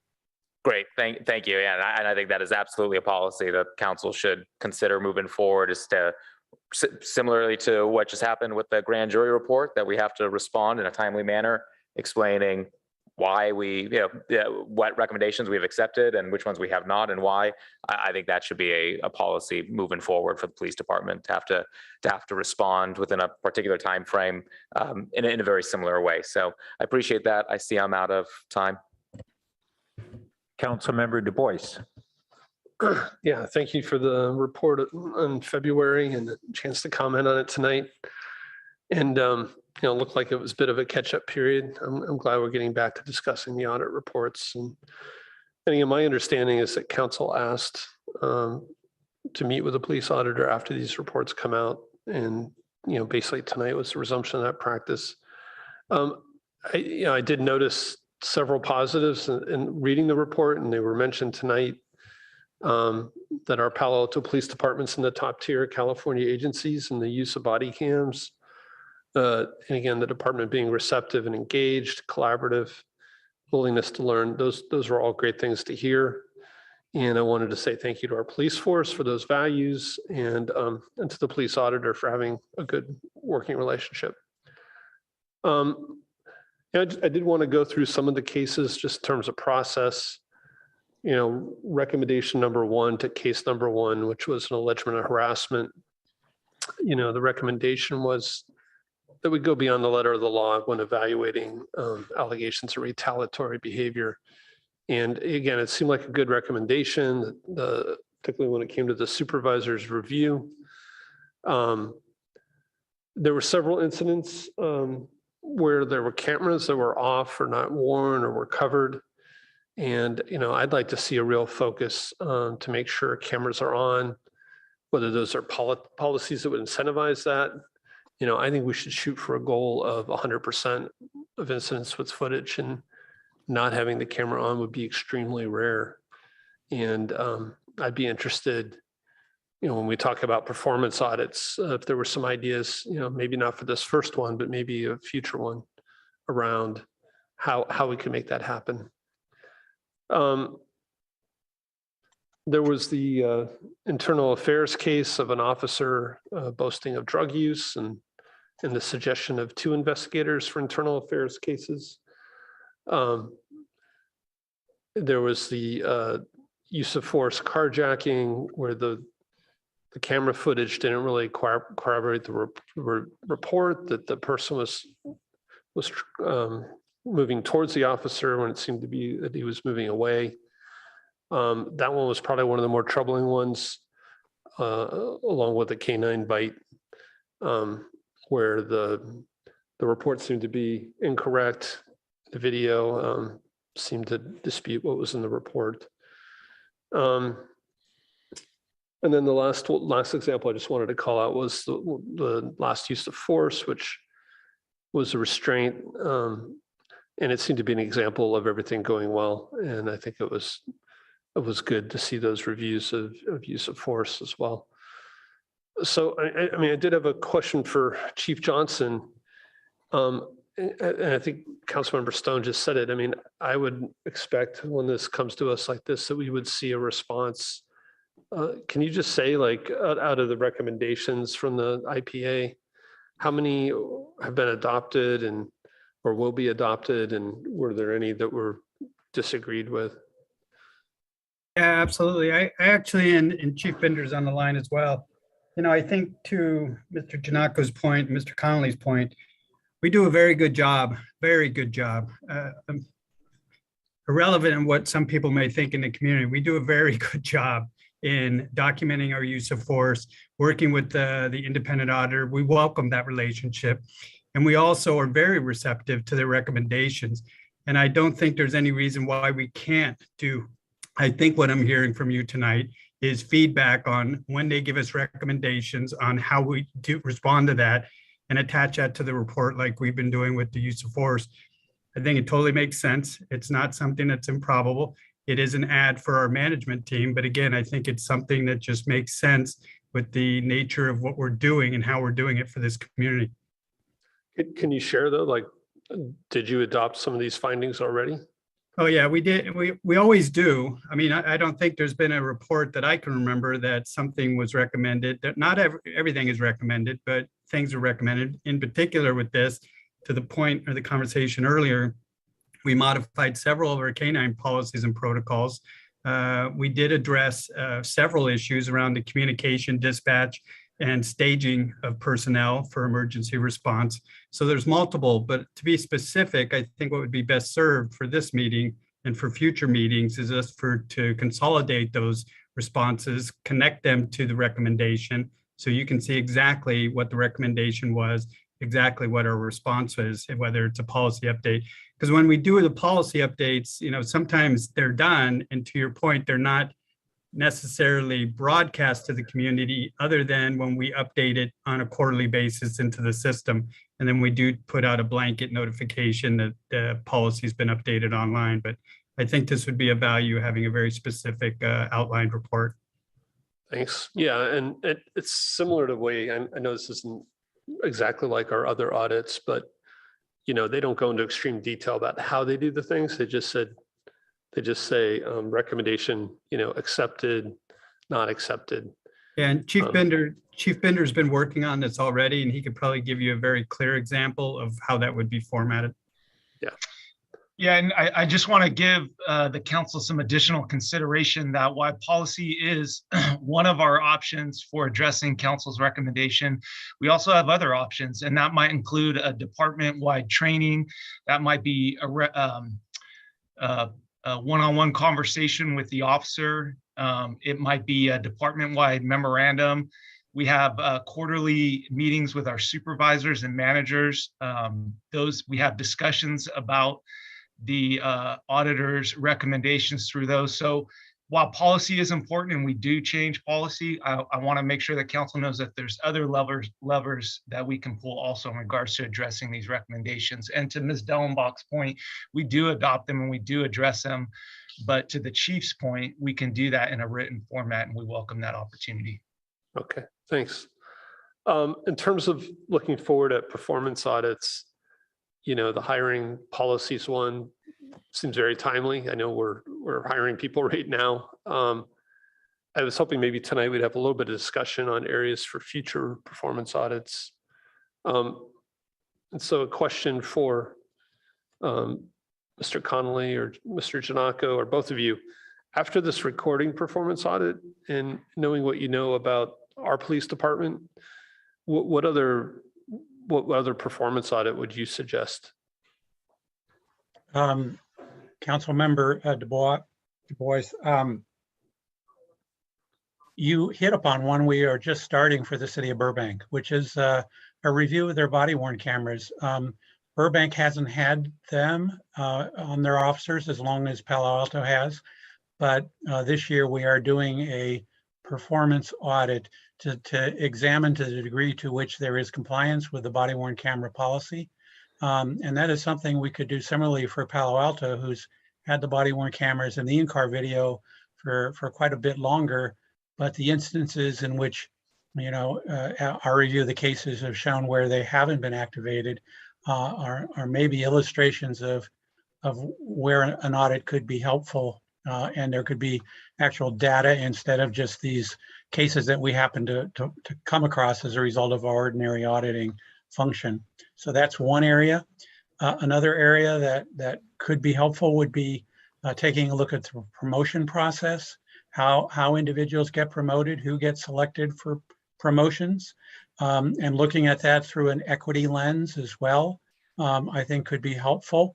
The way in which officers are evaluated, that's another accountability piece that we don't look at, but certainly is a way in which officers are incentivized to do good work and are remedied when the work is below par. The evaluation systems vary in our experience from city to city with regard to their effectiveness. And so that's yet another area that we could look at. And transparency to the degree that the city and the department is putting out as much information as possible to your community about all the things that police officers do in data form, in table form, and try to get more specific and provide more information. I think that's aligned with some of what you've been asking for over the past couple of years, and that's something we could also work on. So those are just some things off the top of our head. Mr. Connolly, do you have anything to add?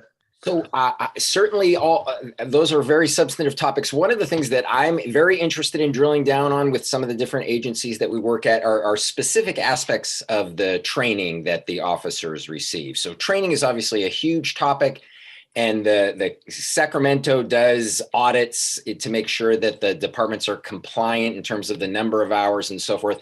But there are some particular subject areas that are obviously particularly sensitive and interesting to the community. And I would be curious to know how Palo Alto goes about training its officers in that. And I'd give you one specific example, and that would be the duty to intervene. And if you think about the George Floyd incident, and the Derek Chauvin obviously was the most culpable individual, but I think a lot of people were startled and disturbed at the other officers who were on scene just kind of passively allowing that to happen. And so why does that happen? And what do departments do to train their people and equip them to recognize a problem and do something about it before a tragedy like that is allowed to occur? So I think we could work with the council and identify a few specific topic areas that would be of particular interest, and kind of just be able to do a survey and maybe sit in on some training as to how the department actually does that. Great. Yeah, I jotted down a couple of ideas. I think you guys hit them all. I thought duty to intervene would be a good area, and I wasn't really sure how to think about it, but I think looking at the training makes a lot of sense. And again, I guess it's not just the body cam, but the car cams, all the cams. Again, recommendations, maybe how we up that number where it's just very unusual that it would ever be turned off or not captured. I know we're running behind schedule. I'm finished, but I don't know if you wanted a motion at this point or. Well, let me go to Councilmember Tanaka. Okay. I didn't raise my hand. Councilmember Phil Seth. Yeah, thanks very much. And thanks very much to the chief and your team, and also to the OIR group for coming here and doing this. This is very helpful. I think Councilmember Du Bois and the chief sort of already covered most of what I was going to remark on here, but with the regular city auditor, there's a process by which we document, here's the recommendations, and here's the ones that are already done, and here's the ones that we're going to do, and here's the ones that we aren't going to do, and why not. And I think it goes to policy and services or something like that. So I think the chief already sort of addressed that, which is great. We ought to have a formal process for how we keep track of this stuff and report out on what we're going to do with recommendations. I mean, I don't know exactly what that process should be. Chief's comment sounds reasonable, but we ought to write it down and follow it. And then so the duty to intervene and duty to report and so forth is some ideas have been floating around here for a while too. So maybe they'll end up on a list at some point. Thanks. Vice Mayor Koo. Thank you. Everything just sounds very positive, with what the chief have said and what Chief Binder has said in terms of many of the recommendations are reviewed, and some of them have been adopted, and there are other levers. So all very positive. And thank you very much for being open to adding it to future reports, Chief Johnson. And it's also very positive to hear that from our auditors, Mr. Ganako and Mr. Connolly, that there is regular notifications, updates to cases, and that they have full access, and the police department has been responsive. So those are all positive. I think when we expanded our scope, when we expanded our scope for the auditors, it was in order to have greater accountability to the general public. So going down this route as suggested by the mayor and Councilmember Stone and Du Bois, I mean, this is the positive route to building trust and confidence from our public. And I think that's what the public has been asking for. They do want to trust and believe in our police, and our police deserve to be trusted as well. But that's only if there is that full transparency that auditors talked about. So again, thank you. And Councilmember Cormack. Thank you, Mayor Byrd, and good evening and welcome to Mr. Janako and Mr. Connolly. I view these audits in every area, not just for our police department, as part of being a learning organization. And that's how I'm reading them and thinking about them and listening tonight. It sounds as if that's the way the department is and has been in the time I've been on council taking these reports. I guess I'm a little perplexed about having your firm work with recruitment and hiring. May I ask if you're involved with recruitment and hiring elsewhere, other communities?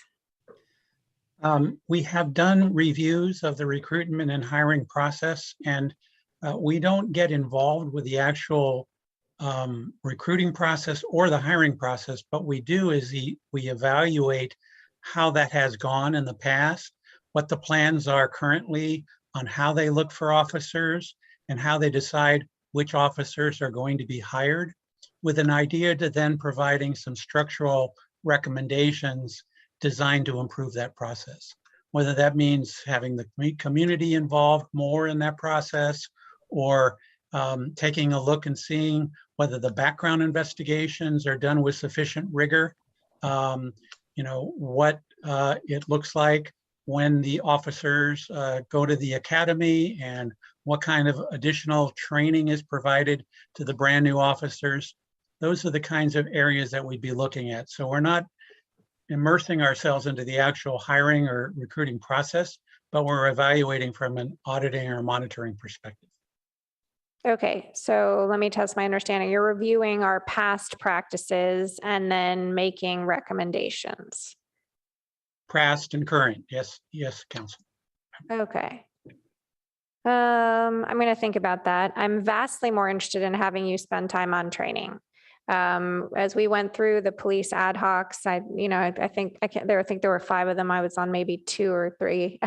It was a busy time. There were a lot of Zoom meetings. I think one of the things, those of us who really got embedded in the policy manual realized is how important the training was. And anytime there was a change, and I asked a lot of questions about the training and about the role of post, et cetera.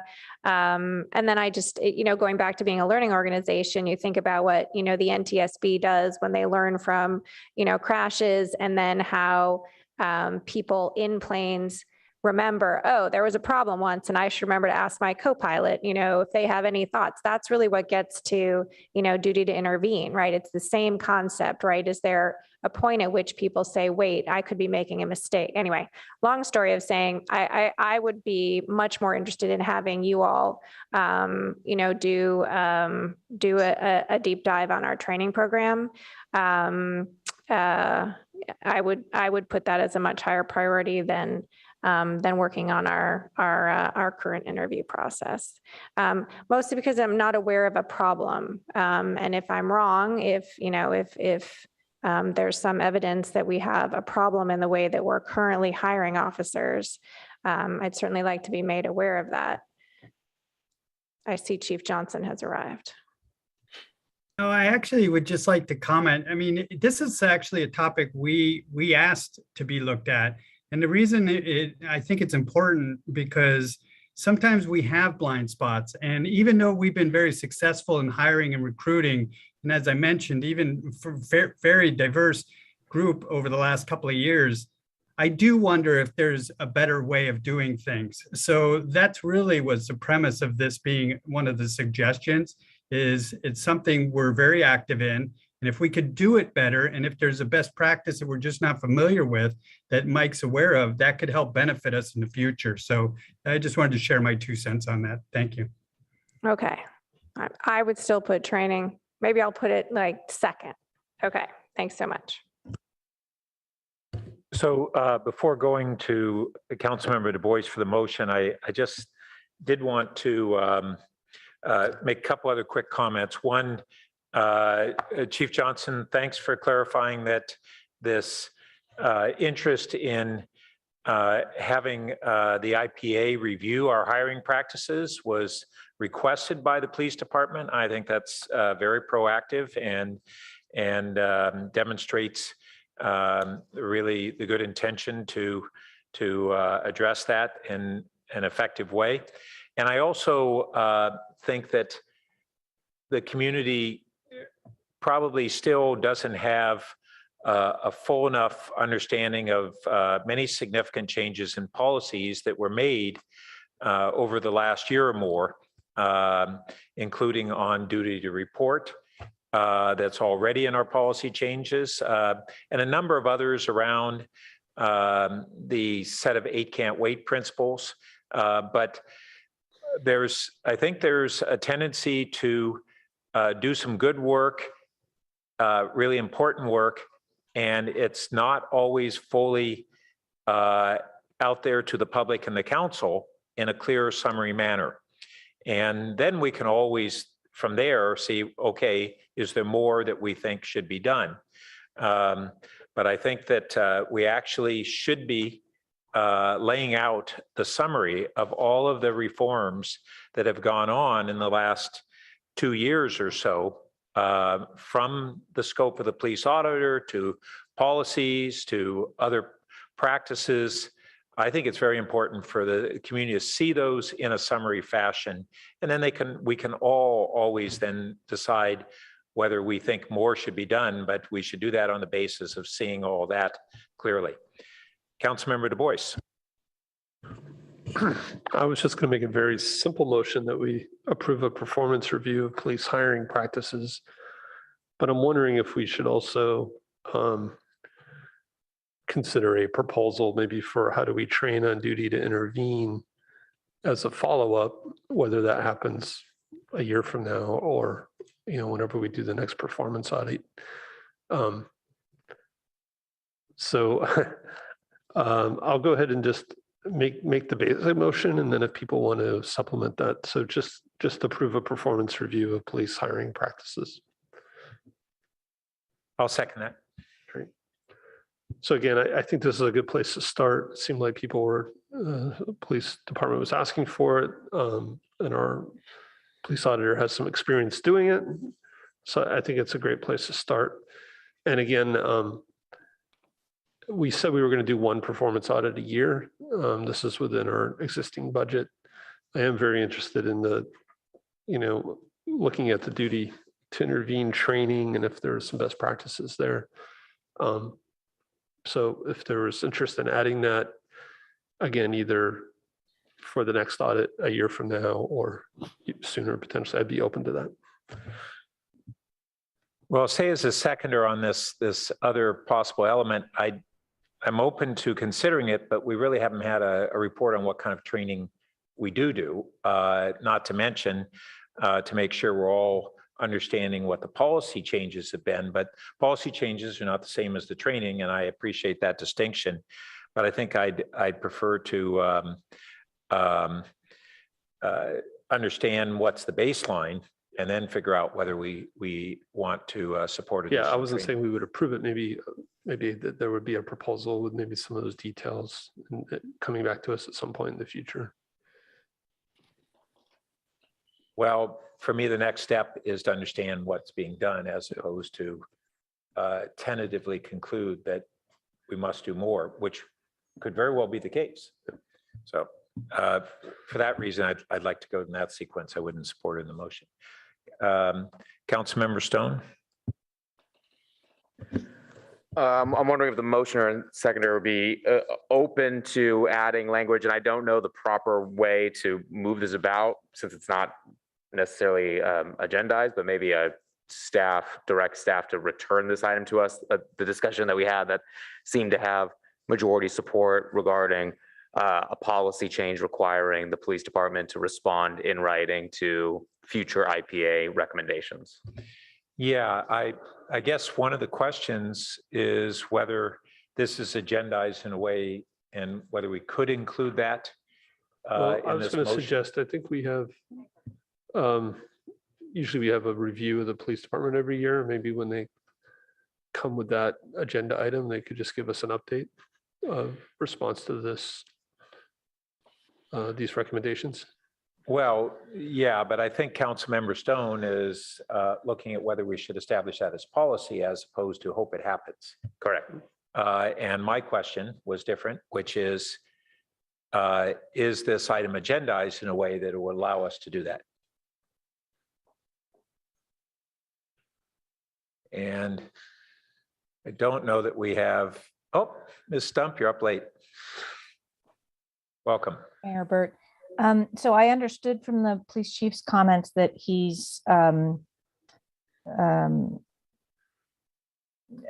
amenable and willing to add that element to the OIR auditing program. So I don't know that a motion is needed to confirm that. It seems that staff's in agreement, but if council wanted to memorialize that's probably fine within the scope of what you have as this agenda item. And I guess the chief maybe can suggest whether the best way to do that would be it would be another step in the preparation of the OIR report before it comes to the council as an info item would be for there to be time for the police department to respond with what they've done and or would plan to do, or why a recommendation is not workable in our department. So I'd actually prefer that we not delay the report. We get the report as it is, and that when we have this meeting to discuss the report, that's when we would get the update on response to it. Good. So I think that could be incorporated in the motion because it's implicit in this report that those things have already been evaluated. We just don't have them reported out. So Councilmember Stone, did you want to propose an amendment that would reflect that it would not need to be incorporated in the report when it's prepared, but instead would be included in the when the staff when the IPA report comes to the council, the staff would at that time provide their responses. Yeah, I think that timeline makes sense as long as it's a required written response by the department. Yeah. So again, to clarify, staff would not delay releasing the report, but when there was a meeting scheduled for discussion, that would include the responses at that time. Yeah, I think that's captures it. But council members, I don't think you need to direct. Yes, that's better. Right. Thank you, Madam Clerk. Yeah, I just don't want to delay the reports, so I want to make sure that's clear. Yeah, should we just add the wording concurrent with the presentation or the agendizing of the IPA report? Is that the way to capture that, the timing? Council members, you might want to let the Mr. Janako and Connolly have that discussion with the chiefs. Oftentimes, when a report is written in traditional auditing, and of course, the police auditors are not traditional auditors, and they don't follow government accounting auditing standards. But with that type of work, often the drafter of the primary report wants to see before the report is finalized if there are significant concerns with implementation. And so that's how your regular internal auditor works with the departments. Their draft report is shared with the department, and the department has an opportunity to respond. And sometimes issues arise in that process that the drafter of the original report wants to see. So it may be that those folks want to do the work in that way. And, okay. And I think you might want to hear from them. So would it be best then to just return to putting a period after recommendations and leave it open to the police chiefs and the auditors to work out the sequencing amongst themselves? I see Deputy Chief Binder. Did you wish to weigh in on that?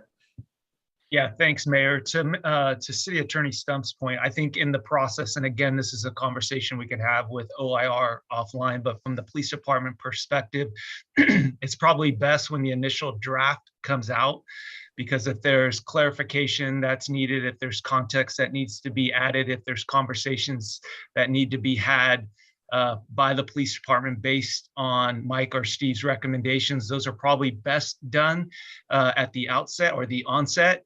And to Councilmember Du Bois' point, I don't believe that that's going to delay the report coming out. I don't foresee that. Of course, it depends on the number of recommendations, but it would be our understanding that that conversation takes part as part of the process that Steve and Mike spoke to earlier. Sounds great. Thank you. Vice Mayor Koo. So I would accept. Oh, sorry. I would What? accept the amendment. Oh, yeah. Okay, sorry. And I do as well as the seconder. Vice Mayor Koo. I just wanted to ask, are you only looking for the future IPA recommendations or including this report?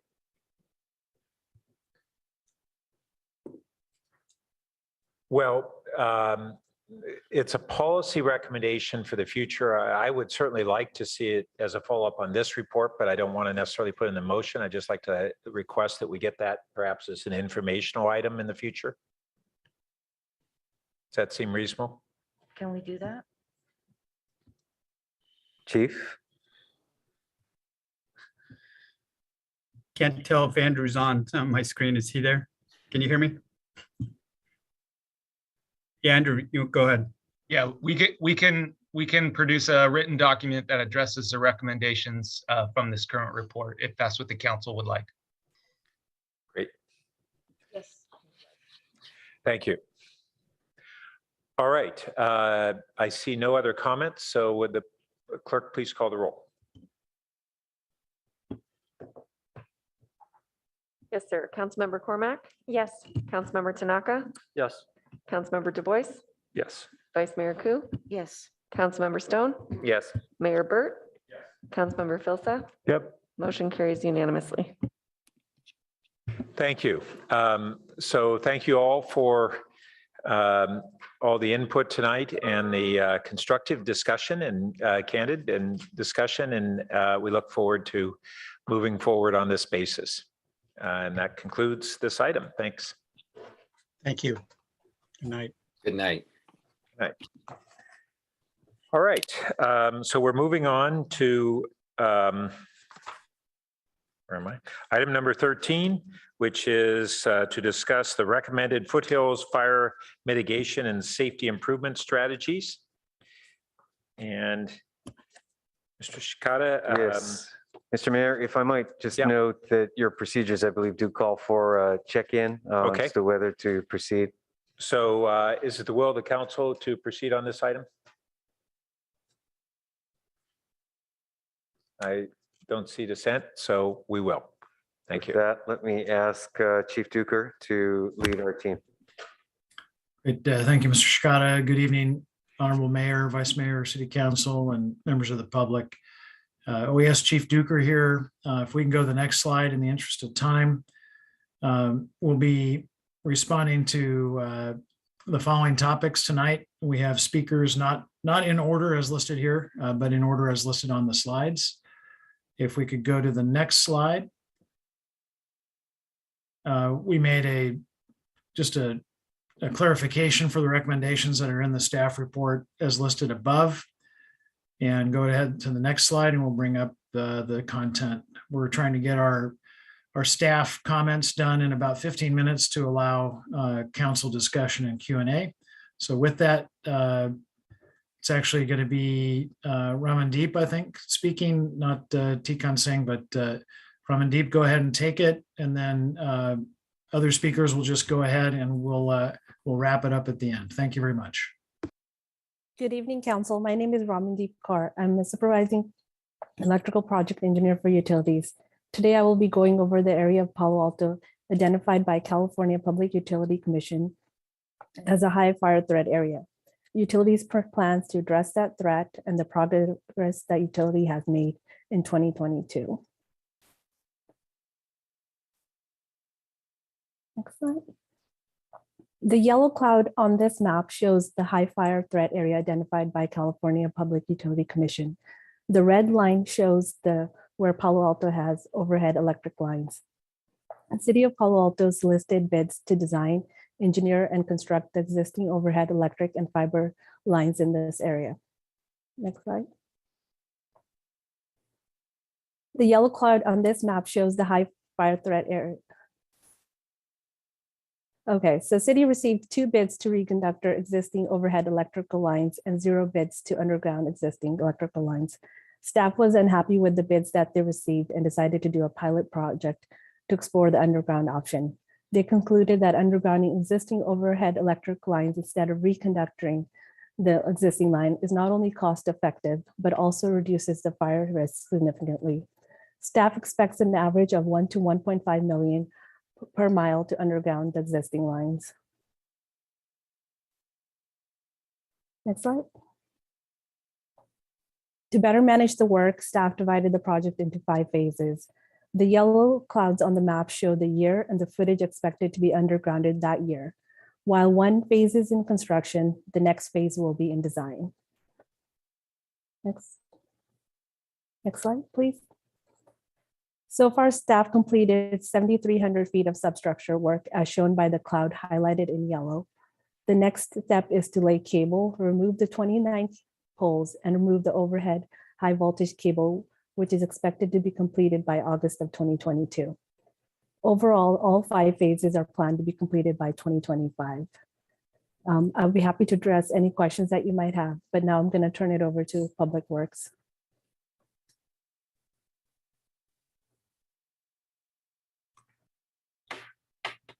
Good evening. We're going to try and get through this pretty quick. Next slide, please. One of the other aspects of this project is annual vegetation management activities that take place in the foothills area. This is roadside clearing and defensible space work. Previously, this work was contracted by the Santa Clara Fire Safe Council for the city. And due to issues with prevailing wage, this is no longer an option for us. Historical contract budget came from 3 sources: Public Works, CSD, and the fire department. Next slide, please. So the scope of this work is very robust. It includes clearing roadside evacuation routes up to 30 feet on city-owned property and 10 feet on private property. And it's along Arastadero, Los Trancos, and some of Pageville. Next slide, please. In addition to the evacuation routes, there is a lot of defensible space work that is done in core sections of Foothills Park. And this is just a small sampling.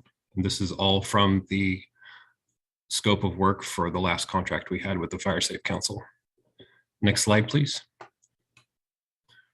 So our recommendation is that we explore additional funding, as the contract, if we were to come up with a new contract, would be much more, we anticipate it is going to be significantly higher than our previous contract with Santa Clara Fire Safe Council due to the prevailing wage issue. We don't currently have any solid estimates that would need to go out, but we recommend looking for some additional funding so that we can proceed. Next slide.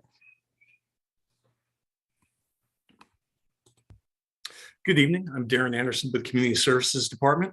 Next slide, please. Open space staff surveyed the eucalyptus trees in Foothills Nature Preserve, Pearson Arastadero Preserve, and Esther Clark Park. There are approximately 110 eucalyptus trees in the preserves. This is an updated number from the 95 trees that were listed in the staff report. And the removal of these eucalyptus trees on city property, the biological surveys, and the native tree replanting would cost approximately $500,000. Next slide, please. Staff recommend that council direct staff to seek funding through the FY 2023 budget process for this work, and the work to be phased over a period of 3 years. Staff applied for a grant through CAL FIRE to offset some of the tree removal costs, and we'll find out in late April if we've been awarded the grant. Next slide, please.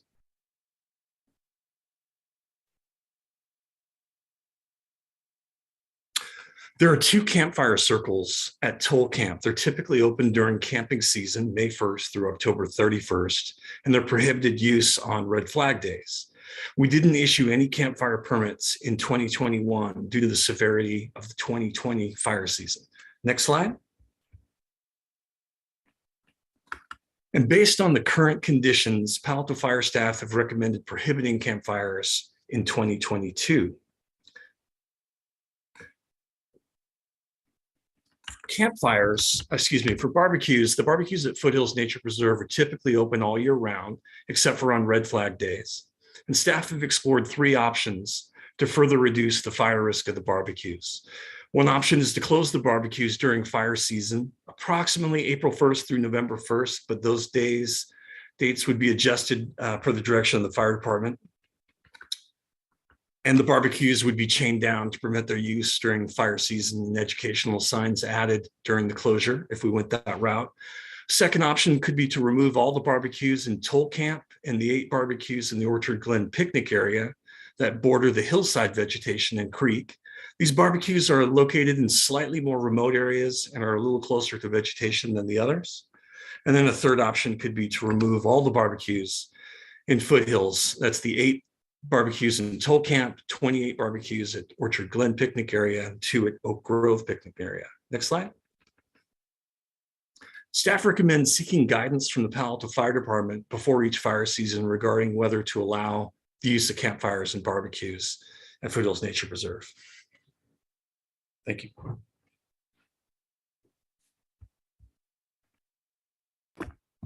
Great, thanks to all the staff from the different departments who've been part of this multi-departmental effort and will continue to be so as we go forward. We're going to move through the last couple of slides here just to, again, allow the hopefully discussion with our council. So first up, just a little bit for those who haven't referenced our study session from August, please take a look at that.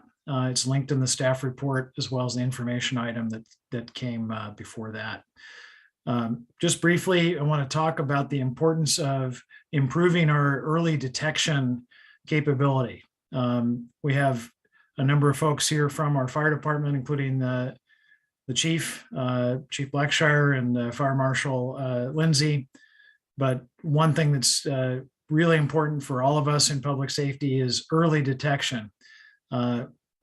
In our experience, a lot of these wildland fires are caused by automobiles, arson, lightning, cigarettes out the window, and so forth. And a lot of these things occur with no witnesses. They occur at night. They occur just in kind of the worst Murphy's Law conditions possible. And for those who haven't spent a lot of time in our greater foothills, if riding a bicycle, hiking, driving a car, many places you have no cell phone coverage, and there are a lot of ravines and kind of challenging topography that makes it very difficult. Should heaven forbid, for example, a car go off the roadway, in many cases we don't find the car for months. And so if there's a ignition that starts as a result of that, it means that the response is delayed, and it puts the fire service in what's known as the defensive posture, meaning it can quickly grow to something that's too large to fight. The lower picture there of the Bonnie Doon camera was an alert wildfire camera in the Bonnie Doon area of Santa Cruz County, not too far as the crow flies from our city limits. During the 2020 fire season, that camera actually burned up. So cameras are one part of our strategy. Again, in the interest of time, I'm not going to belabor it. But the other thing that may be less intuitive, in addition to early response, is our ability to notify the public about where and how to evacuate. The fire may not be contained to a single fire, as we saw in these so-called complex fires. There were multiple fires, there were multiple expanded perimeters, and the movement and trajectory of the threat condition, if you will, is challenging. So knowing the locations, plural, is really important for us to be able to give timely and accurate and helpful, safe information to the public about what to do, in addition to guiding our first responder resources and our mutual aid allied agency response. Next slide. Just a little bit about our regional and local planning efforts. Again, I'm not going to belabor it. It's in the staff report and in the prior ones. Santa Clara County, and we are a part of this, has a robust CWPP, which is a community wildfire protection plan. There's been some state legislation that will cause the county, and with it our effort, to be updated. The local hazard mitigation plan will be specifically modified to include evacuation and some climate adaptation, most of which we have a big chunk of already.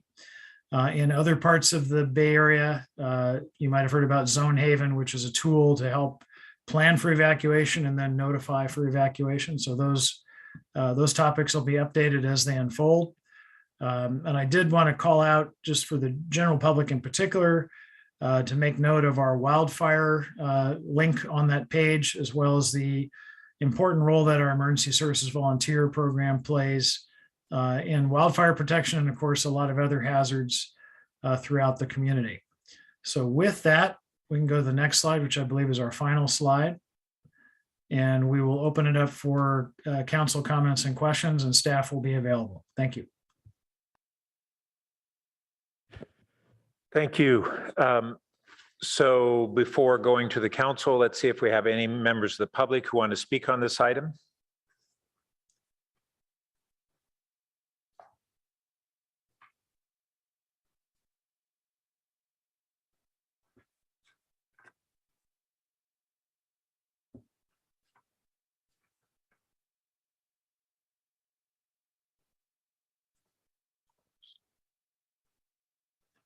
And we need to adjust the time. Okay. And just so the members of the public know, if they wish to speak, they need to sign up right away. With the late hour, we're going to cut off additional speakers. Our first speaker is Rebecca Eisenberg, to be followed by Aram James. You should have the floor. Hi there. So still here because literally what is more important than the protection of our planet, wildlife, and human beings? Nothing. Nothing is more important. And here tonight before you is a decision about whether to invest in the protection of wildlife and of our community itself, or to continue down your current path of spending money on surveillance technology and $1 million change orders for the new jail near California Avenue. Here, the speaker mentioned that the resources that we used to have cannot be currently obtained due to, and I quote, issues with prevailing wage. In other words, we apparently refuse to pay a living wage to our workers because paying a living wage to our workers puts the project out, makes the project unaffordable. Do you hear what you're saying? Here in probably, one of the very wealthiest communities in the world, here we refuse to pay the individuals whose jobs are to protect us from fire a living wage. That is shameful and embarrassing to all of us, to all of you. We need to pay the workers who risk their lives for us, as in the police, and as in not the police, they risk our lives, but as in the firefighters. We need to pay them and the many consultants and operators who get out there and underground these wires and take care of the trees. They deserve to be paid a living wage. It is not a problem to pay them a living wage. It is a moral requirement to do so. The city has endless money. As the Santa Clara grand jury found, the city's financial problems are caused by its own bad choices. As the grand jury pointed out, the city refused even to acknowledge that such funding sources as home key and as the earned income tax credit even exist. Federal and state law has been there to fund affordable housing. Yet I sat there while our city manager looked at me and told me I was nuts to say that the state is giving away hundreds of millions of dollars for 2 years in denying it. Here we have more than enough money. If you actually proposed a progressive rather than regressive business tax, we would have more than enough money. Please protect our neighborhoods, protect our communities, prevent fires. Thank you. Our final speaker is Aram James. Welcome.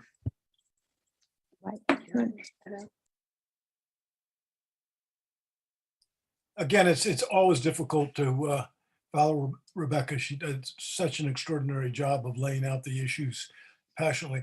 I think I've told the council on more than one occasion, the best job I ever had was working back in 1968 or thereabouts for the city, cutting some of the original trails at Foothills Park. I mean, really, if we need to protect our citizens from a wildfire, we need to pay, as Rebecca said, if we're not prevailing wages, we need to recruit people to be up there at the Foothills Park or that area's fire department year round, because wildfires, of course, are becoming a year-round problem. Rebecca is absolutely correct. We continue to spend on what I call the prison, the new police station, to the extreme detriment of other safety issues, community issues, et cetera, et cetera. This is a critical one. We've got to give our fire people, our people that do protect our plants, that want to remove, plants like eucalyptus trees that generates so much risk of fire with native plants. That's cost money. It has to be done. It has to be a high priority. And I would wonder whether some of our insurance policies would be put at risk if we're not employing sufficient people to do the job. Appreciate the time tonight. And again, I want to thank you all on the council tonight for not succumbing to the intimidation that the city manager put on you to not have the great conversation that you had on the independent police auditor's report and related matters. Thank you for doing that. That was a real big one tonight. Do the same here now. Thank you. Okay, so this returns to the council for discussion. Anyone want to go first? Okay, Vice Mayor Koo. I just have some questions. On packet page 8, well, I don't know, this is actually from the January report. The wildfire detection technologies, the language that is here, any technology used primarily for fire detection, will it also, does that limit it from finding out how the fire is started? Thank you, Vice Mayor Koo. No, the purpose of that, and we would return to council for formal action. This is just to get your initial guidance. This was originally a consent item, not an action item, but I think quite correctly, we're having the opportunity for discussion tonight. So the idea is that what we're trying to do is remove some of the impediments, frankly, to exploring new technologies. Right now, the state of the art is very early and unknown, and the technology is changing rapidly. What I can tell you is that fixed cameras are a good solution, but an inadequate solution, meaning you could have 100, you could put 1,000 cameras up in the greater foothills and you'd still have blind spots because of these ravines and kind of cavernous areas where you cannot cover. So an example that's cited in the study session packet that might be helpful for kind of illustration is if a plume of smoke were spotted, how does one adjudicate that? How does one effectively figure out, is that a campfire or is that a car fire? Or is that, what exactly is it and where is it? And so the ability to use Internet of Things and sensors and affiliated networks is ultimately where the best practices are going to go. However, the current municipal code regarding quote unquote surveillance technologies doesn't have an exclusion for technology that is meant for fire detection. And so that's what staff is proposing to answer your question. Thank you. Oh, okay, that clarifies. Thank you. And my next question is under policy implications, it says the removal of the barbecue and campfires or restricting their use constitute a change in the CSD open space policy. How does that happen? I mean, how is that? I'll let Director Anderson talk to that. Yeah, thank you, Vice Mayor Koo. I think it's just a change in our status quo. Policy has been that they're open barbecues, for example, year round, except for those red flag days, and the campfires by permit during the camping season. So it would just be a change to that status quo policy of when we allow them. Okay, I see. Okay, thank you. That's all. Councilmember Cormack. Thank you, Mayor Burt. Chief Duker, I'm just trying to understand, the study session was a long time ago. So if you can refresh my memory on the Foothills Fire Early Warning System and cameras and the Internet of Things, fixed cameras, are we talking about drones? Is that one of the things that you're contemplating using? Absolutely. UAS, unmanned, unstaffed aerial vehicles would be a potential component of that.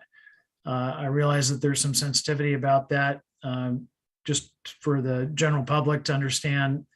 The purpose of drones in this case would be for detection in some cases, but really, again, for that scenario where you need to adjudicate quickly. There might be another sensor or camera, that perhaps a thermal camera that picks up a hot spot. There's no way currently other than sending rangers or firefighters or somebody else out to physically go look at it. And by the time that happens, in many cases, it's grown very large. Chief Blackshire or one of his staff could certainly talk about CAL FIRE and their use of aircraft of various kinds. But to answer your question directly, yes, we would like to explore that. We'd like to be essentially part of a larger regional test bed. We would be inviting CAL FIRE and other partners to play with that. That would not be something that we would do all by ourselves. Hope that helps.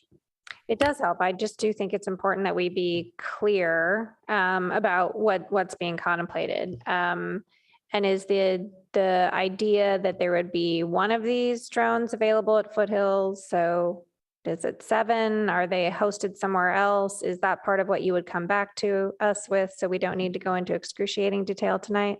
Exactly, the latter. We don't know how many, but to make it effective, there would certainly need to be more than one.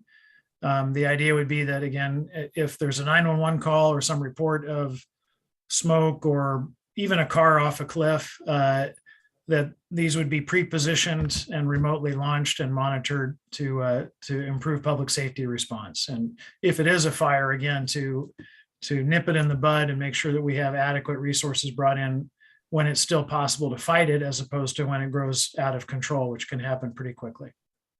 Understood. Thank you so much. So I was not one of the people who moved to pull this from consent. I think it's appropriate, although I realize there's some objections to, I do think it's appropriate to remove the eucalyptus trees.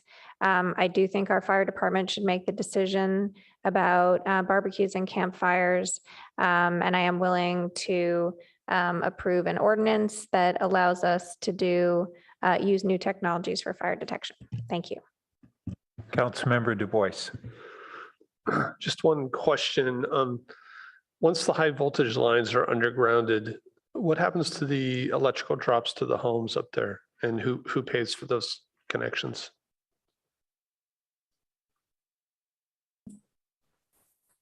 So the current plan is we will underground the high voltage overhead electric lines and leave the secondary lines to the homes as they are just drops. That cable is insulated, so it's not a fire threat risk. But in the future, we can look into forming underground districts. Okay, or the homeowner could do it, I guess, if they were so inclined at that point.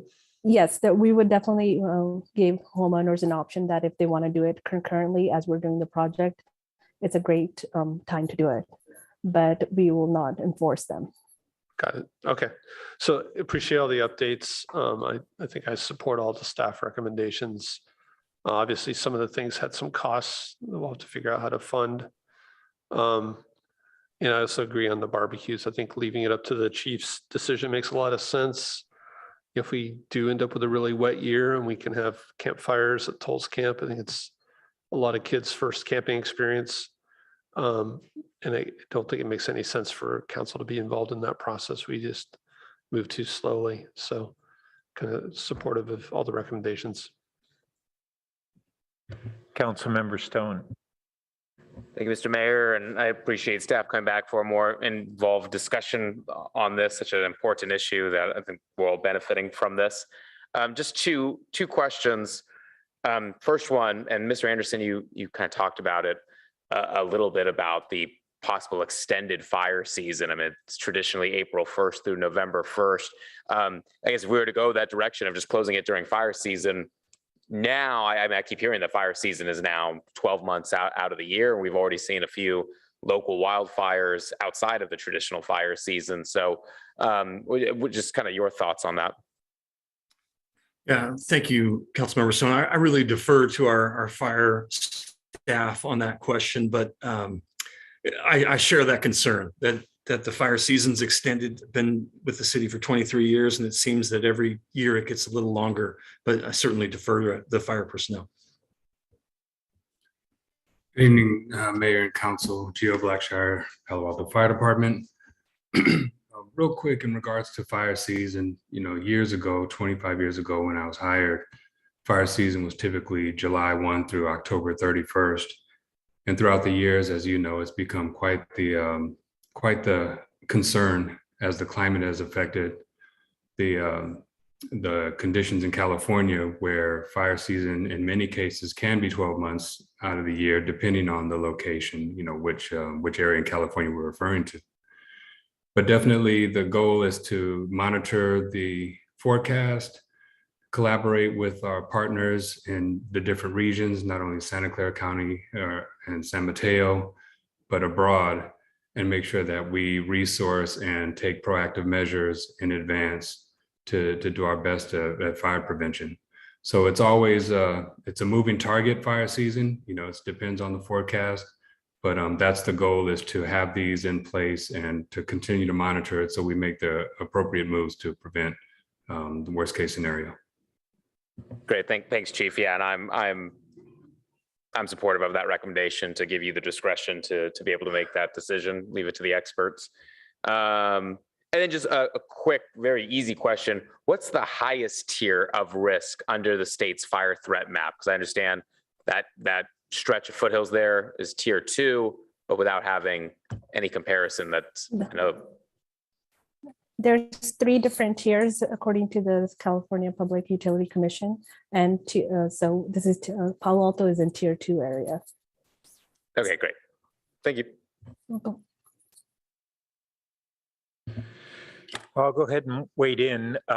First, at the highest level, we not only have seen a significant expansion of the length of time of fire season, but we've gone from fire season to mega fire seasons. And the sorts of fires that we now have in our wildlands, fire experts have just said it's different in kind and not simply in frequency and not simply in the length of the season. And those things combined have made the threat of a mega fire in our wildlands a catastrophic risk to our community. And if we think about it, it's a risk on multiple levels. It's an incredible public safety risk. 2 years ago, we were beginning evacuation of our residents in the foothills, and we fortunately had a wind shift on the CZU fire and avoided that. But I challenge us to ask ourselves whether we believe that in the coming years or 1 or 2 decades, we will not have a mega fire that actually intrudes into our foothills. And that's a really scary thing for the threat to human life, the threat to public health. We're now seeing that the health impacts of extensive smoke is far more severe than we realized, and far more severe than the direct fatalities from the fires themselves, as terrible as those are. We have environmental runoff as a result of fires. We have our flood control that goes out the door after a catastrophic fire. All of our flood control modeling is based upon a watershed that holds back the water in severe storms. We've seen many occasions in different locations where that very thing happens the year after a major fire. If there's a big rain event, it becomes a very different flooding event than if there were a normal watershed. And lastly, even the economic impacts. We just haven't even begun to appraise how significant the economic impacts would be to the city and to the community of a mega fire in our foothills, potentially intruding into what's called the wildland urban interface.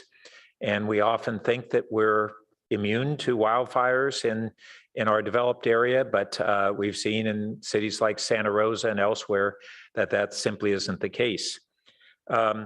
So all of those things combined make it unambiguous to me that this is a very high priority. I did want to find out a little bit more. We've had the Fire Safe Council, who throughout the county has been doing a lot of the wildland protection, clearance of vegetation along roadsides and other high-risk areas. But the staff report referred to an issue with prevailing wage, but didn't really explain that. I assume that they've historically not been an agency or a nonprofit they are that met prevailing wage requirements. So is it that they are looking at, or we're needing to look at a different agency to do the clearance, or are we looking at paying them more so that they can pay prevailing wage? That wasn't explained. So my understanding is that during the last contract discussion, we were requiring the Fire Safe Council to pay prevailing wage as a new requirement based on some upcoming precedents, and they were refusing to pay prevailing wage. So we still would like to find a contractor to perform the service, but we have to find someone new. Okay, I would say it goes beyond wanting to find someone. I think we have a necessity, and I want to be real clear that in my own mind, it's not a question of whether we will do this depending on whether we can find another contractor. We simply must. City Attorney Stump, I think you want to weigh in. So just to clarify, state law has changed. Prevailing wage is required for this work now. So that was not a discretionary decision on our part. We have no option. We must pay prevailing wage to a contractor who does this work. Okay, well, I'd put it as a high priority that we figure out whether we can get them. And if that is now state law, I would assume that it's going to apply to them throughout their partner cities, and cities like us and the county and others who have used their services for a long while, and they've done a great job, are all going to say, I assume that they're in the same boat. Is that right, City Attorney Stump? Would they? Well, I can't speak to how other cities will comply with the state law requirements, but we certainly do need to do so, and we will do that. Okay. So then one other thing on the eucalyptus trees, I'm glad that staff has recognized that we have significant numbers of eucalyptus trees in our publicly owned open space areas. That was a point of disagreement last year on that. But I think our most significant risk, even beyond the trees on our property, are the hundreds, apparently, of eucalyptus trees immediately across the road from Arastradero, right down to the roadway, that are what I believe is in Portola Stables. And they appear to be the highest risk that we have, and the fire won't respect the boundaries between publicly owned open space and that private open space immediately adjacent. We also have eucalyptus trees that border our Arastradero Preserve along the north side, I think it is, the 280 side of the preserve along Felt Lake. And those are by yards on the Stanford property. Stanford, I think, has come to recognize the risk that they provide, and Portola Stables, I believe, is also Stanford leased land. And so because Stanford has their own fire protection program that they've really been upping their game, I strongly encourage us to rapidly work on a plan in collaboration with them to remove those eucalyptus trees, whether it's in phases so that we reduce the risk in near term, so that we break up a continuous fire ban of those highly flammable trees, or some other plan. I appreciate the members of our community, and this was something that Stanford was apprehensive about, that value the aesthetics as well as even the wildlife habitat that can be provided by those trees. We can work with some of our environmental partners to replace them with indigenous trees that are less flammable and better spaced, like we have elsewhere and like Stanford has done even in the Dish area. So I think that's a real high priority, and it's not just an issue of the trees on our property. We've got a massive grove of eucalyptus on that Portola Stables. We also had the SCAP ad hoc committee had a really outstanding set of presentations by two experts from Stanford on the public health risks of megafires as well as public policy. And I think it really increased the awareness of the community on this issue. On the issue of campfires, I'm okay with staff having that discretion, but I want to make sure it's being done with an increased recognition, which seemed to be acknowledged in the staff report, of the risk that is presented by those campfires when we have high fire risk, when we have high fire risk and late evening winds. People leave coals in the pits, and winds come. We late last year, after the fire season's peak, we finally did a removal of a whole bunch of overhanging and even dead trees and branches in the Oak Grove area, and I think that significantly reduced the risk of that area. But I just want to drive home that we can't keep looking at things the way we have in the past. We're not in the past. We're in a new era of megafires that present an incredible risk. And they are our most acute climate impact that is with us today. It's not in the future. I do want to really acknowledge the great progress that's being done on undergrounding our high voltage lines there. That, as we know from PG&E fires, that is one of the greatest risks, and we're contending with that right now, and that is very significant. There are members of the community who say, well, why is it happening up there rather than my neighborhood down here? And in my mind, the answer is that is critically important to all of us. It's not for an aesthetic benefit for the people in the foothills. It is to protect the entire city and community. And thanks for the rapid progress that's going on there. Lastly, our foothills and fires don't respect jurisdictional boundaries. And we have a whole slew of agencies that are either actual firefighting agencies of county fire, state fire, the Portola Fire District, the La Honda Fire District, Menlo Fire District, and ourselves, and then other agencies that are involved in fire protection or impacts, Los Altos Hills, Stanford, and the San Francisco Creek JPA. That's like 9 agencies who all are involved with this area, physically abutting each other. And I think we're overdue for increasing the collaboration that is going on. I know a certain amount is happening.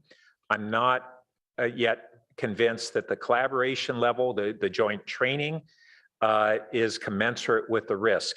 I think back on when we, shortly after Director Duker came on to his role, we recognized that in the creek flood control, we needed to do collaboration, training, upping our sensor technologies, and it was all amongst multi-jurisdictional planning.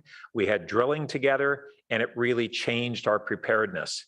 I'm not aware of that kind of interagency real planning. I know that there's a certain amount of collaboration, but I think that's the next thing that we need to up our game on.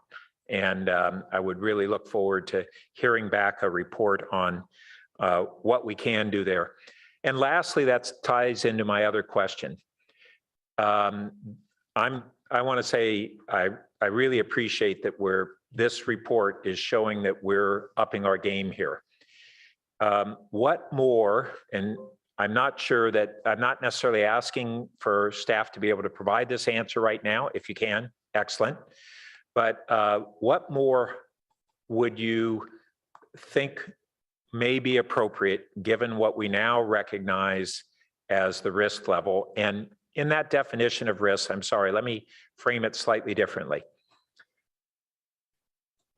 We all know that compared to how we viewed the risks a half a dozen years ago, we now think that the foothills fire risk is drastically higher and the whole state fire risk drastically higher than what we used to think. But does any of us think that now it's going to level off. It's hit a plateau and it won't get worse, even though over the last decade, we've seen this getting worse in a stepped level. And I think that we're now trying to aim for what is the present risk, but we haven't begun to discuss what is the pending risk. And so I want to get that on the table. It's not something that I expect a resolution on tonight, but I think that's how we have to think going forward. So thank you for all of that. If there's any responses that you have at this time to any of those questions, I'd welcome them, and otherwise we can put it in the follow-up category. Okay. So we're ready for a motion. Staff had recommendations on pursuing funding for the eucalyptus tree removal. It seems that we also need to, it seems that we also need to give direction on assuring that we pursue funding for the vegetation removal, the sorts of protections. Oh, Chief Blackshire, were you having a hand up? Yes, thank you, Mayor. I just did want to make a quick comment regarding the training, where I do agree that, I don't know if there's enough training that we can conduct in a timely manner to address mega fires, but the county itself on a regular, pre-COVID, obviously, held a very extensive collaborative wildland fire exercise, and we would include our auto aid and mutual aid partners as that's required by contract. Also within the county, we typically pre-COVID would do monthly drills that focus on everything from communications to structure defense, resources, abilities, safety, et cetera, along with annual training that's RT 100 safety training. So of all the things that COVID disrupted, it definitely disrupted our ability to collaborate as agencies, because if there were to be a large exercise and there was some infection of COVID, it would definitely have some impact on resources and availability of or make it available to respond to such an incident. So, we're hoping as we get a decline in cases in COVID, we can get back to our extensive exercise. And, but I do want to confirm that we are very well aware of the need for training. We can't wait to get back into that mode, but we are, but we do take that very seriously, and we're looking forward to having these exercises again. And we just had a meeting among the fire chiefs in the county on when we can engage in similar exercises again. So your sentiment is very well taken, and again, we take that very seriously. So I appreciate your words. Thank you. Thanks for that update. And so do we also need tonight to give direction on in principle, supporting whatever budgetary adjustments are needed to assure that we still are able to go forward with the vegetation removal and preventative measures?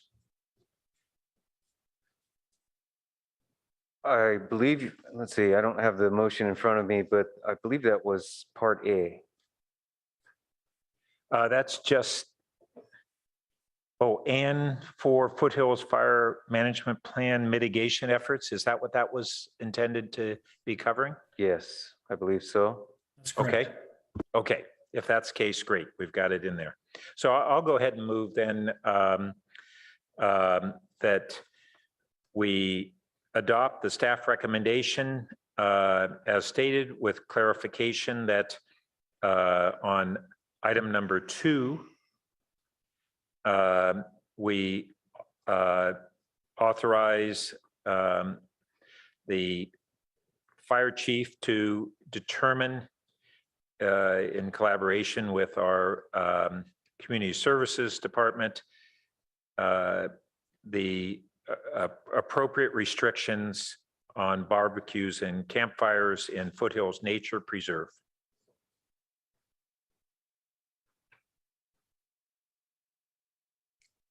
Is there a second? I will second. Okay, second by Councilmember Cormack. I think I've spoken adequately to the motion. Councilmember Cormack. Let me just check with staff and be sure that the rewording of B is acceptable.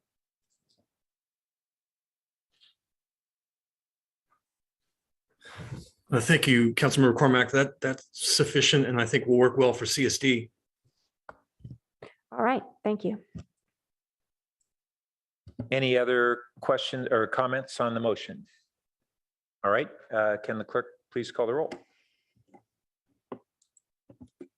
Vice Mayor Ku? Yes. Councilmember Cormack? Yes. Councilmember Tanaka? Yes. Mayor Burt? Yes. Councilmember Filsath? Yes. Mayor Du Bois? Yes. Sorry, Councilmember Du Bois, I apologize. And Councilmember Stone? Both of us, yes. Yes. Okay. Motion carries unanimously. Thank you. So that concludes this item, and I want to thank everyone involved. And so that allows us to move on to our final item, which is council member questions and comments and announcements. So anyone have any? I will just note that we have, in addition to the upcoming Mayfest parade, we have a group of youth who are organizing an Earth Day rally and march, apparently to King Plaza here. And they're looking at collaborating even with surrounding communities on participation, and their focus is on addressing climate change. So I think we'll be having more updates on that, but I wanted people to get that on their calendars. And I think that's all I had at this time. And seeing no other comments, meeting's adjourned. Thank you.